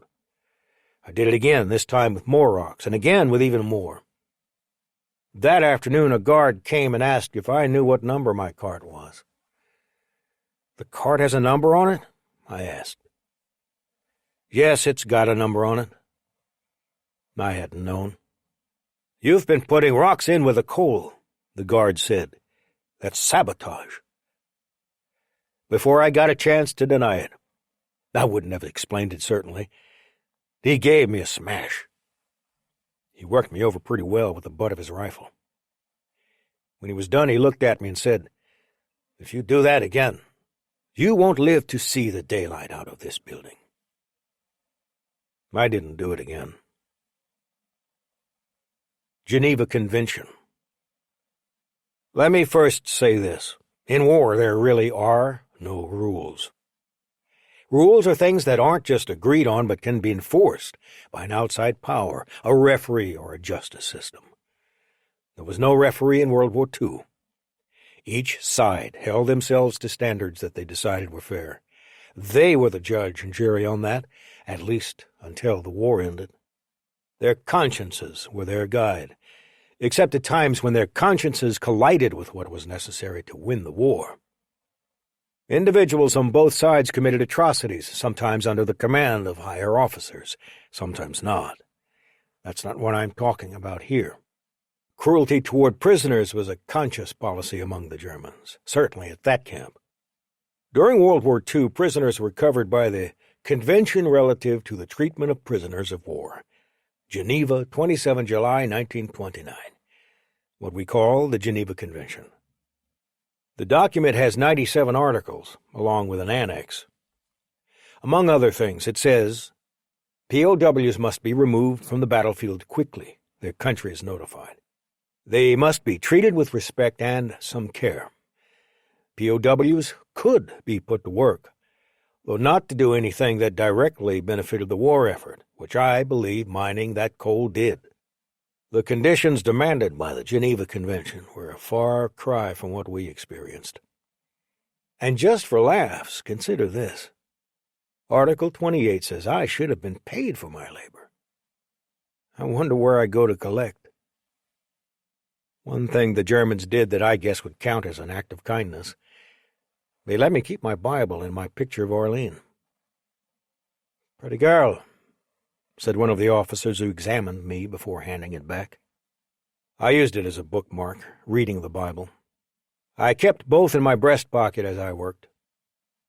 The guards in the mine were sadistic, and I'm not sure why they didn't take the picture or the Bible. They had their chance every day. One guard in particular enjoyed pointing at me and then running his finger across his throat before going out of the opio, as they called the rooms where we mined the coal. Maybe he was a Christian and believed the Bible would help me toward salvation. It may be that the officers thought it would make me more docile. Arlene's photo, though? That one's a puzzler. Maybe they saw it as something that would remind me I had hope, and that, therefore, I should do what they say. Maybe they had sweethearts of their own and took pity, such as it was. Each day in the mine you had a quota. Fill up 4 carts or be beaten. I didn't work quickly, but I did meet my quotas. Getting beaten made you weak, or I should say weaker than you were. Getting weaker made it more possible you'd collapse. And collapsing made it likely you'd die. Bodies were always being left at the tipple, the entrance to the mine. We'd see them every time we came up to go back to the barracks. What was once a human being was now trash for buzzards. Sometime that winter, I began to get a bad chest cold. As the days went on, trudging back and forth between the cold and damp, alternately freezing and sweating and then freezing again, I came down with pneumonia. I didn't know what I had, but I knew what I didn't have. Energy. Tired and aching and hungry and cold. Then hot, then cold. I trudged into the mines even so. Get sick and you were done. One morning I had nothing, no energy, no will, really. But I remembered what the Czech had told me in those first few days about his sick friend who had disappeared. I said nothing. As we worked, I slipped or something. Next thing I knew, I was being carried out. The Germans were taking me. It was the end. To my surprise, I wasn't brought to a crematorium or stood up against a wall and shot. They put me in a small infirmary and let me recover there. Within a few days, I was back in the mines, working as hard as ever. Death, slow or quick. Each day at the mine was marked by an unspoken ritual, the steady exhaustion of the workers. Heavy physical labor for 12 hours day after day is bad enough. That labor without adequate food, under high stress and the constant threat of beatings, to say nothing of the injuries that had accompanied us here. It was a formula for death. It wouldn't happen as quick as a bullet, maybe, but it would happen nonetheless. Every day, when we came up from the mine, greeted by a body or two retrieved earlier, we knew that was our fate. The men we'd marched with had been worked to death. When would it happen to us? I'd arrived in the fall when the weather was still relatively warm. Now it was cold. Christmas. Did Christmas come? I can't say. Thanksgiving, of course, didn't. New Year's? If they did, they passed without me knowing. In America, a song from the movie Meet Me in St. Louis became an instant classic. Written by Hugh Martin and Ralph Blaine, the song was so bittersweet that Judy Garland, who was to sing it in the film, at first refused. People would cry, she said. There was too much longing for times that had passed, too much sadness, too much emphasis on current hard times and missing boys. And words that said, "This Christmas might be your last." A few changes were made, though much of the bitter-sweet tone remained below the surface. "Have yourself a merry little Christmas" became an instant classic. The weather gradually got worse, damp and cold. Down in the mine you worked so hard you sweat, then you'd come back up, and as you were marched back to camp your clothes would freeze on you. I was still wearing my old uniform. It stayed with me right across Europe, shrapnel holes and all. That was my winter coat. As the times passed, I made a friend at the camp, Jim. He'd been a paratrooper, too. He was about my age, maybe a little older. He was an American. He was worn down as I was. That's all I really knew about him. We saw each other on the way to and from the mine, sometimes marching together. Back in the barracks, we would hang out together as much as that was possible when you were exhausted from a full day's labor. One day we got to talking about how death was inevitable. The Germans were working us into our graves. We were going to die. It was just a question of when. There was no hope in escape. Everyone who tried was brought back dead. Still, that was a choice, wasn't it? To try to escape was at least defiance. Even with no hope, it was at least action. It meant taking your life in your hands. Foolishness. Surely the war would end soon. Surely someday we would be liberated. The bodies kept appearing at the end of each shift. The war continued. Endlessly, it seemed.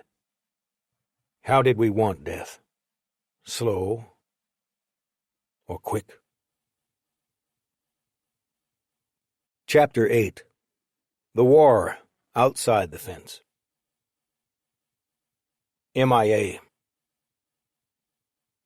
In early October, my father got a letter from the War Department. Dear Mr. Langrer, as promised you, I am writing again regarding your son, Private First Class Henry O. Langrer. It has been my fervent hope that favorable information would be forthcoming and that you might be relieved from the great anxiety which you have borne during these months. It is therefore with deep regret that I must state that no further report in his case has been forwarded to the War Department. I want to again emphasize the fact that the commanding generals in all our theaters of operations are making a continuous effort to establish the actual status of personnel who have been reported as missing or missing in action. In many instances, the War Department must rely upon the reports by a belligerent government through the International Red Cross for information. You may be certain that when any information is received, it will be promptly transmitted to you. In the event no additional information is received within the next 3 months, I will again communicate with you. Sincerely yours, J. A. Ulio, Major General, the Adjutant General. I can't imagine how Arlene would have felt when she heard the news. Helpless, angry, baffled. Yet always when asked about me being MIA, she replied simply that she was sure I was still alive and would be home soon. Arlene was still working with her mother at the local factory making the stands for machine guns. As long as the days were, Arlene was proud to be doing something for the war effort. Sometimes I think she was superhuman, doing all that. She just smiles when someone mentions the amount of work or strain. It wasn't so unusual. People at home wanted to do something that contributed to the war effort. There were other reasons. Money was one. The factories were paying well. Others had to do with wishing the war would be over quickly and maybe helping that come true. Some were patriotism and national spirit. And there was a feeling of being in it together, working hard side by side with other people doing the same. The home front was not a perfect place. Evil didn't suddenly disappear. There would be plenty of investigations later into war profiteering that had hurt soldiers while enriching a few. Still, the overall feeling among most people was one of cooperation and pulling together for the good of the country. Besides working hard, Arlene must also have been tempted by the young soldiers who passed through the hospital or town on business. I'd bet more than a few were better looking than me. But she stayed true, just knowing that I was coming home. I've asked her about it many times since, looking maybe for some magic formula or a hidden knowledge. Her answer has always been the same. I just knew. She prayed and she went to church, but as important as her faith was to her, she just knew I was coming home, no matter how many prayers she said or didn't. She could no more doubt that than she could forget her own name. There must have been temptations galore. There were many local dances sponsored by different groups, and a lot of times for fun, Arlene and an aunt would go along to them. The two women would dance together, which was the custom if you didn't want to attract undue male attention. But the attractive young woman with the fashionable curl in her hair would still be asked by handsome bachelors if she wanted to take a turn with them. She always turned them down. Rationing was in full effect. Items needed for the war effort were in very short supply, but the shortages included things you wouldn't think of. Food, for example. Sugar and flour were important staples, but to get them you needed coupons. If you lived on a farm or had enough land for a garden, then you grew and canned vegetables and fruit. Otherwise, canned goods were often the only thing you could find, and you generally needed coupons to buy them. Coffee, too. Gasoline and fuel oil for heating were limited as well. The rules could be complex. There were red foods and blue foods, which corresponded to the coupons that could be used to purchase each, assuming you could find them. If you stayed in a hospital for more than 10 days, you had to turn your coupon book in. When someone died, the family's stamp allocation was reduced. In theory, families were issued coupons based on their needs, but that often didn't cover what you needed, or at least wanted. Having a large family and a group of friends could help. Arlene and her family would trade or give coupons to each other to make up for shortfalls, even though it was against the rules. Soup was a favorite meal. It stretched the small amount of meat, and it was versatile, since it could be made with whatever vegetables you had at hand. Arlene's dad got gasoline coupons, but because his truck was old, it started with a hand crank, which even by 1940 would have made it long obsolete. He rarely drove it. He would give gasoline stamps he didn't need to others who did. Fortunately, the bus service in Clinton was very good. Often, people who lived in town and around our county would just walk to where they needed to go. Arlene and her mother walked to work, though it was a half-mile away, and thought nothing of walking even 10 miles to see someone if the weather wasn't against them. Recycling metals and even cooking fats was standard. Every tin can was potentially a munition, or so it was said. The government started price controls to keep people from gouging and to try to keep inflation down. That worked a bit, but prices always seemed to be rising. Black markets for goods sprung up around the country, where people would buy goods without coupons but with very high prices. If there were any in Clinton, though, our families didn't know about them, and they didn't have the money to spare besides. Arlene's father got a job in a local factory canning corn during the early days of the war. But something happened there. Apparently someone took offense because he was German. and he quit and never went back. Instead, he ended up as an Electrolux salesman, going door to door, hawking vacuums. Sales were tough during the war. His wife would watch out the window when he came home, trying to guess from his stride if he'd sold anything that day. No sales, no pay. As they grew older, Arlene's brothers joined the service, as did mine. On the coast, cities and towns had air raid drills with varying degrees of success. Children went to school with tags on their clothes to identify themselves and their parents in case the worst happened. At night, wardens walked the streets, yelling at people to put out their lights. They worried that they would guide German or Japanese bombers to a target. The newspapers and radio stations carried information from the fronts. Much of the news was heavily censored in an effort to keep from giving information to the enemy somehow. The most reliable thing in the papers were the lists of the dead. Market Garden and the Bulge. A lot had happened in the war since my capture.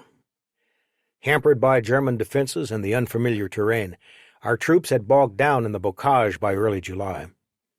After several attempts at a breakthrough, First Army launched a massive offensive in the area of Saint-Lô, obliterating frontline defenses with an innovative, massive bombing attack. Strategic bombers were used, as artillery would have. Our guys broke through the German defenses. Troops poured down the Cotentin Peninsula, beginning a rout. General George Patton's Third Army, freshly arrived from Great Britain, joined in. The Germans were pummeled in a mass exodus from the Falaise pocket. Paris was liberated by the French, with a great deal of American help, on August 24. By then, a second front had been opened in France.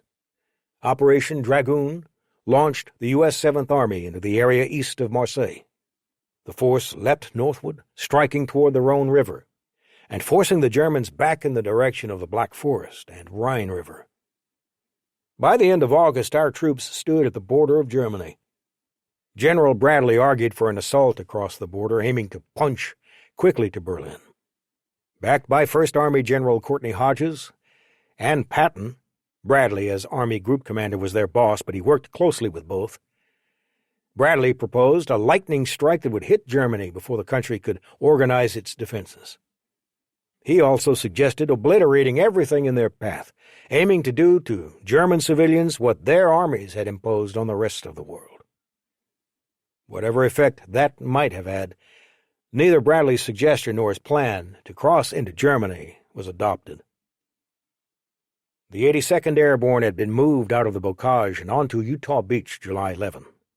17 LSTs, massive landing ships designed to move tanks, transported the division back to England. That sounds like a lot, but in fact, the unit had been drained of manpower. Before our jump, the 82nd's head count was roughly 11,770, all in, counting officers and enlisted, regular paratroopers, and all the men in the attached units.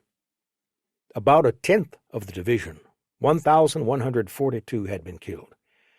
Another 2,373 were wounded, and 840 were missing or captured. I was one of them. The 82nd had spent a little more than a month in combat.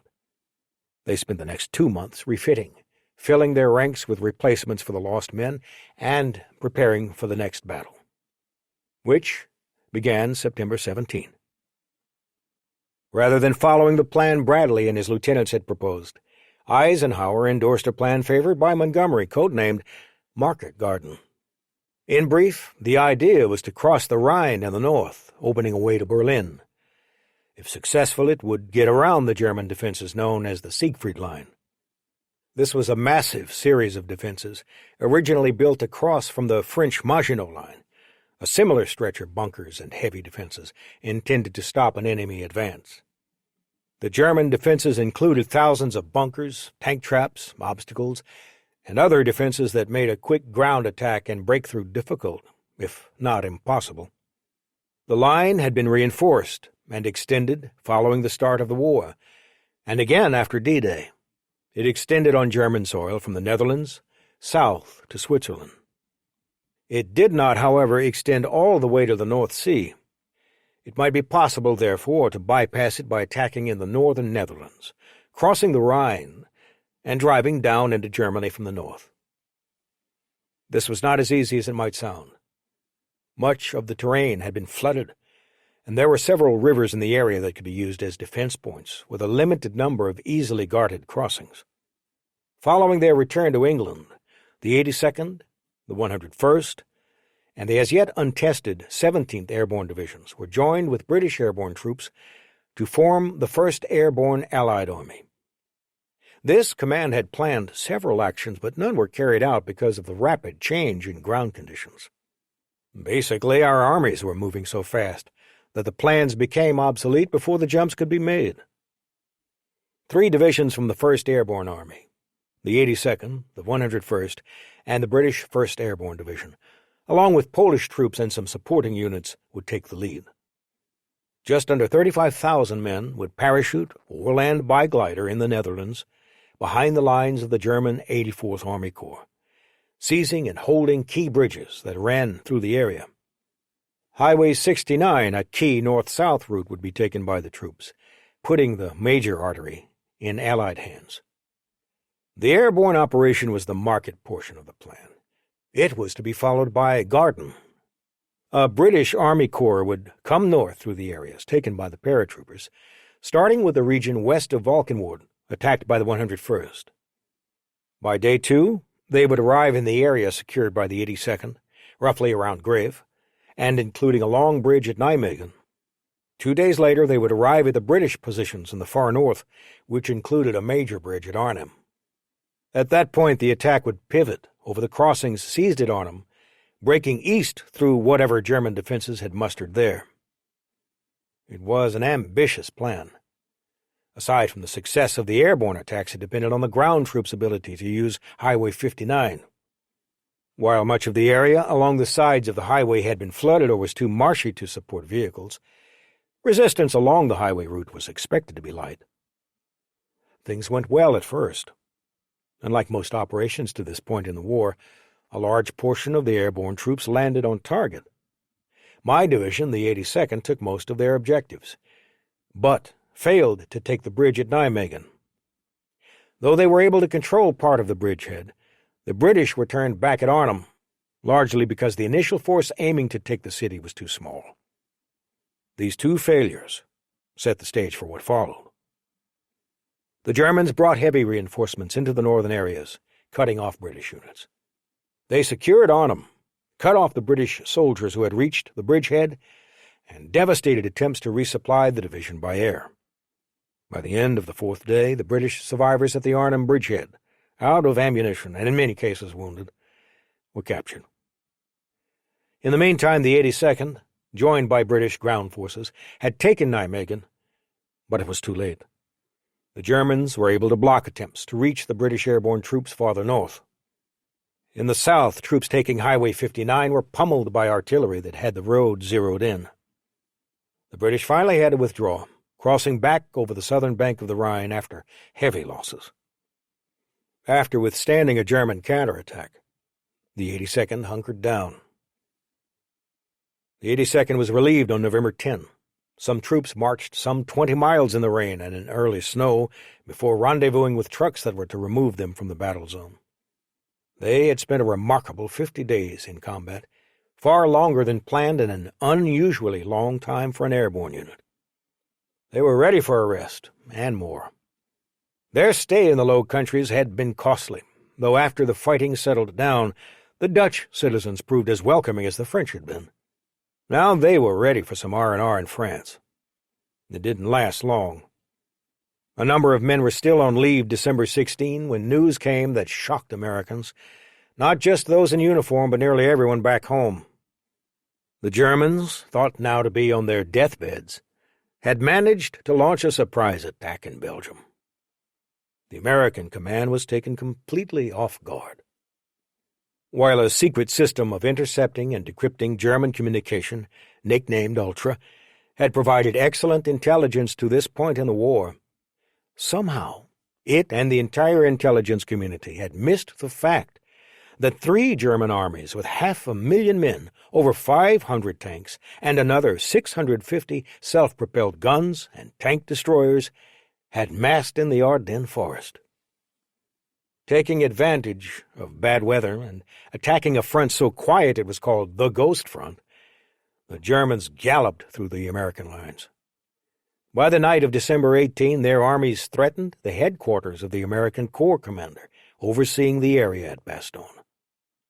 Desperate to stem the German advance, the Allies threw their best troops into the battle, including the 82nd and 101st. There was a time when every school kid in America knew what happened next. I suspect a lot still do. The 101st arrived at Bastogne in the nick of time, fending off the Germans and refusing to surrender, even when surrounded. Brigadier General Anthony McAuliffe, acting commander of the 101st, sent back a one-word reply to the Germans when told his force was surrounded and they must surrender. Nuts. The paratroopers held out until the day after Christmas, when a column of tanks and ground soldiers from Patton's army to the south broke through the defenses and relieved them. The 101st was justly celebrated for their bravery in the harsh fight. But the 82nd deserves credit, too, for their efforts in the north. Like the 101st, the 82nd arrived in trucks, driving through pouring rain and sleet.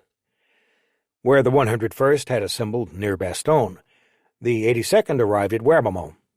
From there, the troops moved forward to bridges that sat in the path of the Germans, blocked the Germans from capturing Trois-Ponts, and fought a tough battle at Chenot. Stalled by tougher American resistance than they had hoped for, the Germans had already outrun their supply lines. They were far short of their objectives, Antwerp and Brussels. Most units hadn't even pushed beyond the Ourthe River, west of Bastogne. Marche, a key city in the center of the Bulge, remained in American hands. As the weather cleared, the fight shifted abruptly. With fresh troops arriving almost every hour, and the clouds moving on so that fighter-bombers could join the fight, the Germans were doomed. Trying to regain momentum, they tried a counterattack in January but failed. American armies on both sides of the salient began rolling them back. Many men fought hard in the Bulge, not just the paratroopers. There had been about 250,000 American soldiers in the sector when the attack began. By the middle of January, there were over 700,000. The Germans were down to about 200 tanks, many with barely enough fuel to get back to the German border.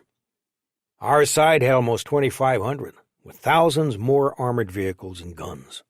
22 infantry divisions and 8 armored divisions made up the core of the Allied force. So a lot of guys participated, not just the paratroopers. The Germans had gambled that they would catch the Allies off guard and win either time to keep fighting or even be able to sue for peace. Instead, losing the gamble, they deprived themselves of weapons and men that might have been used on German soil. The cost to us was not trivial. Between 75,000 and 90,000 American soldiers were killed, wounded, or captured during the Bulge battles. That's a sizable percentage of the 500,000 casualties we suffered from D-Day onward. More than 23,000 of those casualties were men taken prisoner. The Germans began marching them back to Germany, sending some to camps as bad as mine. In other cases, they were simply marched and transported around. The Germans had no place to put them. Sometimes they saved themselves the trouble. On December 17, near the start of the offensive, 84 American soldiers who had surrendered were murdered by German SS troops, who began firing machine guns at them when they were assembled in a field. The incident became known as the Malmedy Massacre. It was later learned that the unit responsible for the murders was an SS troop, and word of it quickly spread through the troops. Rumors about what happened at Malmedy circulated among troops at the front almost immediately. The incident sparked retaliation killings, especially of SS men. It is said that several commanders issued orders that prisoners would not be taken. In other words, kill anyone who tried to surrender. But while it became infamous, the Malmedy Massacre was only one of many cases where soldiers trying to surrender were cut down, either a few at a time or en masse. It happened in Normandy. It happened at the Bulge. It must have happened everywhere in between and beyond. Until the Battle of the Bulge, the Allied command had considered the war all but won. A lot of the public back home did, too. The German onslaught, which was reported in detail by reporters who were in the area when it began, changed that. The confidence that they had felt evaporated. As the honor roll of the dead increased in the weekly newspaper listings, people realized that the war could go on for a lot longer, increasing the odds that their loved one would someday join the list. Alive. Sometime in November. The exact date now seems impossible to determine, but our best guess is mid-month, before Thanksgiving. My parents received a brief notice saying that I was, in fact, alive, and that I was a prisoner of war. How exactly the information got out, maybe through the International Red Cross and the German hospital, I have no idea. But the Army considered it reliable enough to take me off the MIA list and declare me alive. I would guess it made them feel somewhat more hopeful.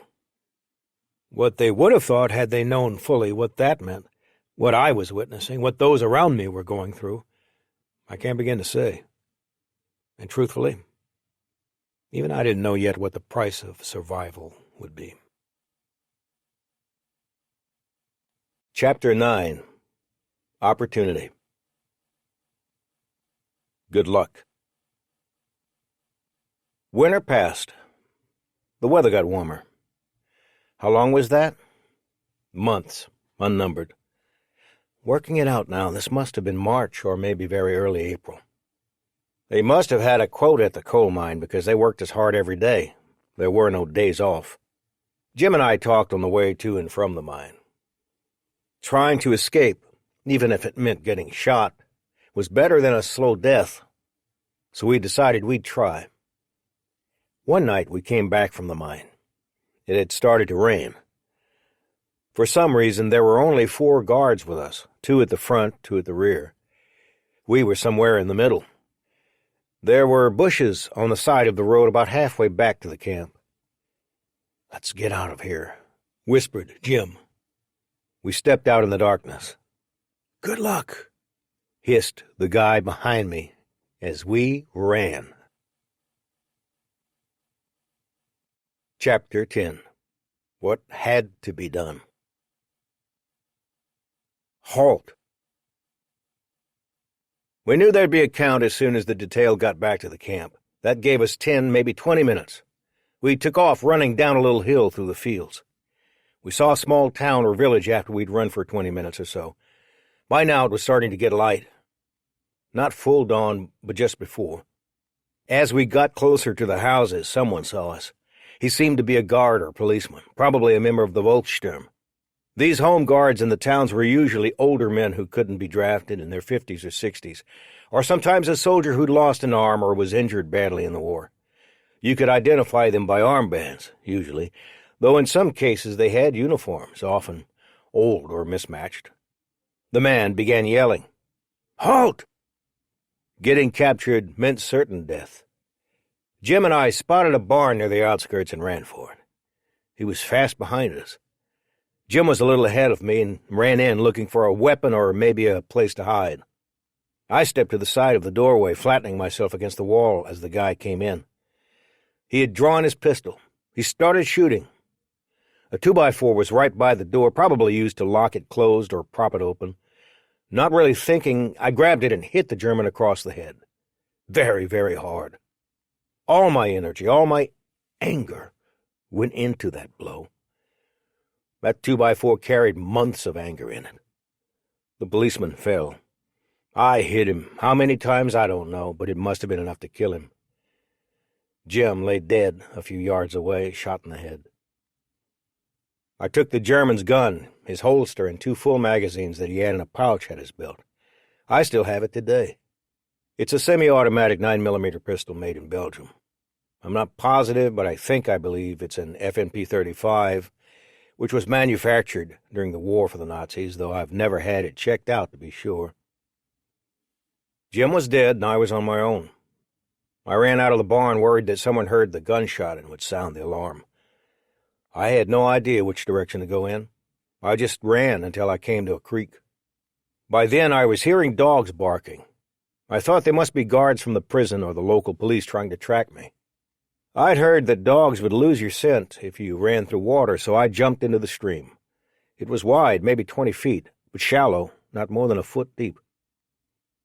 I walked in that stream for an hour or more until the cold got to me. I must have gone 3 or 4 miles. With my legs starting to get numb, I climbed out into a field. I walked a ways and dropped down to rest in the cover. That was the lowest point of my life. The cold, my soaked uniform, the fact that I was alone. There were many times when I came close to despair, but that moment, out of the creek, was the very worst. Somehow I managed to get up. Maybe I had a flood of adrenaline. It wouldn't be the last time. If there had been dogs or troops tracking me, they had lost my trail. But I was far from safe, and now so tired I could hardly walk, let alone run. I was pretty cold and in bad shape. My uniform was soaked to my thighs. I finally spotted a small church and a cemetery not too far away. If I could get there, I thought, I might be able to bunk out for a while. It would be better than just collapsing in the open field. When I got to the cemetery, it seemed, to me, a place where people wouldn't look. There were enough headstones to hide behind, and besides, I was too tired to go. Thirst came over me. I saw a little vase of flowers with water in a fresh grave. I went down on my hands and knees, pulled out the flowers, and drank the water. It tasted terrible, but it quenched my thirst. I crawled behind a headstone and lay down, to sleep or die. I woke the next day alive. No one had come for me. I was alive and free, also hurting and hungry. I had no plan and only the barest amount of hope. I wanted to survive. That was all. I stayed in the cemetery through the night and the next day. As I regained my senses, I realized that traveling at night would be far safer than during the day. I'd been taught how to follow the stars. I found the North Star and figured out which way was west. West was where our army was. How far away? It didn't matter. What I needed was direction, not distance. I would walk as far as I had to until I either made it to safety or was killed. There was no other possibility. I found a road westward and began following it. I had no idea where I was, but as long as I could see the sky, I could reckon that I was going in the right direction. On the third night, I saw a building 40 or 50 feet off the road. It was a little house with no lights. I thought I might pick up some food there. What was my plan? There was none. What I was thinking might be too much of a word there, was this. I'll barge in, take what I want, leave. I'd become a thief. If I saw anyone, I would scare them and grab what I wanted, then run. Whatever had to be done. I'd barge in, take food, escape. It didn't work out that way. I grabbed the door, pushed, barged in, and saw a Volkssturm militiaman not 5 feet from me. He was an older man, and surprised, stunned to see me. I shot him dead, found some food near him in the room, hard bread, then took off. I must have run 8 or 10 miles after that. Finally, exhausted, I found a patch of trees and brush, and went there to hide. The next night, or maybe a night or two later, I saw a barn a few feet from the road. Thinking I might find some potatoes or other food inside, I walked to it carefully. By now it was very late, and positive it would be empty, I went in through the door, only to find 2 members of the Volkssturm a few feet away, chatting. I'd stumbled into a small command post or meeting place of some sort. The men looked over, startled. One was 60, maybe, the other just a teen. I fired point-blank into each of them, quick succession. Boom, boom, boom. Then ran. No food, no nothing. just more fear. I killed the men, I'm sure. At that range, in that small a space, there's no way the bullets could miss. Even if the men didn't die right away, they would have bled to death before help got there. They were easy targets, easy victims. Not soldiers, really, despite insignia. Poor villagers pressed into service, doing a job they probably didn't even care for. I didn't think about that then. I wasn't thinking at all, just doing. I'd scraped down below a thinking person, to an animal, to something worse. I hated Germans. All of them.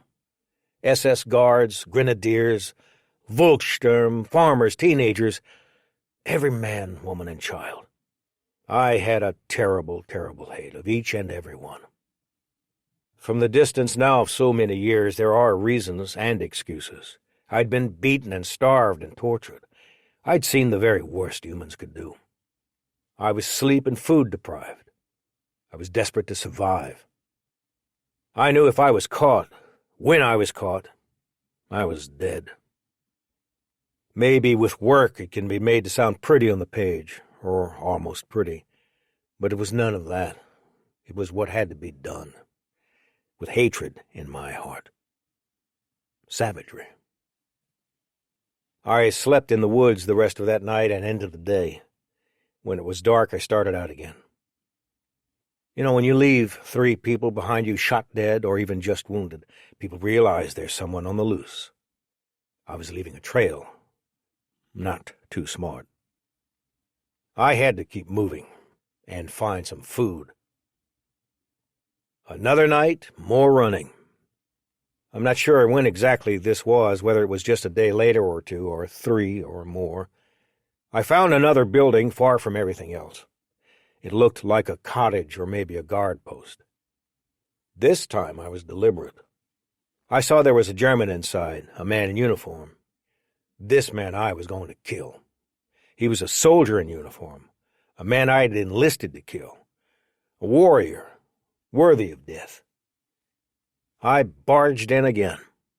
So far behind the lines, no one took precautions. No one was on their guard as they should have been. He wasn't far away from me when I shot him. This time I checked and made sure he was dead before looking for food. He had a knapsack. Inside was some sausage, cheese, and very hard, stale bread. My dinner. I don't know if he had just gotten there or was about to start a patrol or what. I've often thought about it without coming to any conclusions. I didn't know at the time that the war was coming very close. Some soldiers were running away. Maybe he was one.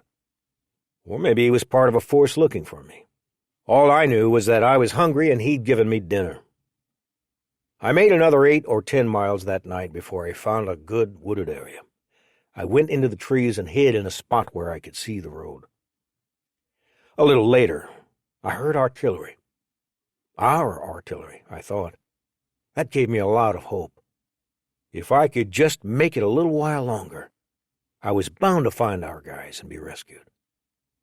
If I could just survive. Shame. I went on like that, preying on German soldiers or Volkssturm late at night on the road.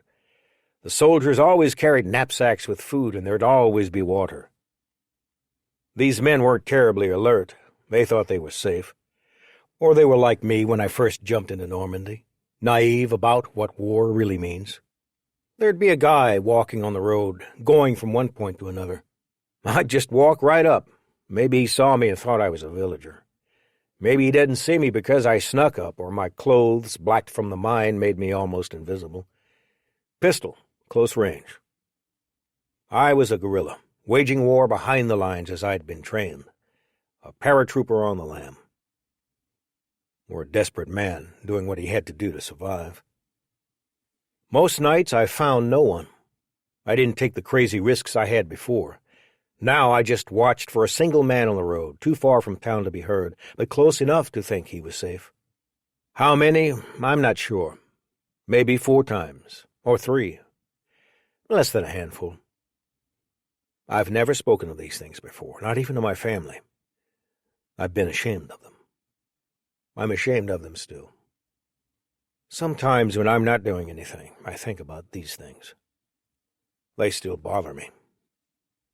I wasn't a hero. I was a savage. Worse, a killer and a thief. I did what had to be done to survive. Few people know how terrible that is, how deep your desperation becomes. Few people understand how strong hatred can be, and how the two feed on each other. And how long it can last. Even today, if the guards who beat me in the mine were to suddenly appear before me, I would kill them and feel no remorse. Even though we're old men, far from the war, well beyond those days, I'd kill each one with any means I had. Yankee! Yankee! I spent about 2 weeks like that, running at night, trying to stay going west. A few times I stole food, but mostly I was hungry and walked 8, 10 miles at night. I was an animal, desperate, willing to do the most vile things imaginable, if it meant surviving. Or I was a one-man wrecking crew, behind enemy lines, killing the enemy as I'd been trained to do. It depends on how you see it, how you tell it, how it's heard. In most books on the war, it would be the latter, the tale of a marauder against the odds, which would be true enough. But I see it, often now, as the first, and feel ashamed. People assure me it was the second, say I was heroic, brave, courageous.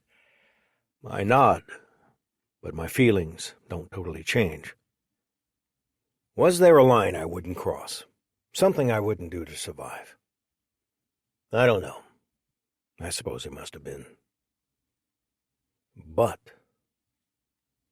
one morning, a little before dawn, I was near a house at the edge of a hamlet where I saw a well. Thirsty, I figured I'd take a chance getting water, even though the well was a little close to the building and it was getting light. Stupid. I had just started pumping the well when out comes a young woman, maybe 17, walking with a bucket right to me. She saw me before I saw her, dropped her bucket and wheeled to run. "Yankee! Yankee! Yankee!" she screamed. An instant to decide. Do I live or die? I had to survive. I raised my gun and shot her. If you don't think that haunts you, even 75 years after the fact, you don't know the human soul. It's a terrible thing to know how deep the need to survive is and what it can push you to do. Chapter 11. Home. Patton's Army. By the end of January, the Western Allies had regained the ground they'd lost in the Bulge. Poised on the frontier of Germany, they regrouped for a new push to Berlin. The Soviet Red Army, meanwhile, had arrived in Warsaw and crossed into East Prussia on the eastern border of Germany. Hitler, holed up in a Berlin bunker, gave orders forbidding retreat without his approval. But units retreated anyway. Already deep on German soil, General Courtney Hodges' First Army crossed the Rhine in early March during the Battle of Remagen, a city on the western bank of the river. German combat engineers failed to blow the Ludendorff Bridge. Our guys seized it. Holding the bridge gave our troops a way to penetrate the last natural boundary between them and Germany's heartland. Realizing how important the crossing was, the German army spent the next several days trying to destroy it. Their attacks ranged from armored assaults to mortar salvos, floating mines, and, according to some, the first tactical bombing mission of a jet-engined bomber, Germany's Arado AR-234B2. All failed. First Army expanded the bridgehead, opening the way for a flood of troops. Operating to First Army's south, General Patton's Third Army reached the Rhine on March 21. Patton had 6 battalions across before the sun rose, March 23. A bridge was thrown up by combat engineers, and the Americans now had a second major crossing, one that led to southern Germany, Austria, and the Czech Republic.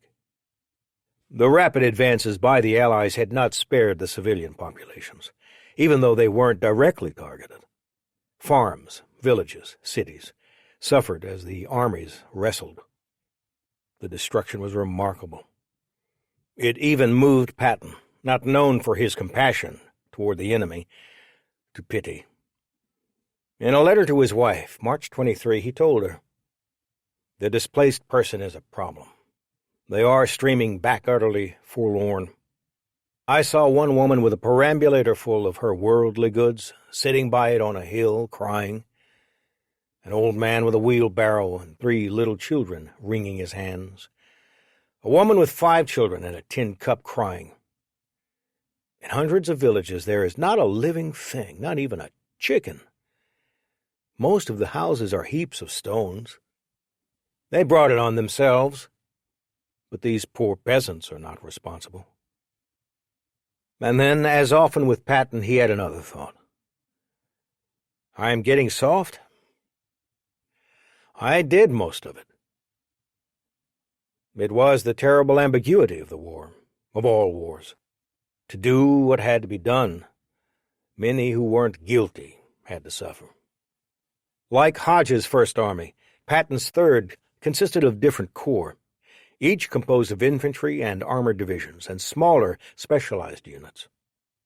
By late spring 1945, well over 500,000 men and 18 divisions were in the Third Army, advancing across the southern portion of Germany. During the first week of April, an armored strike force from the 4th Division had attempted to capture Field Marshal Albert Kesselring. Driving deep into Germany, they missed the key Nazi commander. Instead, they discovered a Nazi extermination, or death camp, in Ohrdruf. There were more than 3,200 naked bodies in shallow graves. Ohrdruf was a satellite of Buchenwald, a massive German concentration complex whose satellites or subcamps were used to hold, exterminate, and work to death over 250,000 people, from Jews to political prisoners, to prisoners of war. It was the first concentration camp liberated by American forces. It would not be the last. The retreat. I was somewhere to the east of the Third Army's advance, though I had no idea that they were headed in my direction. Each night I moved westward as far as I dared, and as far as my legs and fear would take me. My ambushes so far didn't make me more confident. They had almost the opposite effect. As if I thought I had only a certain amount of luck, and feared I'd used it all. I wasn't as hungry as I'd been as the days went on. Or maybe I was, but had learned to put the feeling aside. I felt so much else that a hunger pang barely registered. I can't even tell you what else I did those days, pushing through southern Germany. Mostly, I avoided people. I'd holed up in a wooded copse to hide in one night when I heard artillery again. This was loud, and I knew from the sound it was ours. It got louder and louder, and at dawn I heard noises I hadn't heard before, people traveling along the road. Civilians, fleeing with everything they had.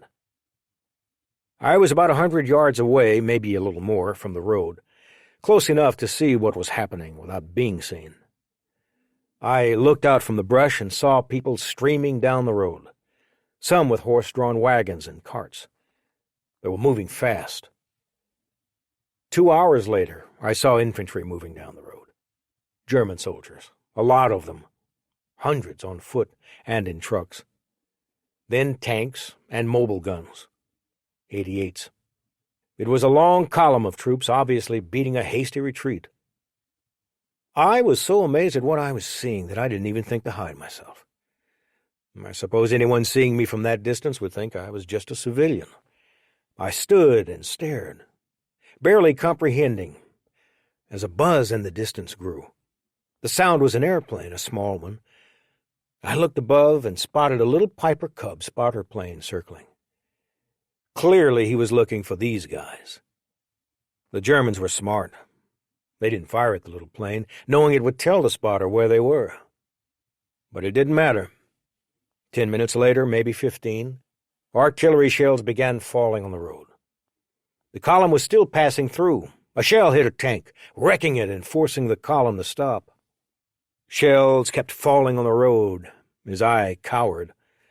I was far enough from the road, and whoever was firing the artillery had good enough coordinates and fire discipline that I wasn't hit.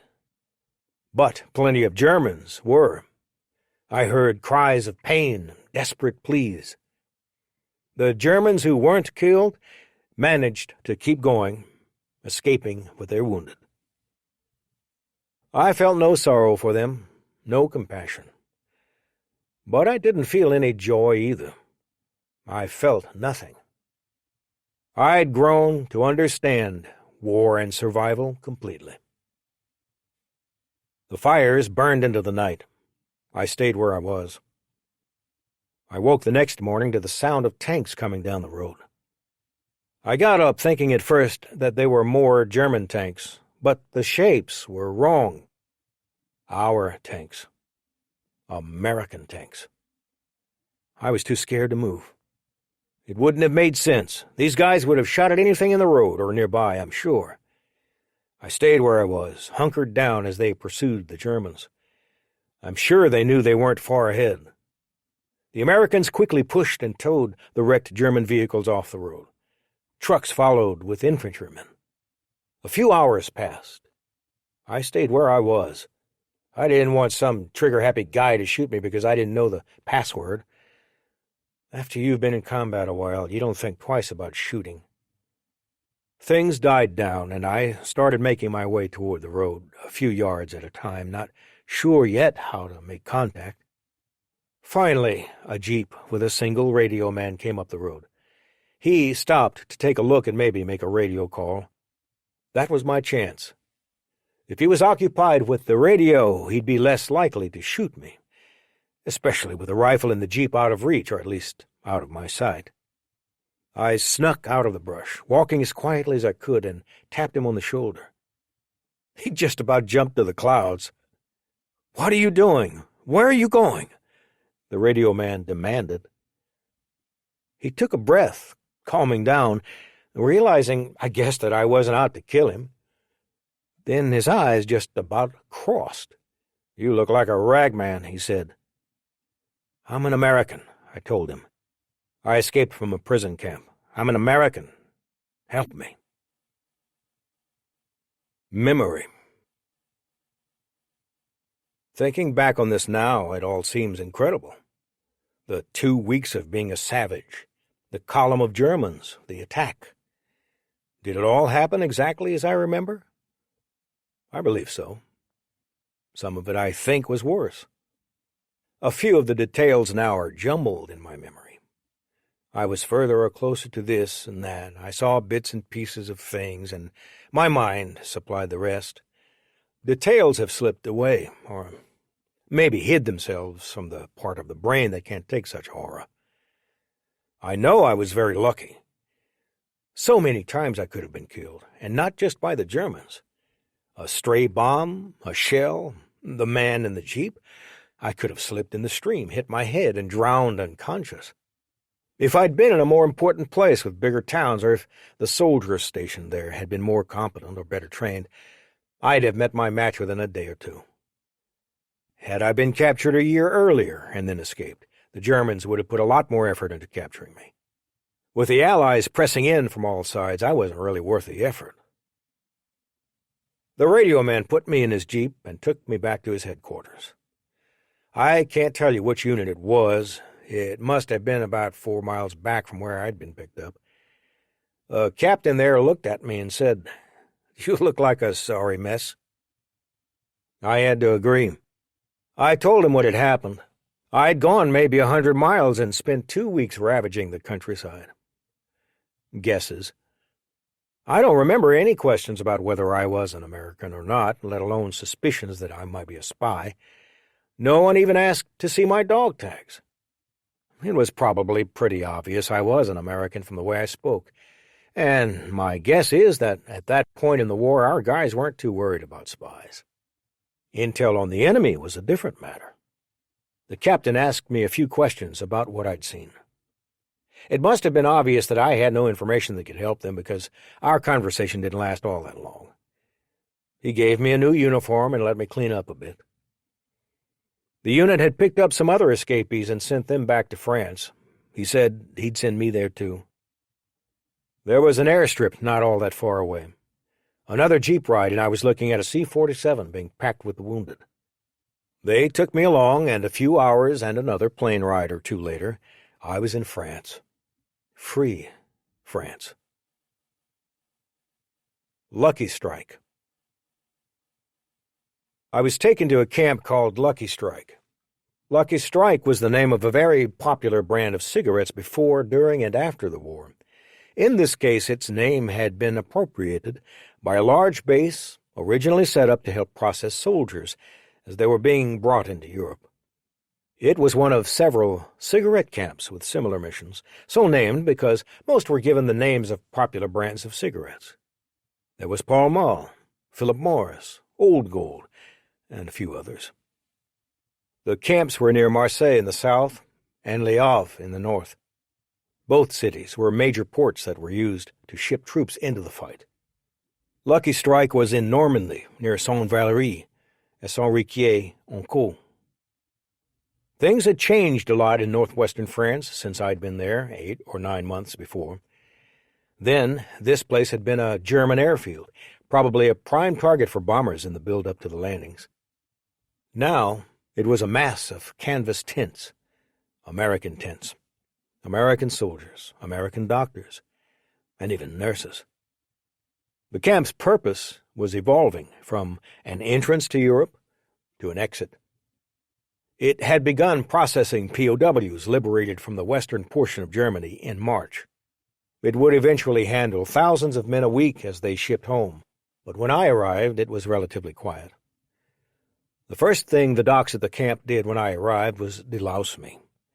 My clothes were burned, and I was showered with DDT, the Army's standard delousing chemical during the war. I took a real shower. Boy, did that water feel good. I stayed under so long I'm sure I was waterlogged. Then I got dressed in the new uniform they gave me and went for something to eat. Solid food, and a lot of it, was what I wanted. I wasn't just hungry, I was famished. I weighed 90 pounds when I arrived. Compare that to the 150 when I left for England. The doctors and nurses were very nice. They were also very smart. Rather than telling me that I had to build my weight up slowly, they let me eat anything I wanted that first day. Anything? I ate it all. Hamburgers, milkshakes, whatever. They kept the food coming. Sure enough, I got really sick, really fast. From there on, I was ready to listen to their advice.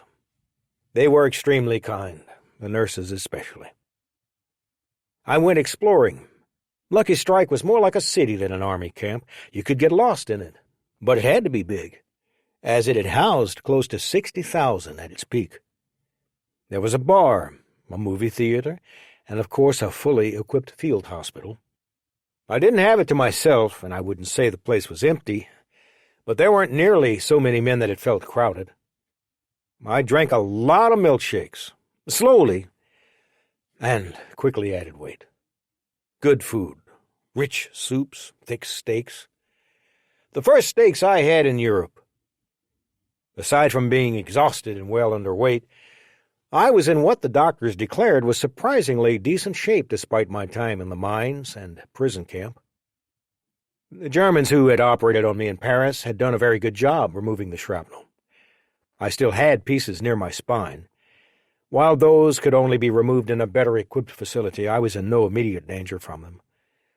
The Army would take care of that after I gained a little more strength. I didn't write home. I figured I'd be home before the mail got there. And what would I have said anyway? They kept me at the camp maybe 3 weeks, waiting for me to get a little more fat on my bones. They interrogated me on what I'd been through. I told them everything I could remember. I doubt now it was of much use to them, but I certainly hoped it would be at the time. Finally, I was issued new orders, report to a hospital in Texas, and prepare to give up the medal the Germans had put in my back. In the meantime, I was to enjoy a 60-day furlough, as well as an all-expenses-paid trip back to the States via airplane. I found my plane and happily headed home. For some reason, I didn't stop to call or telegraph my parents or Arlene that I was on my way. I just went. Home. My plane landed in New York. I checked in at camp, then soon was on my way by train to Chicago, and finally, the local to Clinton. I got off in the middle of the day. Clinton had changed in the 2 years or so since I had been gone, but not so much that I couldn't find my way home. I found a bus and headed to the house.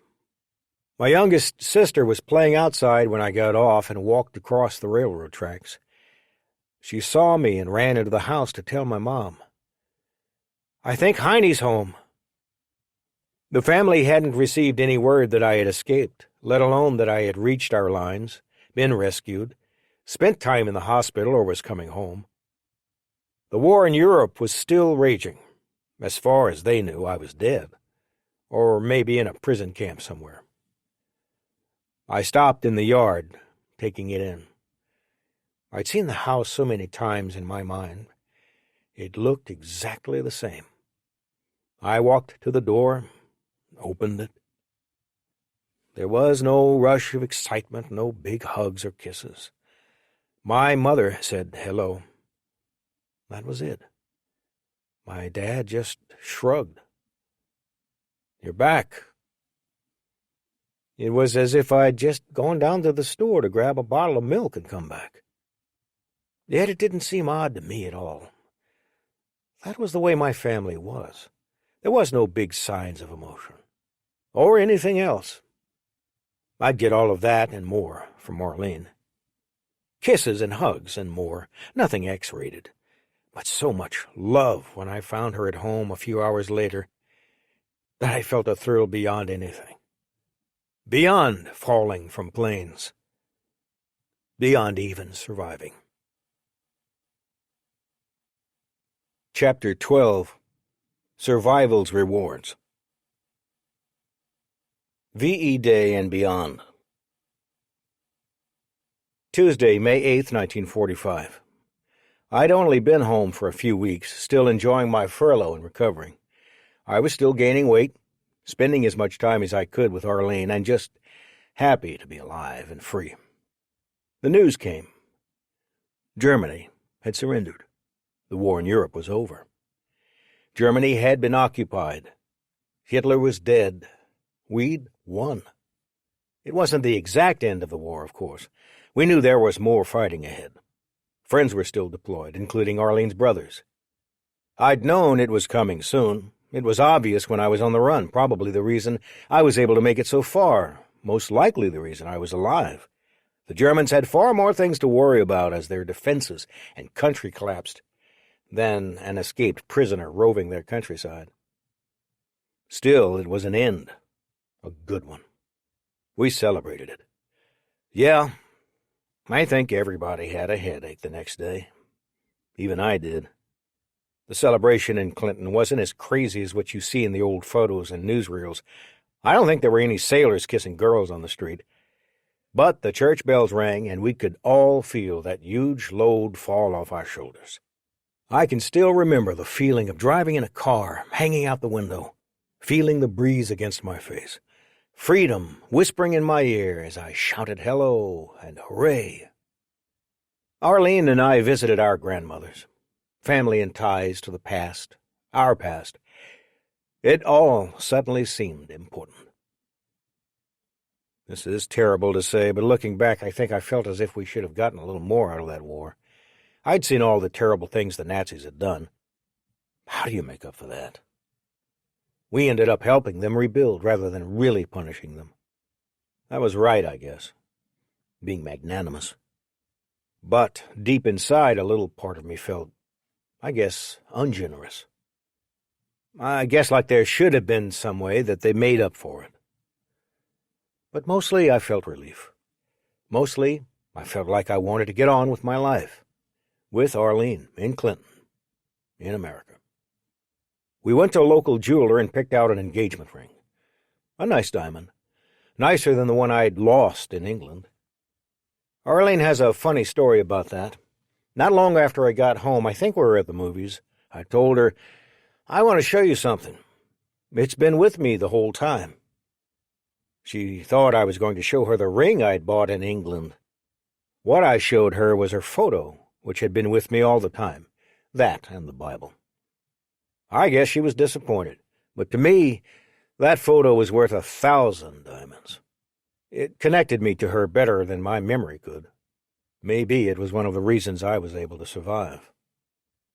I got my own surprise when I went down to City Hall for the marriage license. Because I wasn't yet 21, the clerk said I wasn't old enough to get married without my parents' permission. I had to go back to the house and get my mother to vouch for me.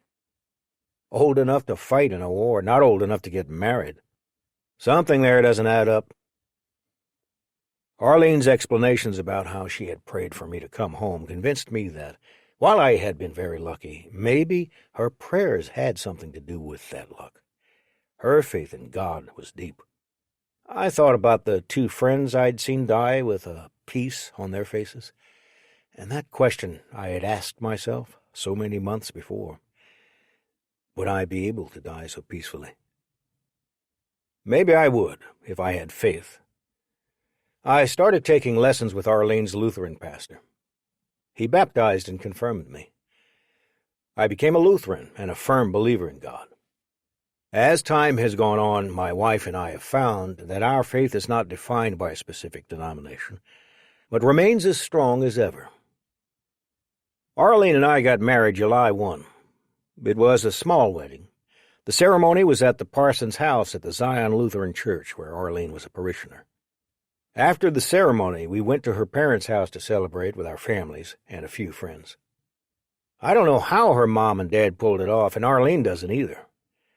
Her mother had asked Arlene's aunts to help by bringing in some of their favorite dishes, and somehow they turned that small little house into a palace full of laughter and plenty to eat and drink. Our wedding cake was a sponge cake. Just getting the sugar they needed was tough because of rationing. Sugar was in very short supply. But the ladies put their resources together and their heads and pulled it off. Her dad's job that day was serving beer in the garage. Simple, but vital. Our honeymoon was in town. We celebrated in the front rooms of the house her grandmother had turned into a boarding house. An aunt was living there, and she gave up the place for a few days so we could be alone. It was a good thing, as I didn't have a house of my own. In fact, I didn't even have pajamas, not with me, anyway.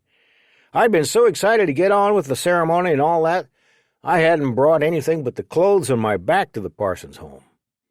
I had to enlist 2 of her aunts for a ride to my parents' house, where I retrieved my things and then went to enjoy my first night as a married man.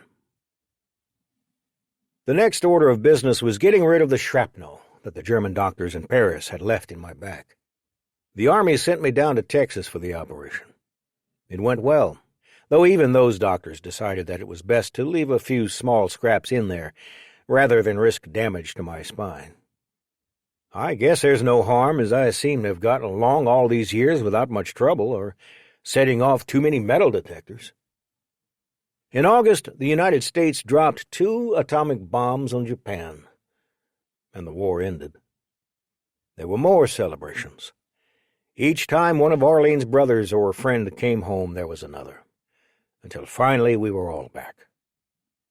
At the end of 1945, after I'd healed a bit from my surgery, the Army decided they'd had enough of me. I was given an honorable discharge. I'd been recently promoted to corporal, and the clerks would record that I was worthy of 2 Bronze Stars, a Purple Heart, and a Good Conduct Medal. My unit, meanwhile, had received a Distinguished Unit Citation with Oak Cluster. In other words, 2 such awards for bravery and accomplishment in battle. There were a lot of heroes. Not me, but I was lucky enough to serve with them. Arlene's father gave us a lot next to their house in town, and she and I went to work building our first house. I dug the foundation with the help of some horses, painstakingly scooping out the dirt for a basement.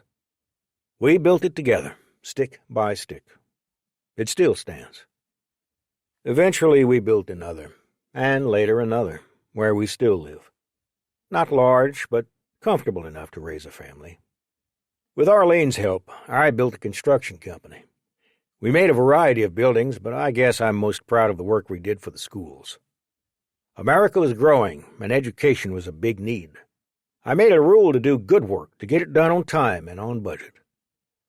A lot of times that meant working after dinner, but hard work was nothing to shy away from. Arlene helped by doing the books, but like a lot of women, most of her time was spent on the kids and the house. She was a tremendous worker. Side by side, we built a family and a business, helping the community we were part of. Chapter 13. Going Back. For 50 years, I didn't talk about the war. There were a few reasons. One was that I was simply busy getting on with things. That was the case for most people. Guys came back, renewed relationships, or started new ones. They went to work, got married, got busy with their lives. I had a business that became pretty large, and that took up a lot of time. And I didn't want to touch my memories. I kept them away. Some men probed the past, checking with old units, uncovering things they didn't know at the time. I didn't want to do any of that. I didn't want to know the specifics of where I had been, where the prison camp was, not even the unit I was attached to. I didn't want to make connections with the people I'd served with, even vague connections.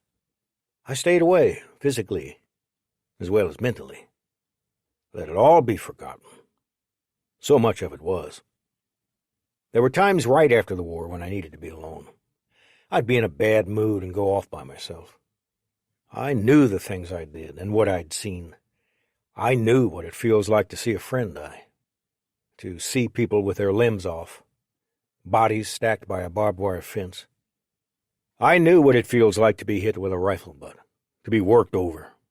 I knew hatred and murderous intent. I knew how low a man has to go to survive. It's something I really didn't want to remember. Over the years, people at the Department of Veterans Affairs, the VA, asked me if I had bad memories. I said yes, but I didn't want to go over them. Well, then you must be well enough to take care of it yourself, they'd say. And I guess they were right.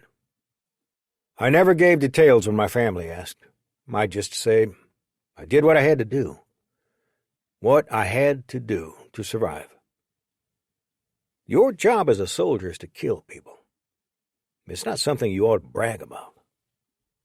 Escaping, I'd done what had to be done.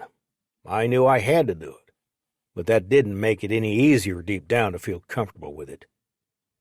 The truth was, the biggest reason I didn't talk much was that I was ashamed of what I had to do to survive, of killing.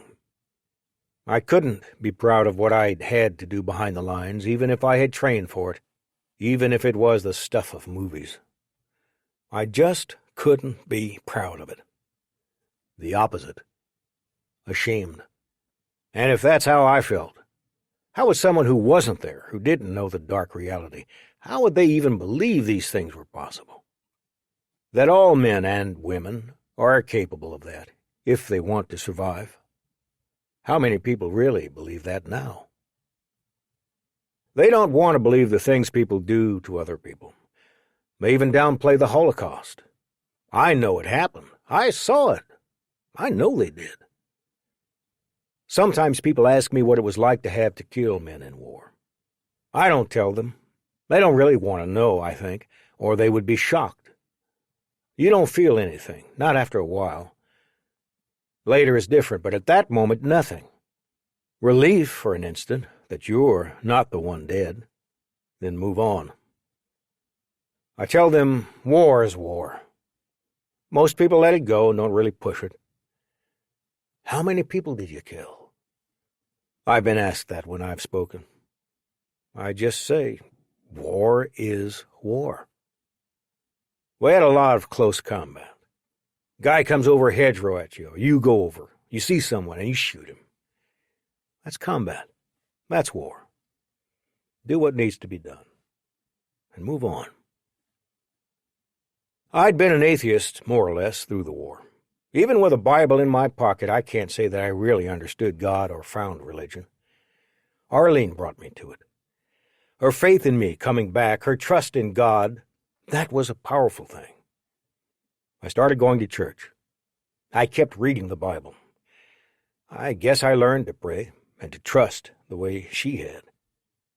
I also remembered again my two buddies who died on the battlefield with peace in their hearts and on their faces. Their faith was another example for me. But as powerful as all of that became, I didn't feel it related to what I'd been through, and it didn't push me to talk about the war in any way. Our family believed in serving the country. My eldest son, Dennis, served in Vietnam with 2 deployments there. 2 of my grandsons, Philip and Aaron, joined the 82nd Airborne. So did a great-grandson, Nathaniel. My grandsons started asking a lot of questions. Little by little, I opened up. Others found out. I was asked to speak and reluctantly agreed. Young people need to know about the war and about their past. So I started to share. I don't tell the entire story, not even here. Some of it is too grim. And some of it, words really can't convey exactly what happened. There are some feelings that are beyond expression. Without taking you physically back to Normandy, or that hospital in Paris, or God forbid the mines, I can't give you the exact and full picture. The terror, the fear, the knowledge of what we are capable of doing when it must be done. Or the horror when you realize how dark evil truly can be, and that men are capable of it. The youngest generation doesn't know that much about the war. I tell them, I don't know if it'll matter to anyone in 10 years. We're obsolete already. Most of us are gone. I was one of the younger ones. I went to France and visited Normandy in 1986 with my wife and some of my family. I didn't want to go. But Arlene, my son, and his wife insisted, and when I got there I felt better. Having them along changed things. We found the location of a foxhole I'd been in near the DuPont bridgehead. We saw the road where I'd blown up that tank and killed my first enemy soldier close up. We sat on a bench near the water and had some calvados while I told them what had happened some 50 years before. The river that day was so narrow. On D-Day, the area looked more like a lake than a farm. They had a hard time at first imagining it. The spot where the tank had been that night was just a quiet little intersection now, out in hedgerow country. Just another road in the bocage. We also found the house I'd fallen into in Saint-Mary-Église. The door I'd gone out and the wall I'd jumped, or a rebuilt facsimile, were still there. I hadn't gotten much of a look at the garden that night, but I don't think it was all that different. I wasn't about to run that route again. One of my sons did, a few years later, and told me it would have taken not much more than a minute or 2 to get from the wall to the area outside the center of town. Longer if someone is shooting at you, he said. No, I thought. You would run a lot faster. It would only seem a lot longer. We spent several days in Saint-Mary-Église, using it as a base to explore the area. It's quite a tourist hub these days.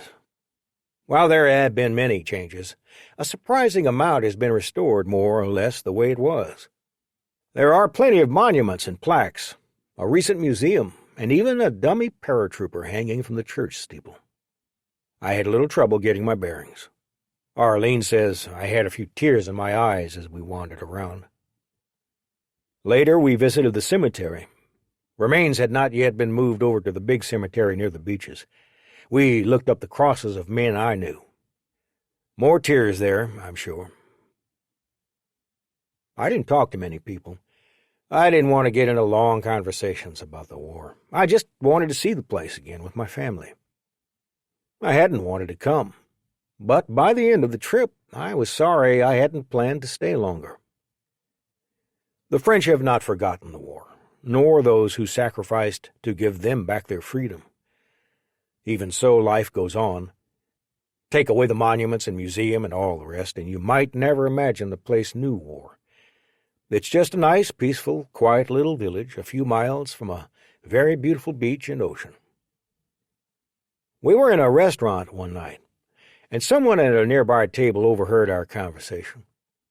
They bought us a bottle of wine as a way of saying thank you for having helped their country all those many years ago.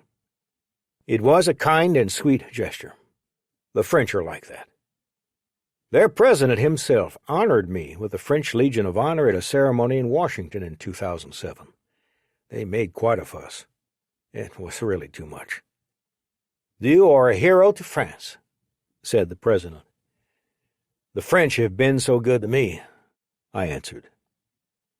The award and a photo are on the wall of my office in the basement, along with some other memories and mementos. I kept the gun I took from the Volkssturm trooper there. My medals are nearby. There are some models on a shelf, including one of a C-47. And the Bible I carried, and Arlene's photo, are there as well.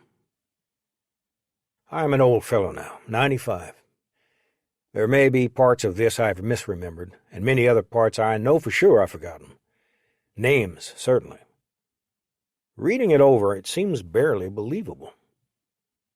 Except for what I felt, the fear, the shame, the joy at having survived. Those are hard in my chest, firm in my brain. Only a few of the men who jumped into Normandy are remembered by name today. That's doubly true for the hundreds of thousands who fought.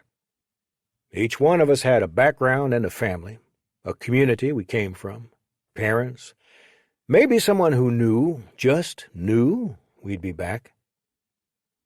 Time has faded much of our stories, robbed the few of us still living of many details. But what does remain is the notion that some things are worth sacrificing for, and that survival has a purpose. Surviving can be a terrible ordeal. It can take us into the dark places of the human soul. It can make us question what we believe, and even make us ashamed of what we must do. It has its price, but it has its rewards as well. Those of us who survived the war, doing whatever had to be done, knew both. I pray that you, too, may know the rewards and never have to pay the price yourself. God forgive me for what I had to do to survive. God forgive us all. Postscript. Collaborator's note. I first met Henry on D-Day 2019, 75 years after he had jumped into Normandy. We'd come to Rock Island, the home of First Army, to talk about what had happened that day. Henry was the star. Everyone in the room and those connected via video around the world listened breathlessly as he described in simple words what it had been like to parachute into Normandy in the early morning of June 6, 1944. His understated account of the German defenses and counterattacks on D-Day itself brought the battle to life. But there was a lot more to his story. A few weeks after D-Day, well before the American breakthrough that would make the end of the war inevitable, Henry told us, he had been captured in a hedgerow battle. He'd been taken to a POW camp and put to work in a horrific coal mine. He'd managed to escape, spending 2 weeks on the run behind enemy lines, doing things that still haunted him. The officers and enlisted in the room, most of whom were already familiar with the story and had been to war themselves, listened in awe. Even the general. Henry's tale made clear what that war was really like. Too often, books based on personal experiences glance over the painful decisions and brutal ethos of survival. The triumph is there, but the ambiguity of actions that under other circumstances would be considered murder is glossed over. When these are addressed in third-person histories, it is very difficult to conjure the immediacy and emotional impact of a memoir. But telling such tales is difficult. As Henry relates here, the events still haunt him terribly.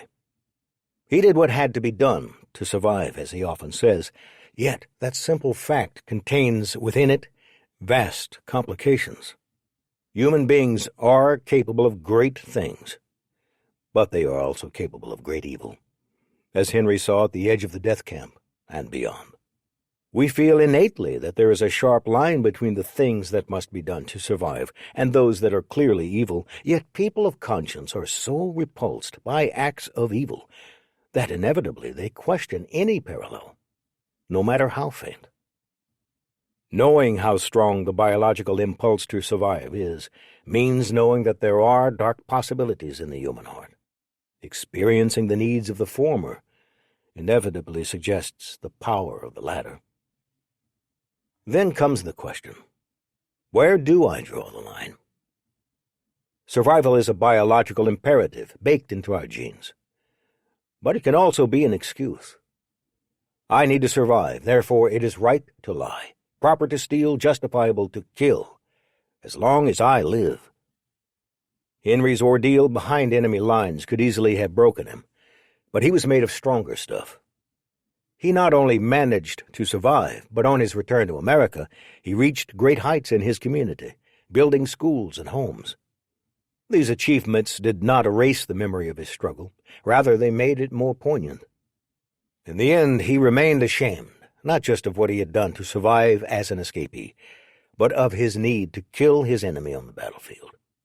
It was not that he thought he wasn't justified. He understood intellectually that war demands things a soldier must fulfill. He knew that individually each action flowed from a simple choice, kill or be killed. But the necessity to make those choices was terrible in itself. To do what had to be done required a hard and uncomforting view of himself and humankind. For those reasons, he hadn't talked about the war in any sort of depth for some 50 years. Even when he started speaking of it in the late 1990s, he generally skimmed over what he had to do as an escapee. Yet that was surely the most poignant part of his story. The part that could instruct all of us, far more than the information about how heavy the pack of explosives he carried on D-Day was, or how loud the mortar shells were when they exploded. I can't say that I talked him into sharing that part of his story. He made that decision on his own, compelled, I think, by the same unconscious drive that guided him following the war. He felt a need to tell people what war really is, even if he winced as he spoke the words. The details came haltingly, over a long period. There is more to the story, as he freely admitted here and to me several times. Things too awful, at least in his mind, to share. There are limits to communication, but not to fear. Recounting the past inevitably conjures some of its emotion back. The sustained terror that accompanied his survival can only be handled in small bits, even now. World War II has sometimes been called the Good War. That's bull. There are no good wars. There are necessary wars and justifiable wars. That war was both. There are wars that must be fought to continue and even steer civilization's evolution toward a higher plane. World War II certainly qualifies. There are wars that must be won in order for us as human beings to survive. No one could argue that World War II was not that as well.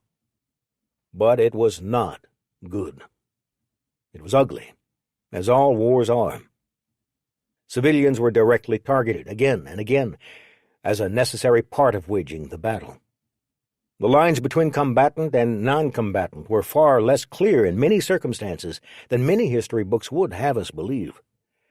Collateral damage was far greater than is generally spoken of. The emotional consequences of the war, post-traumatic stress disorder among them, were as prevalent among the fighters then as they have been in our recent conflicts. Henry has no need for penance. He did what had to be done. But I don't think it's a coincidence that after the war he devoted himself to building things. Creating schools where students could learn wasn't a payback. He fulfilled no debt when he built a house to shelter a family. It was all a business, and a good one. Yet at the same time it was a contribution to the health and strength of his community, and by extension to America at large. It was the good side of human nature, the side of nurturing and progress. It was, in short, the reason the need to survive is so strong. Ultimately, survival is not a shadow of evil, but rather its antidote. For survival means the better sides of our nature can eventually triumph. Not easily, not always, but often enough that our world can be improved. And perhaps one day, no war will be one of necessity or survival. Jim DeFelice. Appendix. What they carried. Aside from government-issued underwear, American paratroopers were equipped differently than other troops, and could be readily identified even when they weren't wearing their T-5 parachute and related paraphernalia. Their special gear started with their jump jackets and pants, which had extra-large pockets intended to hold extra ammo, food, and grenades, all necessary if you were spending 2 or 3 days behind enemy lines before being resupplied.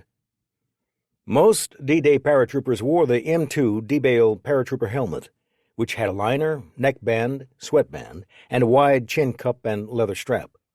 Though the helmet is generally associated with the invasion, not all paratroopers had the helmet on June 5, and some were issued to infantrymen as well.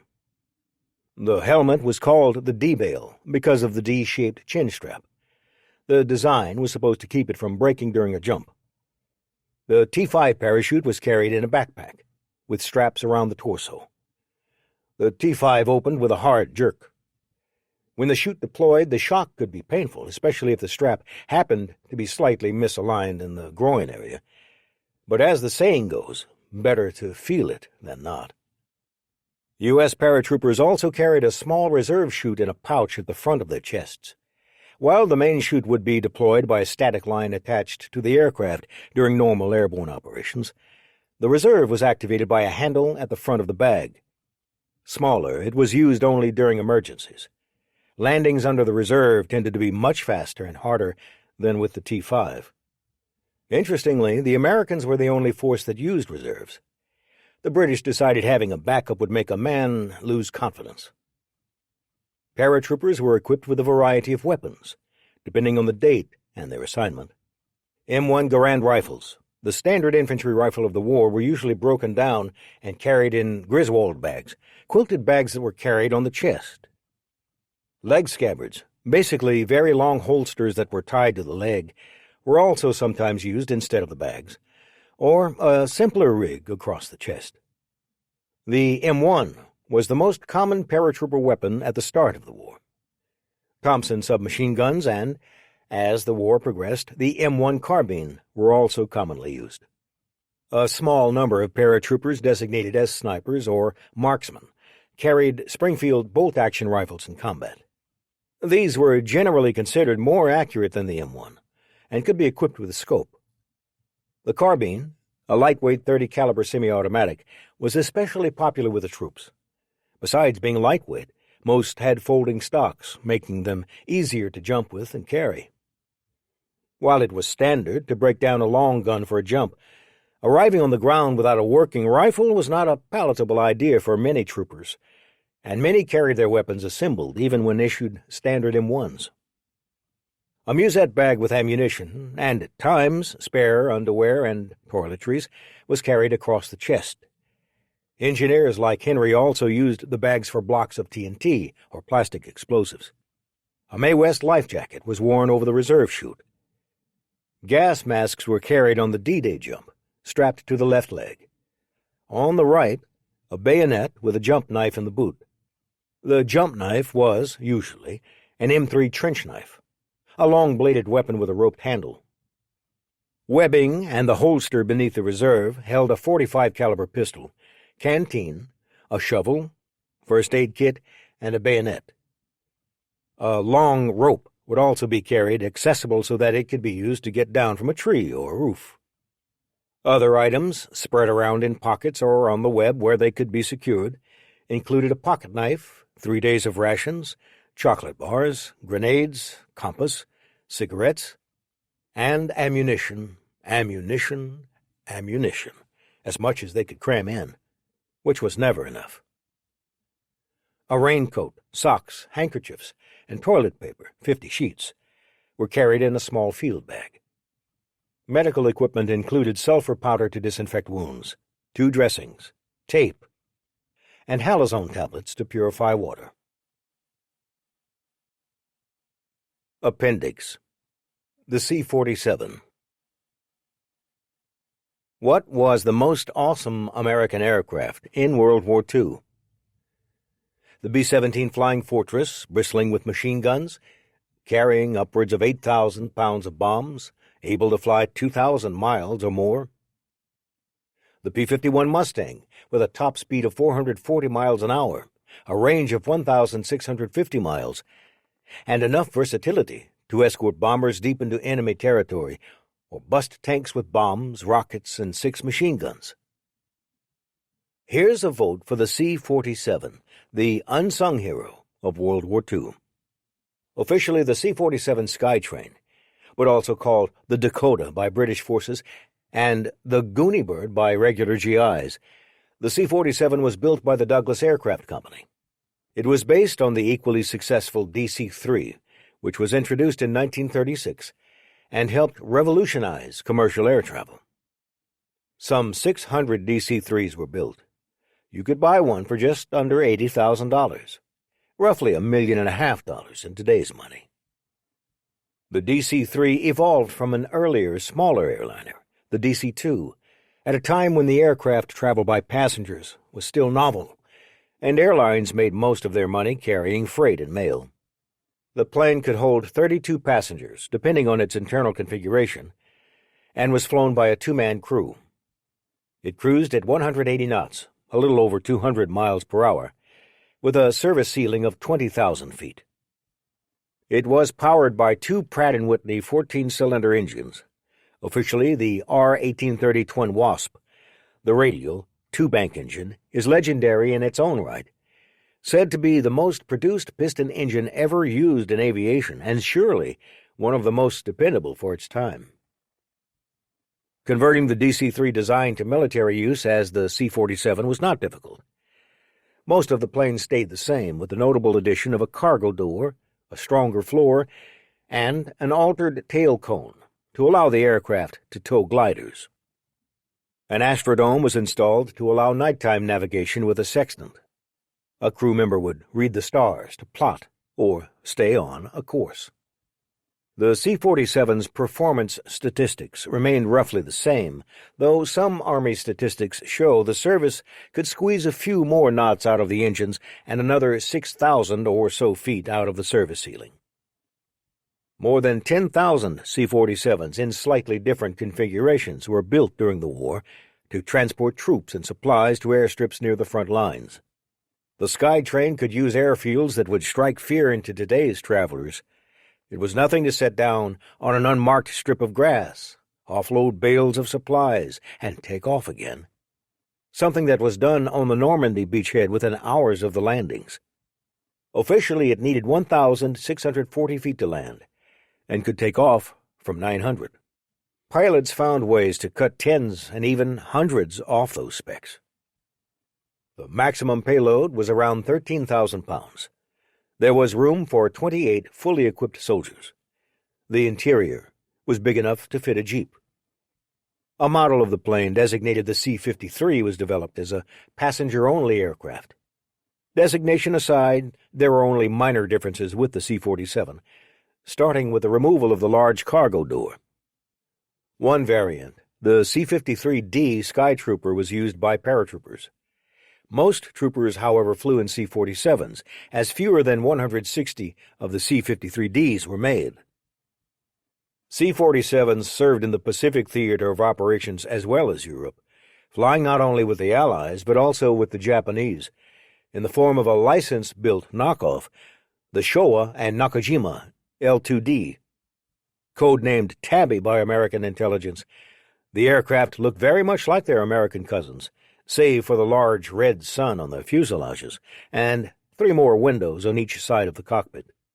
The Japanese versions were powered by Mitsubishi Kinsei engines, which delivered less horsepower in this application than the American Pratt & Whitney.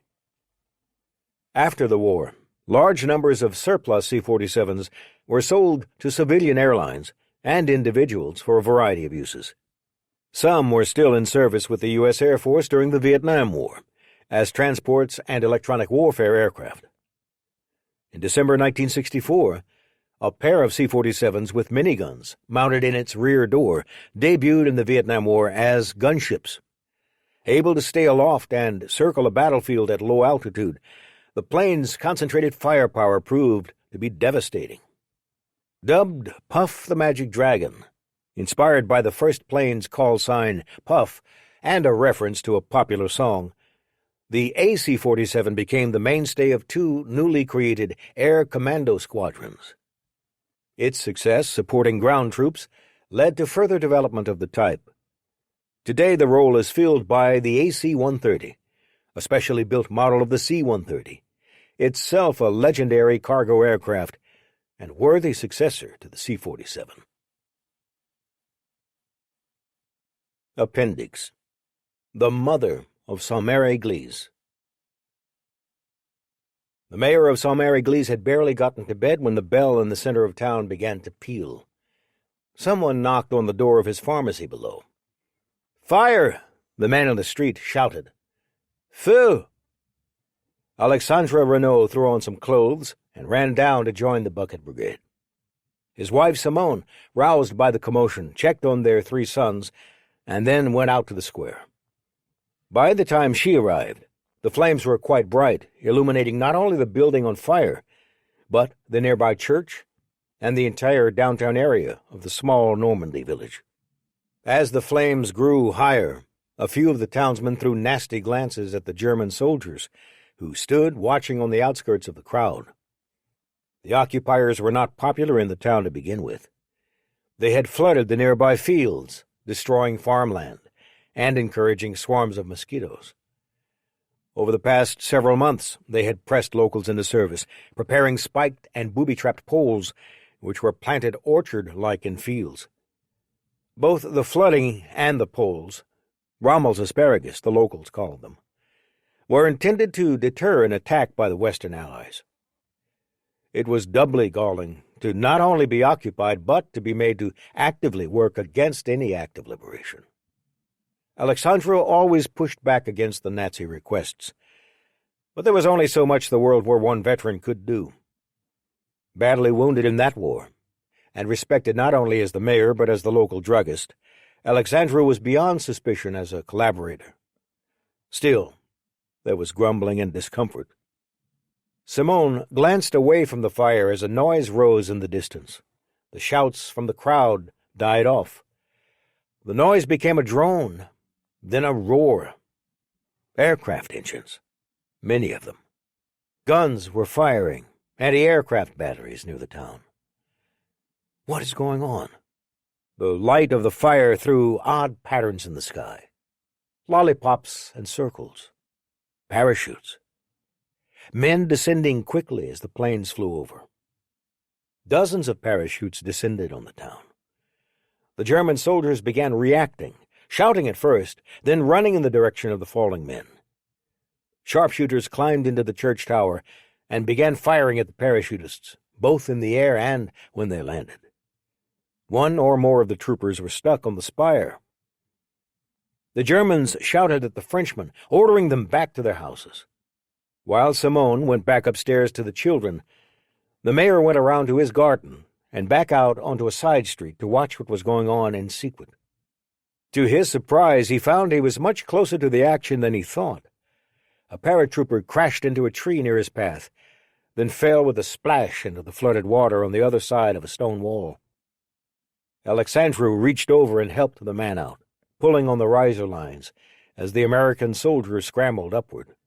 "I am French," the mayor told him when he got out. "Your friend." The man thanked him, then disappeared. Less than 12 hours later, the city would be under American control, the first sizable French town liberated on D-Day. The Nazi flag at the center of town had been torn down, replaced with an American flag. A few residents had joined the members of the 82nd Airborne in the grim task of collecting the bodies of the parachutists who'd been killed during or immediately after landing. They were not the only deaths the citizens grieved. Some 30 residents had been killed that night, caught in crossfires between the Germans and the Americans. More was yet to come. The German troops outside the city attempted to throw the Americans back. The paratroopers fought to control not only the town, but the nearby bridges and roads to the Utah beachhead. A stiff counterattack that afternoon prompted the French to seek shelter in a ditch on the east side of town. Simone and her children were there, hiding, when a friend came with her baby. Simone moved to give the woman and her child a seat. Moments later, a mortar round exploded nearby, killing the friend. The firefights nearby lasted several days, and it would take more than a month for the Allies to finally push their way past the German defenses and get off the Cotentin Peninsula, where Saint-Mary-Église lay. It would take far longer for the town to rebuild itself. 3 cemeteries around the village were filled with Americans who had died during the Normandy campaign, just shy of 15,000 men. The number of men who had been killed stunned the local citizens. They marveled at the sacrifices people who lived a world away had made so that they could be free. Simone walked regularly through the cemeteries, often planting flowers or otherwise tending to the fresh mounds. A photographer for Life magazine saw her and took some photos. One appeared in the magazine's August 1944 edition. Almost immediately, the village began receiving letters asking about loved ones who had died in the battle. Some were addressed to Simone, some simply to the village or the mayor. Simone answered each one, telling what she knew of the graves, adding how brave the Americans had been, and mentioning how grateful the French were for their sacrifice. Often she would include petals of flowers. And so began a lifetime of commemoration and consolation. Simone became known to the surviving relatives and friends of those who died in and around Saint-Mary-Église as the Mother of Normandy. She tended to the graves religiously, answered letters nearly every day, and often was a tour guide for visitors in the decades following the war. Simone passed away in 1988, but she has hardly been forgotten. A documentary on her life and efforts, titled Mother of Normandy, The Story of Simone Renault, was released in 2010. It includes interviews with veterans from the battle, as well as families and descendants of the townspeople. Simone had a special level of energy and compassion, but her gratitude toward the American liberators was not unique among the French. In fact, it was, and remains quite the opposite. Monuments, plaques, and other memorials of the war are scattered liberally through the Normandy area, commemorating the sacrifices of the Americans and others. Without noticeable exception, all are well cared for. American guests with even the slightest connection to the war are regularly honored in large and small ways. Never forget, are not empty words there. In 2018, Henry's son Dale took a trip to France, walking through much of the area where his father had fought. He spent time in Saint-Mary-Église, where he was fortunate to meet one of Simone's sons, who graciously honored him and wrote a letter for his father, thanking him and all the soldiers he served with for their sacrifices. Appendix: Combat Engineers. During the 3.5 weeks he spent in Normandy, Henry essentially functioned as a regular paratrooper, a light, elite infantryman with special training in explosives. While not unique, he recalls there were at least 6 engineers with similar assignments attached to F Company on the night of the invasion. On the whole, members of the Corps of Engineers remained with their native units, even when those units were given traditional infantry tasks, which occurred during the Battle of Lafayette Bridge. The Corps of Engineers that fought in Europe was the product of both evolution and revolution, and was a necessary part of a combat doctrine that called for high mobility, quick strikes, and coordination between what had been different branches of the Army: infantry, armor, artillery, and air. In order to stay mobile, an army needed bridges and highways. It needed airfields and supply lines. And it needed these constantly and instantly. It was no good to take one side of the Rhine, or any river, and then wait a few weeks or months until a captured bridge could be repaired or a new one built. The bridge had to be repaired or constructed as soon as possible, under fire if necessary. That was where combat engineers came in. Less dramatic, but equally important, were airstrips, roads, port facilities, everything necessary to move and supply a massive army. Following the Army's reorganization in the late 1930s, engineer battalions became part of each infantry and armored division. The battalions generally consisted of 3 companies in infantry divisions and 4 in mechanized and armored divisions. One of these specialized in bridges. The engineer battalion also included a platoon of scouts. Separately, a combat support regiment of engineers worked at the corps or army level, handling heavier tasks, such as large river crossings. They were fighters, too. To survive in combat, its inventory included 24 machine guns, besides the trucks and dozers. More heavily equipped general engineer regiments, which had 2 battalions and support troops, handled large projects farther behind the lines. A separate regiment specialized in building airfields. Companies of airborne engineers, like Henry's 307th, were fully airborne qualified. In Normandy, they were used in a number of ways. Clearing mines was arguably the most important, as the area had been heavily mined and booby-trapped. Engineers also set explosives to allow entry into buildings where German forces were holed up. While the difficulty of fighting through hedgerows has been written about extensively, machine gun nests in the stone-walled houses on farms, hamlets, and villages were nearly as much of a barrier to the small units as they advanced. Because they had also trained as infantry, combat engineer companies could be used on occasion as regular infantry. After helping secure the bridges in the first days of the invasion, companies from the 307th were tasked to provide security on some of them, even as other members of the unit made repairs elsewhere. Some of the jobs the engineers did seem relatively mundane, or at least unexciting, to modern readers and even historians, but they were critical. Placing road signs that American forces could follow is probably the least appreciated task in a war zone, unless you happen to be a truck driver who got lost because he couldn't read French. A total of 323,677 men were part of the Engineer Corps in Europe alone, a bit more than 10% of the total theater strength on VE Day. The percentage was even higher in the Pacific. While the bulk of these men usually worked behind the lines, it was not a safe job, especially for the combat companies integrated with frontline divisions. The 307th lost more than 100 men during the course of the war, 21 in Normandy alone. 32 men besides Henry were taken prisoner. 6 men remain listed in the company rolls as MIA. Appendix: Americans in concentration camps.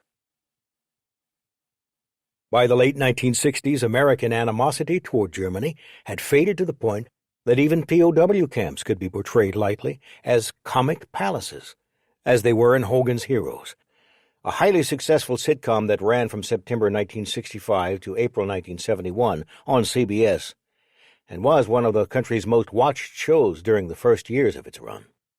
While the point of the show was mostly to lampoon the Nazis, camp life in the Stalag seemed terribly sweet and downright creative. The prisoners looked well-fed and even well-dressed.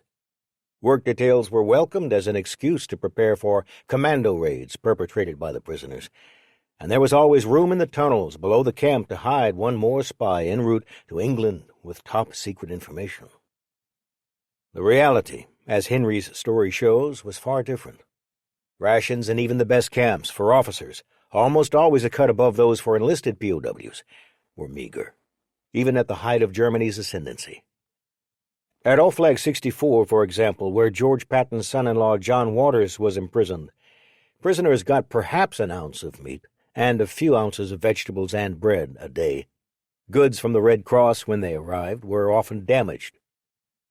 Security was lax enough that the prisoners could build and hide a secret radio and listen to BBC broadcasts, but there was little chance of escape, and anyone trying would be dealt with harshly.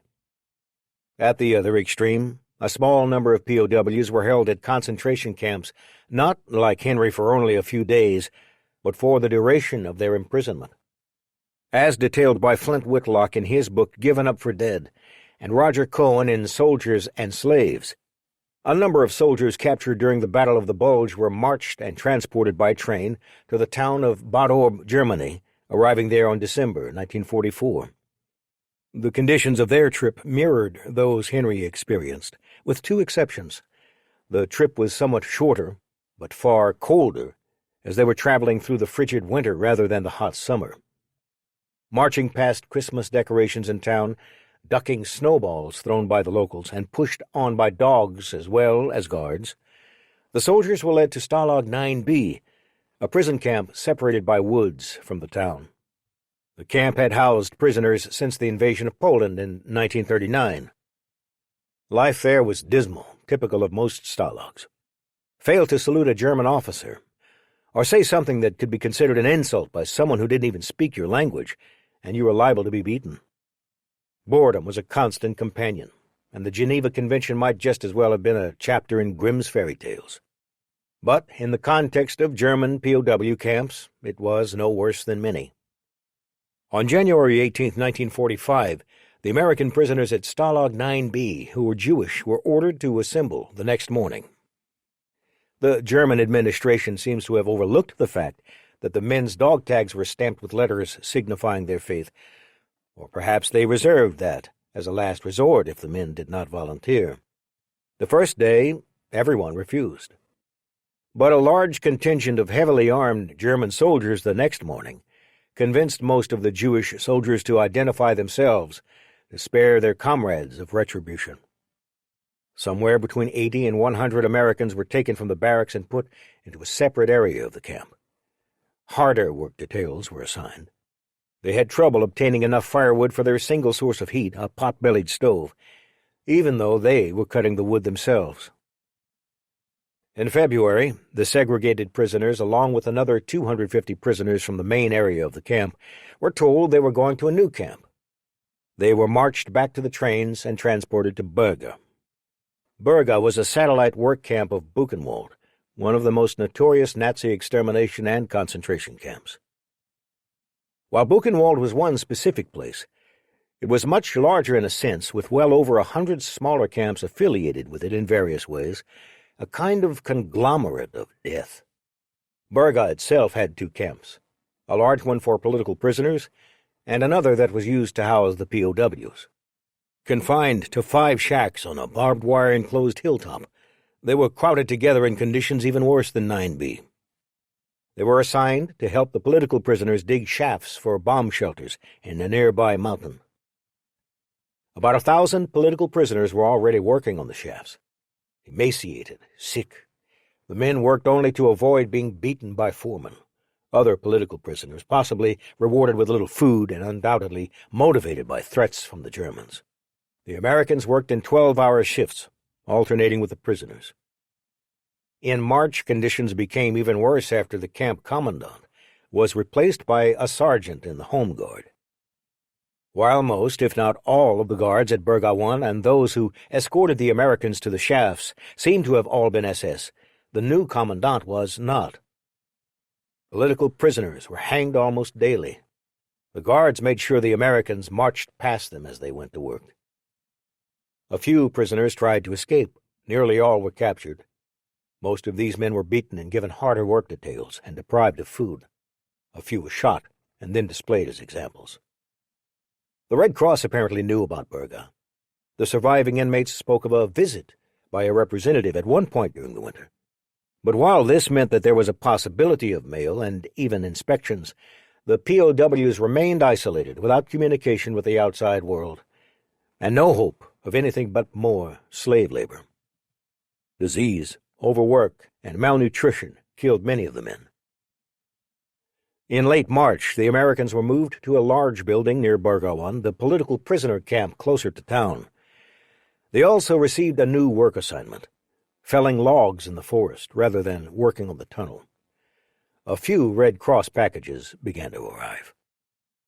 The men had no idea what was going on, but you don't have to be too cynical to realize that the Germans, either at the camp or above, had realized that the war was going badly, and that restitution would be in the offing when the Allies arrived. That happened April 2nd. Most of the guards had fled during the night. The former commandant was put on trial for war crimes at the camp, convicted, and sentenced to death. But the sentence was reduced following his appeal. Released in the mid-1950s, he found a job and faded into the fabric of his community. Appendix: Encouraging escapes. Very few POWs attempted to escape, and only a comparative handful managed to survive. The most famous escape was documented by Paul Brickhill in the book The Great Escape. A total of 76 men escaped from a tunnel dug under the fence at Stalag 3 before the 77th was seen coming up out of the ground by a guard. 73 of the men were caught. 50 were arbitrarily chosen to be shot. 2 men made it to Switzerland, which was neutral during the war. A third was helped by French resistance and reached the British consulate in Spain, also officially neutral, though politically aligned with the Nazis. A highly fictionalized version of the escape, though based on the nonfiction and accurate book, starring Steve McQueen, James Garner, and Richard Attenborough, was released in 1963. It was one of the highest-grossing films of the year. Given that German prison camps were located deep within enemy-held territory, generally in Germany or Poland, escape was impractical, if not impossible. But a secret U.S. War Department unit worked to encourage prisoners to escape nonetheless. Called Ms.X, the agency adopted some of the techniques of the British MI9 branch, known as the British Prisoner of War branch. Among other things, MI9 created relief agencies that sent packages to imprisoned soldiers. Inside the packages were items that could help escapees. These might include anything from a compass or a hidden map to a saw that could cut through metal. Established in October 1942, the Ms.X was started with a tiny budget, $25,000. It created a fake charity and began putting packages together that contained items like a phony game board that could be steamed open to reveal maps or other papers that would help an escapee. While at least some of their packages are known to have been intercepted, Ms.X succeeded in communicating with a handful of prisoners, receiving coded messages back. A plot possibly aided by Ms.X at a camp in German-allied Romania was detected or betrayed. 2 radios and cameras made it into Stalag 7A, Mossberg, Germany. A prisoner there sent coded messages back to the Allies whenever possible. It was believed during the war that prisoners gained morale if they were actively working to escape. Even if that was so, and conditions inside the camps surely had the most impact on morale by far, how much of an effect the project had on morale is impossible to determine. Appendix: The toll. Estimates of the total number of people killed in World War II vary, ranging as high as 85 million, counting civilians and those killed in the Holocaust. The American military lost more than 400,000, mostly men, during the war, the vast majority to enemy action.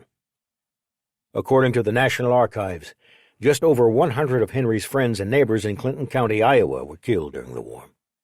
The official list can be found on the enhancement. Appendix: What it took. Factory production. The massive armada necessary to land thousands of men in France in June 1944 impressed everyone who was part of it. Henry marveled at the number of ships he glimpsed from the aircraft as he rode toward France. Other witnesses have said there were so many vessels, it looked as if one could simply walk across them to the distant shore. Where did all of these come from? American factories, primarily. It is both truthful and a cliché that U.S. production was a critical factor in the war.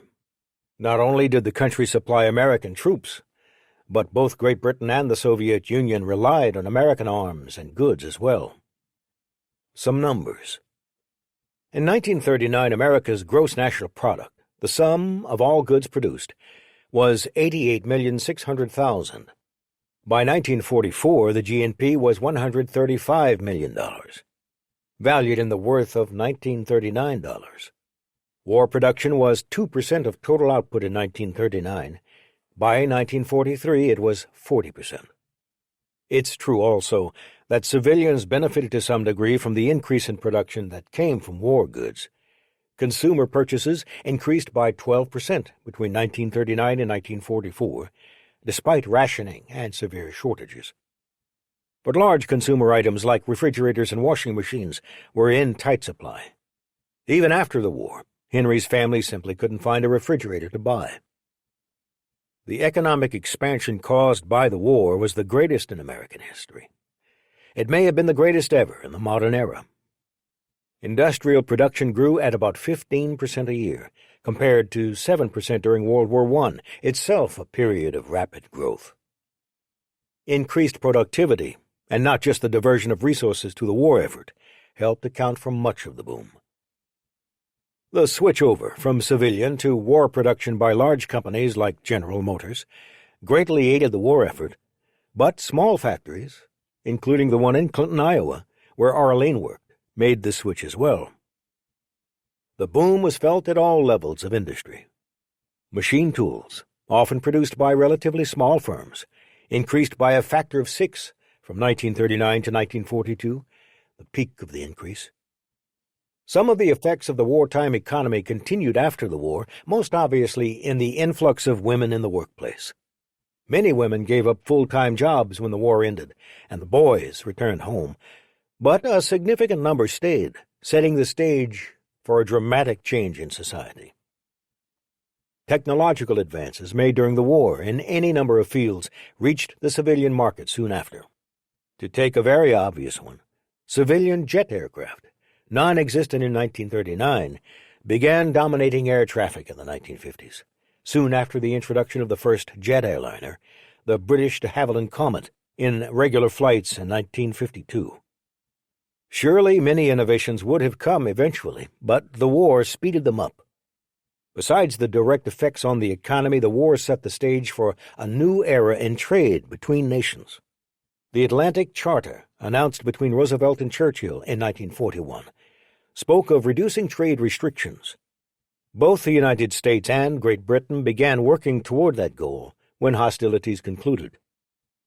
The determination to rebuild not just the shattered Allied nations, but also Germany and Japan, a reaction to one of the perceived causes of Hitler's rise, also made for a very different world economy in the post-war era.